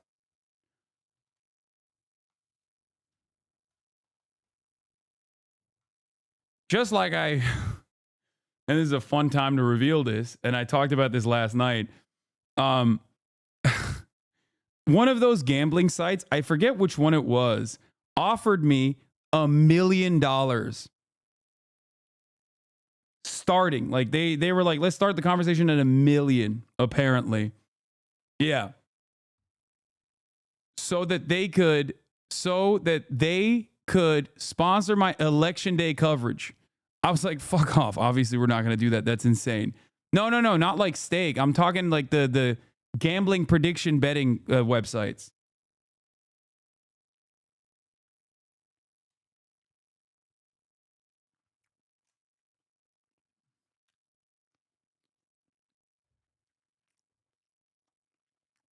I think it was Polymarket, but I'm not sure. It could be another one.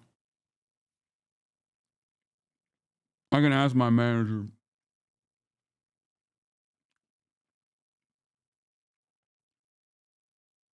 Which I think is, bro, take that, we would understand. No, dude, why the fuck would I take that? What do you mean?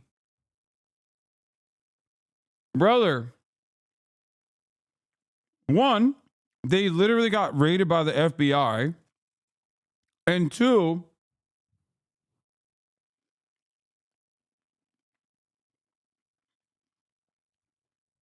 I don't think you guys understand.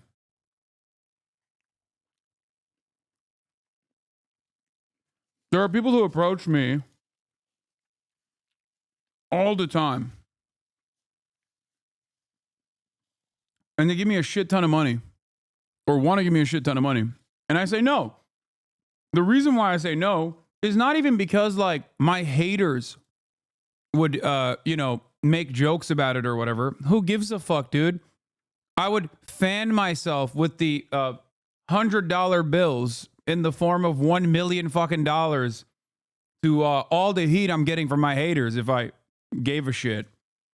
Are you kidding me? That's insane money. That's like life-changing money.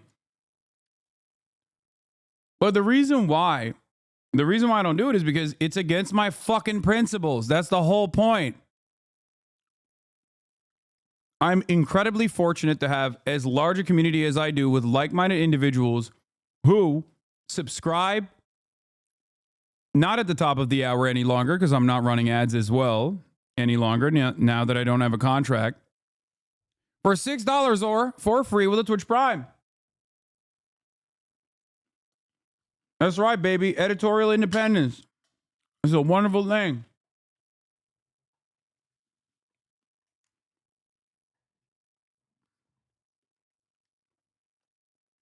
Thank you, Joro Sara, for the 10 gifted subs.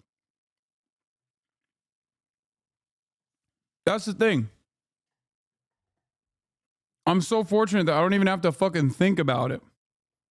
What principle would it violate? Well, I don't think that it's appropriate to do a fucking gambling ad, especially for politics. What are you, crazy?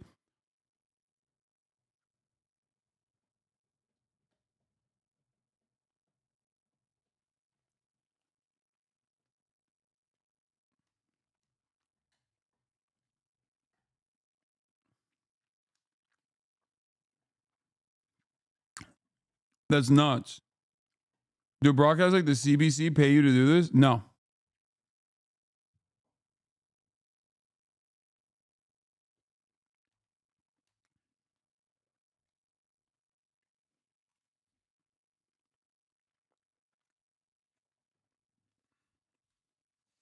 I got 38,000 micromanagers in here.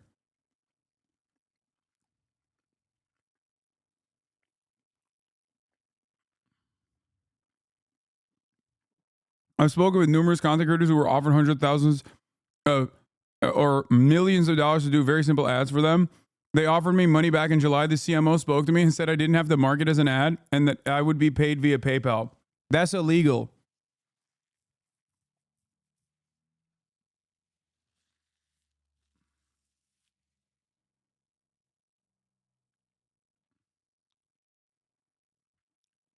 For the record.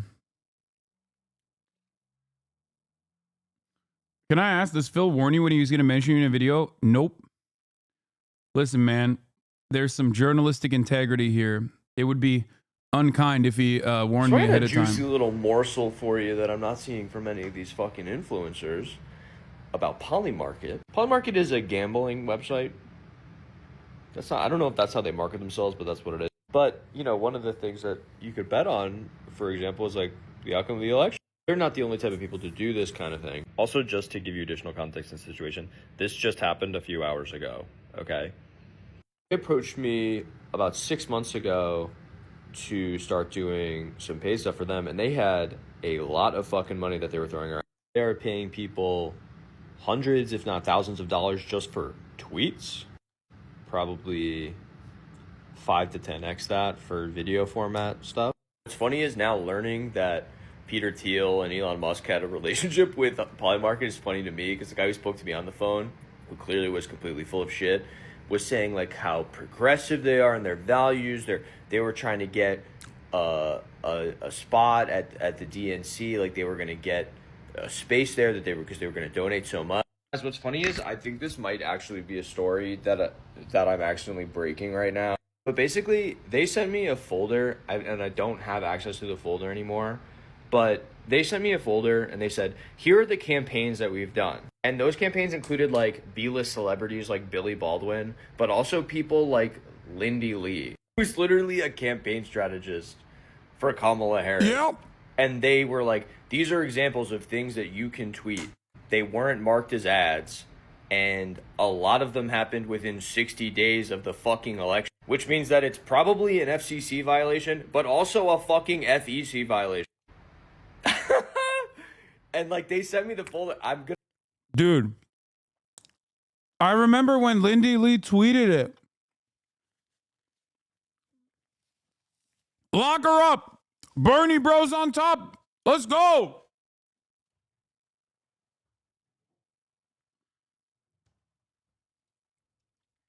Lindy Lee straight up got paid by them and never fucking said it was a goddamn ad and quote tweeted their like tweets. She was working in the DNC. Guys, Lindy Lee is not a random influencer. She is a Democratic Party operative. Do you understand how fucking insane that is?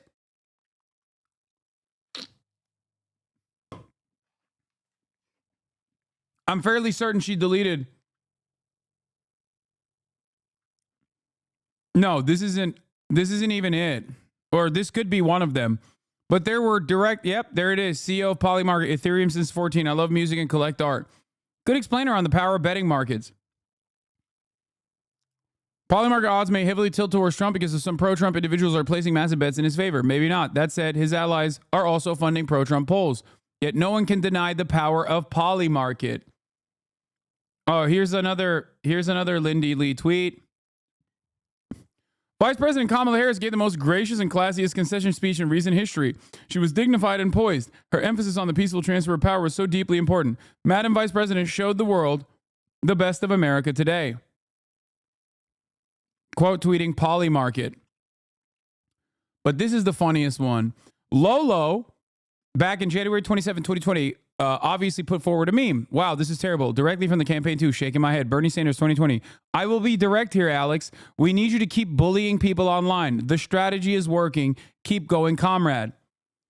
And then he got a fucking DM from Lindy Lee, who at the time was a political strategist, still working within the ranks of the, it was working in the Democratic Party, but hadn't started working for Kamala Harris yet. Hi, is the screenshot of the Bernie email real? Once again, remember, going to Princeton does not automatically mean you are intelligent. Once again, a lot of the people that work at these places that you think because they dress a certain way, they speak a certain way, they have certain credentials, you automatically assume that they're intelligent. This is not the case, as demonstrated once again by the likes of Lindy Lee. I'm gonna try to have to look for the folder, but they sent me a folder with like a shitload of these. Like when you see a big account tweeting and they're doing Polymarket and they're like, wow, what do you think's gonna happen here, guys? They're getting fucking paid to do that. I almost did it. And the reason I didn't is because the tiny little lawyer that lives in my brain was like, this, I don't know about this. And look, I'm not saying it is illegal. I'm just saying it seems like some people might get confused about what you're saying when you're sharing a map that shows Donald Trump with, 65 or 70% whatever, and then being like, what do you guys think about this? Could that be electioneering? I don't know. I'm not a lawyer for the It is.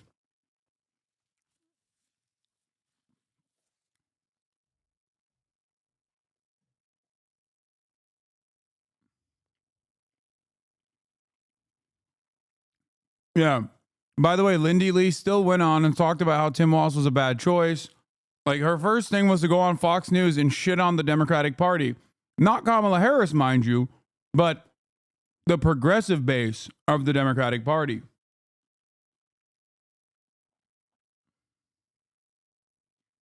You mean X and Aiden's opposing tweets might have been ads?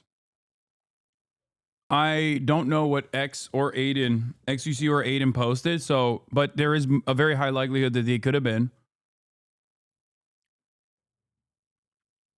FEC. But if I were a lawyer for the FEC, I'd be fucking interested. Yes. Lock her up. Also, that wouldn't be the first time that Aiden Ross in this election cycle engaged in an FEC violation, which makes it even funnier.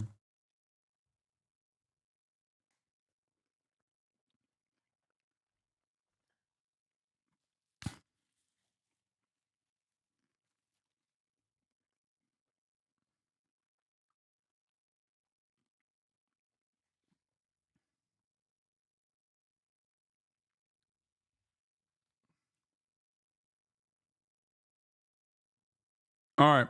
Alex Jones, Infowars. Let's watch. Morning, the satirical news site The Onion has just won an auction to acquire the media outlet Infowars. Right-wing conspiracy theorist Alex. Before we get started, I must also disclose that I'm a big fan of The Onion and the new / kind of older direction that they're going towards right now. I'm friends with some of the people. Some of them are my moots. Okay. So, full disclosure there. And that, I look forward to seeing what they cook up. Jones, The Onion's bid was backed by the families of 8 victims of the Sandy Hook school shooting, the very people that Jones defamed. And now Alex Jones is responding on social media. The Connecticut Democrats with The Onion newspaper bought us. They asked, did they outbid? They said, well, it was competitive. So they changed all the bidding rules, made it secret 2 days ago. I had a bad feeling. I told you that. And just like they tried to shut us down back in late May without a court order, they're supposed to have a court order. There's going to be injunctions filed. I'm about to go live out of Harrison's American Journal studio. I don't know what's going to happen, but I'm going to be here until they come in here and turn the lights off. Joining us now, CNN Chief Media Analyst Brian Stelter. Brian, how did this go down? This is a pretty stunning development.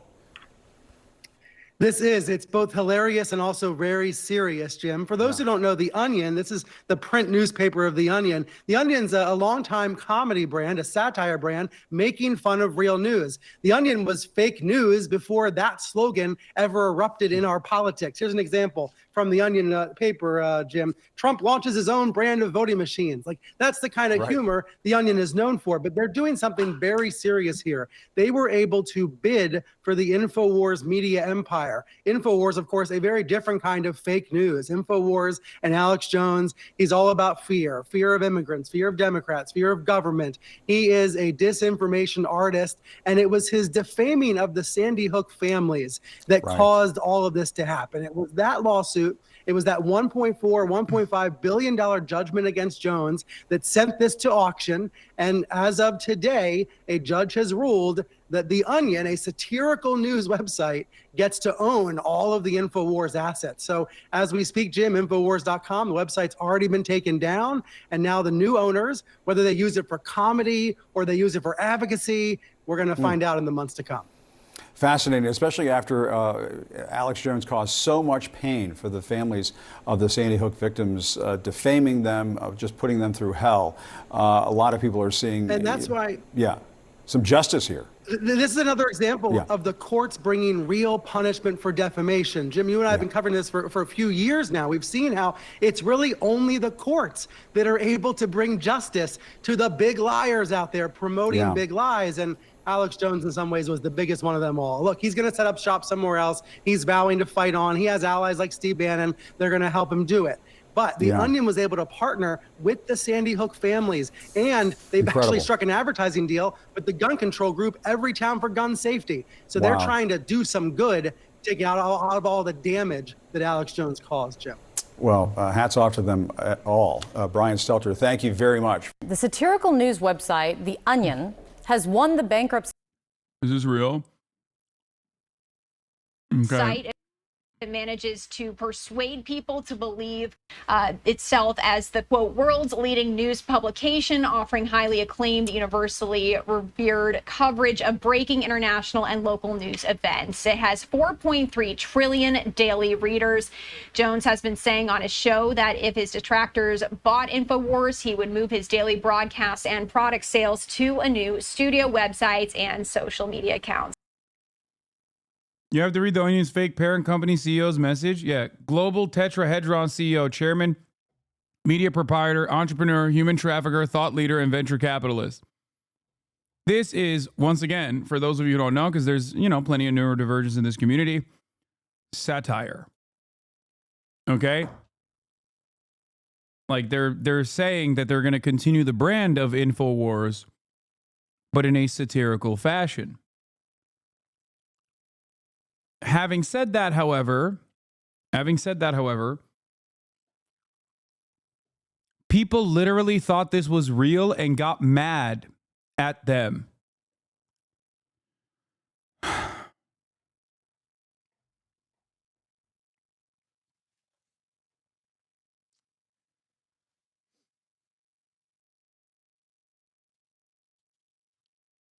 But yes, I am very excited at this, and I look forward to the work that they put out. And not only do I look forward to the work that they put out, I hope I can work with them as well. The auction to buy conspiracy theorist Alex Jones's Infowars. Now, the bid was backed by families of the victims of the Sandy Hook massacre. The group won a huge $1 billion lawsuit against Alex Jones and his company in 2018. This was over him spreading baseless, horrible conspiracy theories about the Sandy Hook massacre, even saying that the shooting never happened and that it was made up. According to reports coming in now, The Onion plans to turn Infowars potentially into a parody itself. But there's a whole lot of questions of what this means now with this news coming in. So let me bring in right now CNN media analyst and Axios senior media correspondent Sarah Fisher on this. Now that I think about it, I wonder if there's a way I can use this as precedent to go after a media personality that has impacted my real life experiences and has actively tried to, defame me deliberately by not only engaging in slander, routinely, but also beyond the slander, has actively targeted by way of his Discord and by way of his subreddit an interest to harass me and my family members and people that are around me.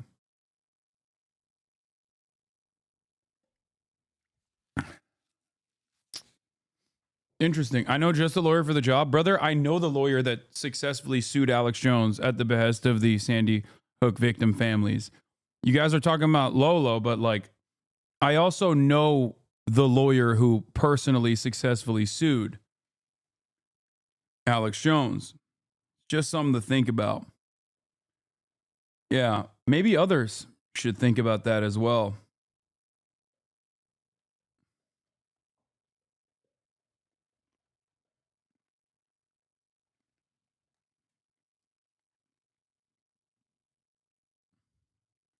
Ladies and gentlemen, it is 7:50 right now. I'm about to upload this to X. I just got word 15 minutes ago that my lawyers and folks met with the U.S. trustee over our bankruptcy this morning, and they said they're shutting us down even without a court order this morning. The Connecticut Democrats with the Onion newspaper bought us. They asked, did they outbid? They said, well, it was competitive. So they changed all the bidding rules, made it secret 2 days ago. I had a bad feeling. I told you that. And just like they tried to shut us down back in late May without a court order, they're supposed to have a court order. There's going to be injunctions filed. I'm about to go live out of Harrison's American Journal studio. I don't know. Did you see that Midwestern Mark say that you smeared him? Wait, why? What did I say? Is it because I was making fun of him for saying that Jackson Hinkledink is a well-respected MAGA, well-respected in the MAGA world?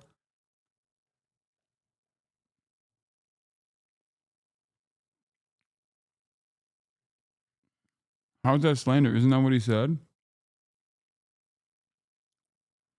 I don't know what's going to happen, but I'm going to be here until they come in here and turn the lights off. I'm going to say, where's your court order? So this is all going down right now. They want to silence the American people, but we're not going to be silenced. Be sure and follow me at the Alex Jones Network at AJN Live on X right now. They're filed in court to take real Alex Jones away. That's totally unconstitutional. The judge already said no, so they filed in other courts.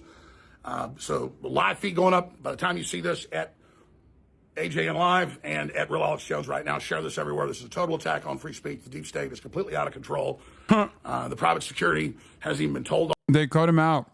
They cut this part out on CNN because they were too afraid of the truth about the deep state pedophiles coming after him.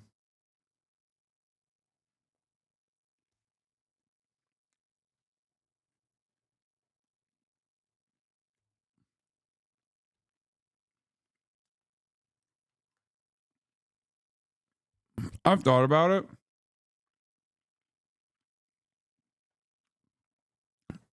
And I've gone back and forth on this.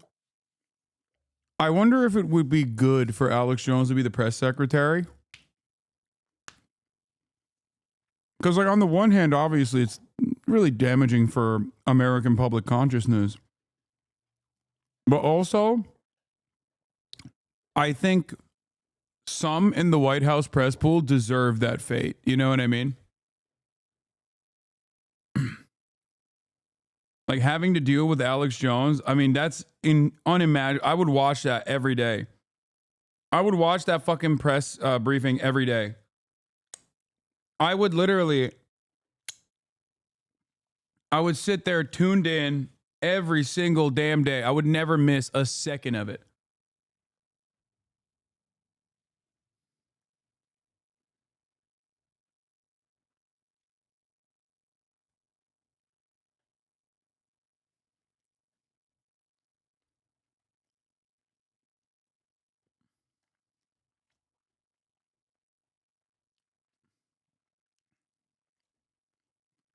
All this yet. They tried to tell them last time the other U.S. trustee to shut us down on the court order. These folks said no. So this is all happening right now. This is the tyranny of the New World Order, desperate to silence the American people. The mandate of Trump against all the lawfare, they don't care. So the system still thinks it's in charge. I'm going live right now from what probably will be the last transmission from this building. God bless you all for your support. Please support our sponsors so we get funds to stay on the air at the Alex Jones Network, thealexjonestore.com. Take action. I need your support. Infowars is really the detonator for this whole global movement that's happening. Your support did that. You're the reason it's happening. You are the resistance. God bless and good luck. For the chatter to say he criticized Israel, no, the fuck he did not. He used to. He used to go above and beyond. He used to not just criticize Israel. He used to criticize, past Israel, if you know what I mean.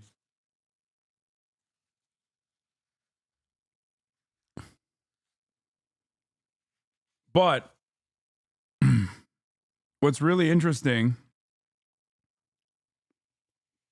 I think, about Alex Jones's transition was the worst thing that possibly could have happened to him, that made him objectively more popular too, was when he hugged and kissed the not the Obama administration. I can't believe I said that. I slandered him. Sorry. When he hugged and kissed the Trump administration. He used to be a massive critic of Bush. Massive. He was like, Bush did 9/11. Bush did 9/11 for Israel. Bush and the Jews did 9/11, that type of shit, right? All the craziest and some not so crazy conspiracy theories. For every insane shit that he would say, there would be one truthful thing, the surveillance state. In the 90s, he kept talking about the surveillance state, and it was just completely correct. And that's part of the reason why I've always found him to be potentially a federal agent until recently when this stuff happened to him, because he seemingly was untouchable, right? Because if you're the feds and you want to discredit a lot of the crazy shit that you're doing that people would look at and go, what the fuck? That's crazy.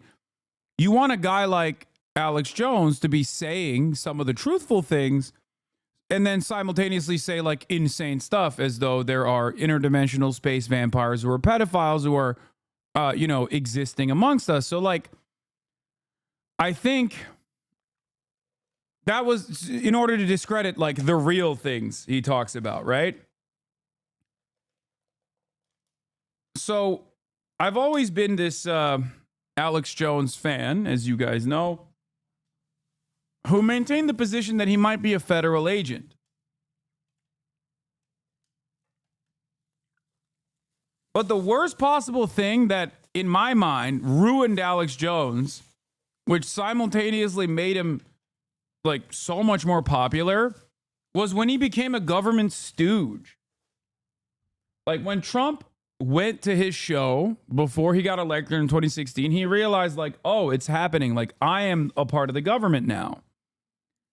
And basically, most of his commentary after that point was no longer about having almost this bipartisan anger towards the globalist elite that are pedophiles, right? But instead it was just purposely directed in the direction of the Democratic Party. I guess my point is my goat was washed, and my goat was made docile.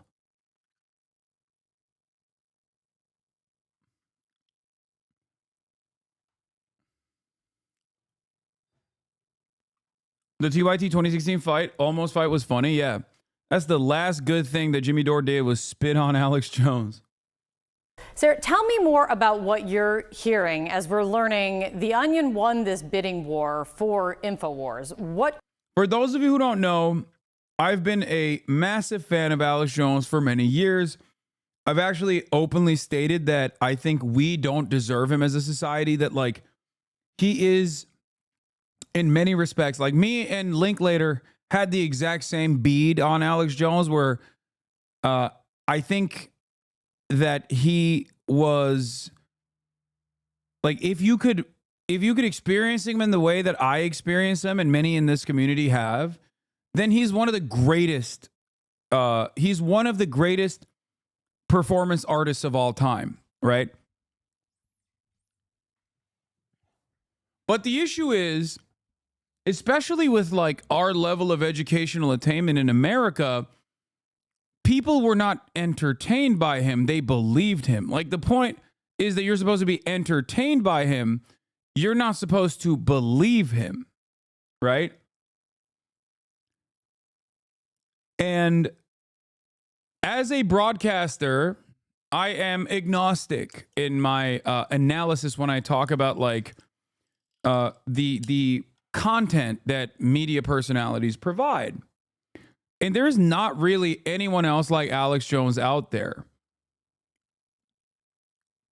Like, he was fantastic. He was endlessly entertaining. All the way back from the days of public broadcasting, all the way to the very end.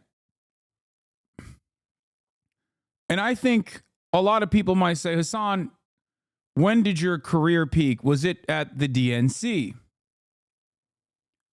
When did your career peak? Was it when you played Among Us with AOC? And it was none of those things. My career peaked when Alex Jones noticed me and did a segment on me. This is from July 25th, my birthday, 2020, where Alex Jones did an entire story on, I believe this was after the 9/11 comments. Husuni. His name is Hasan. He's funded by Gulf dictators, hundreds of millions. George Soros and Google. He wears jackets that say bash fascist. Wait, is this real? What the fuck? When is this from, dude? How did you find this, dude? And has a club in his hand. He's a young Turk. They tasted the blood of 1.5 million Christian Armenians, and they'll taste man flesh again. If they have their way. Bow, submit, turn your weapons in. 2. The nephew of Turd Breath, Sink Turd Breath, Hasan. Oh my God. This is so cool. Oh my God. Oh, this is the best birthday gift ever, dude. Alex Jones. Hasan Pecker. You can't make up that name. That's his name, Hasan Pecker. And if you're a radio listener, you can't see it. He's got his red stars, his Antifa flags, his communist flags, and he's got his baseball bat, and he's going to call you a fascist, even though he's funded by the Nazi collaborator George Soros, and he's going to attack your daughter like they did out in Oregon. Oh, I'm dying. This is literally this is the dream. He's talking about how I'm going to have sex with your daughter, dude. Oh, that's so cool. He even said that. He's going to... Like, this is like a cameo, okay? This is like if you paid Alex Jones $1,000 to do a cameo, this is the best cameo that he could ever make. Chase women down. That's what he's pushing. And uninterrupted for the Young Turks members. And this is the sexy death porn. The sexy terror porn. Destroy the child. Corrupt them all. And their desperation as America's pulse comes back and as we stand up against the Chi-Coms and defend the Second Amendment and rediscover God and family. Hasan Pecker of the Young Turks declares that America deserved 9/11, close quote, praises brave soldier who took Representative Crenshaw's eye. Isn't that just darling? Oh, when you go to a Young Turds event, they always go where there's a big crowd because they don't have any viewers, but it's the Google set. It'll be the Google event. So let's hear from Mr. Pecker. This is so insane. Oh, hit pause, back it up. I forgot, he's real jealous that Joe Rogan, who, by the way, is a super libertarian right-winger, he just knows how to, survive in LA, I guess. Really smart guy. That's why I get mad at Joe, because he's as smart as I am or smarter. He knows all this stuff, obsessed with it. He knows more than I do in some cases. And he plays dumb, and I've told him to his face. But anyways, he has the congressman on, and Pecker is mad that he has this tiny audience, so he thinks, well, I'll attack him and say something really scandalous. Wait. Oh, that's so sad, dude. That's so sad in comparison to what my audience looks like now in comparison to Alex Jones's audience. Oh no. Oh, Alex, I wish what could have been. And then all the meth heads and child molesters that watch my show, literally, they'll think I'm powerful. Oh, you're such a big man, Hasan. You guys are all meth heads and child molesters. Alex Jones called you guys meth heads and child molesters. Oh my God, I'm fucking fangirling super hard right now. Oh man, that's great. I can't believe you guys found this. I had no idea this existed. This is so good. Flabby arms. I bet he's got some big old giant bitch tits. I'm sorry, it's a family show. Just go ahead and roll this. This is awesome.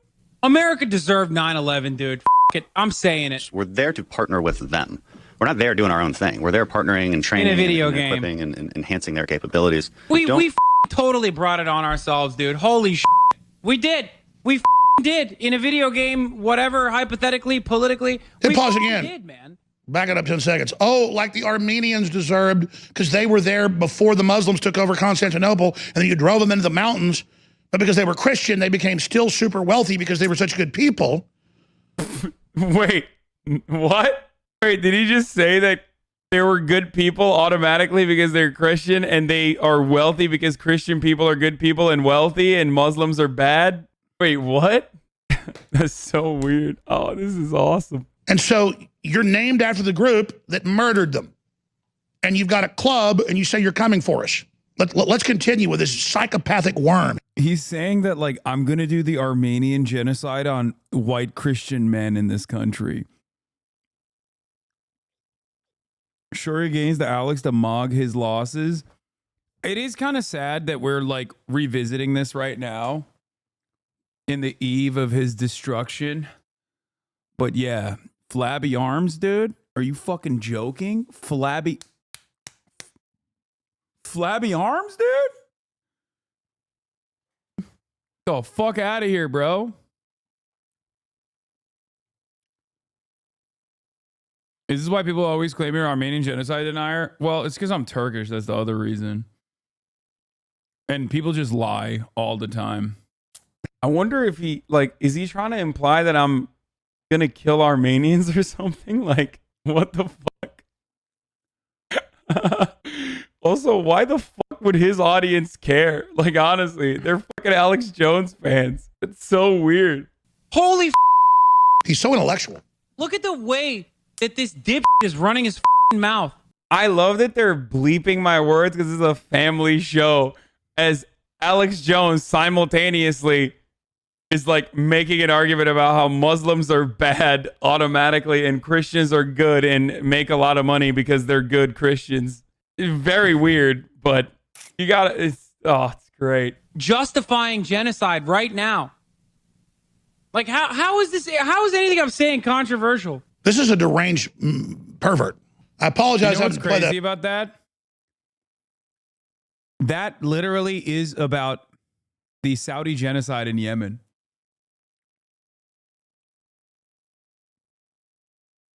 Which, at the time, I was very upset about because Bernie Sanders had demanded to stop selling arms to Saudi Arabia. Okay? And Dan Crenshaw was talking about why we have to keep giving Saudi Arabia arms while simultaneously talking about how they hate us because they ain't us. These Muslims, they all just want to fucking destroy the United States of America. Full fucking circle, dude. For everybody, but that's why I was so. It is also kind of interesting to think that, like, a lot of the people that became my friend or became my fans after this very moment are now using similar language against me to be like, you know, they're coming across like Alex Jones in the defense of America's imperial ambitions. So angry this morning. He had to pull a trigger warning on his audience, dude. He was so flustered and frustrated because his virgin ears had to hear those disgusting words, man. Alex Jones who combats psychic pedophile vampires. Folks, listen. You already know it's AlexJones.com, Infowars.com. I'm locked away in a FEMA camp right now because President Obabe, the Muslim Kenyan, has locked me away, folks. But I will prevail. I am the demon of truth. I came in with an earshot of Barack Obama. He smells like sulfur, folks. It's the truth. I got the documents. But then he's like triggered by a guy who says shit like that is triggered by what? Like something I said? That's awesome. Oh, that's so good. He's a deranged pervert. He's got meth heads and pedophiles in his audience. Oh, he said I got bitch tits. Alex Jones saying I got bitch tits is hilarious too. Wait, hold on. Oh, this is the perfect meme. I wish he ripped into me a little bit further. Look at this.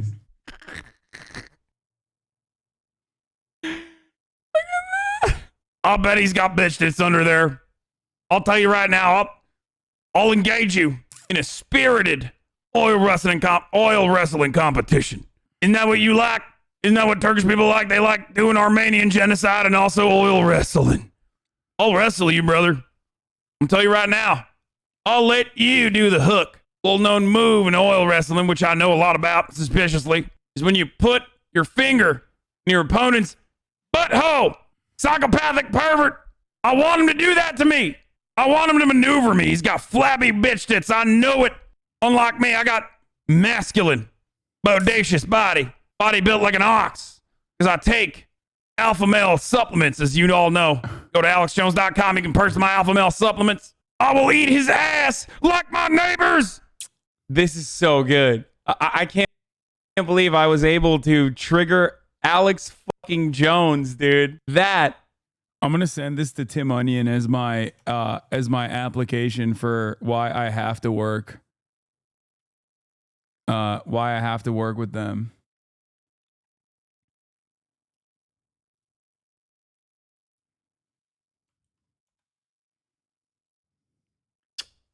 That made it worth it. Any number of brand deals in the future that I will not be able to get as a consequence of my words on this platform at some point, I don't care. This video alone, worth it.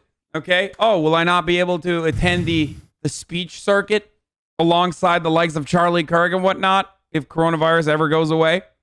Fine. This video, worth it. Come on over here. Come on over here. No, you flipped me off. Come on, coward. No. Come on. You're not an intellectual. You're a fake and a fraud. On that note, ladies and gentlemen, I got to go because I have to fly out later tonight. Okay. And I have to get ready to do such a thing. I am going to Texas.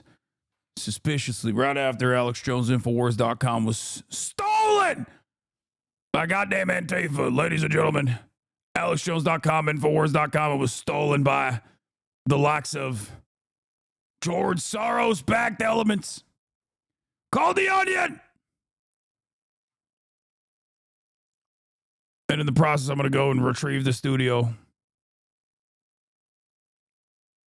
But I'll leave you out. I'll leave you with the oldie but goldie here. Okay, tomorrow I'm probably going to be live very early. I'm probably going to be live very early, by the way, because I have the OTK game day. And I might be live super early before then to cover any sort of like updates and like a very short stream if I do that. If not, you can catch me on OTK Game Day. I'm going to be playing basketball tomorrow. And then the next day, I'm probably going to do a collab with Nick Pollum and maybe Alveus as well. I'm trying to figure all that out right now. So anyway, on that note, love you guys, and I will see you. What the fuck? What happened? I'll see you. What a fucking liar, tomorrow, dude. Ladies and gentlemen. Fucking Weasley little liar, dude. Alex Jones out. Real Patriots rise up. Weasley little liar, dude. Holy shit, dude. Holy fucking shit, dude. Literally lying. Fuck it. I'm saying it. America deserved love. Fuck it. I'm saying it. America deserved happiness. Fuck it. I'm saying it. America deserves love. Fuck it. I'm saying it. America deserves happiness. Oh, you're such a big, big man, Hasan. Man, Hasan. This is a deranged pervert. This is a deranged pervert. Oh, you're such a big, big man, Hasan. Man, Hasan. This is a deranged pervert. This is a deranged pervert. I bet he's got some big old, giant bitch tits. I bet he's got some big old, giant bitch tits. I bet he's got some big old, giant bitch tits. I bet he's got some big old, giant bitch tits. Hasan Pecker. Can't make up that name. That's his name. That's his name. Hasan Pecker. Can't make up that name. That's his name. That's his name. Fuck it. I'm saying it. America deserves love. Fuck it. I'm saying it. America deserves happiness. Fuck it. I'm saying it. America deserves love. Fuck it. I'm saying it. America deserves happiness. Fucking liar, dude. What a fucking Weasley little liar, dude. What a fucking Weasley little liar, dude. Holy shit, dude. Holy fucking shit, dude. Literally lying. Still lying to his audience.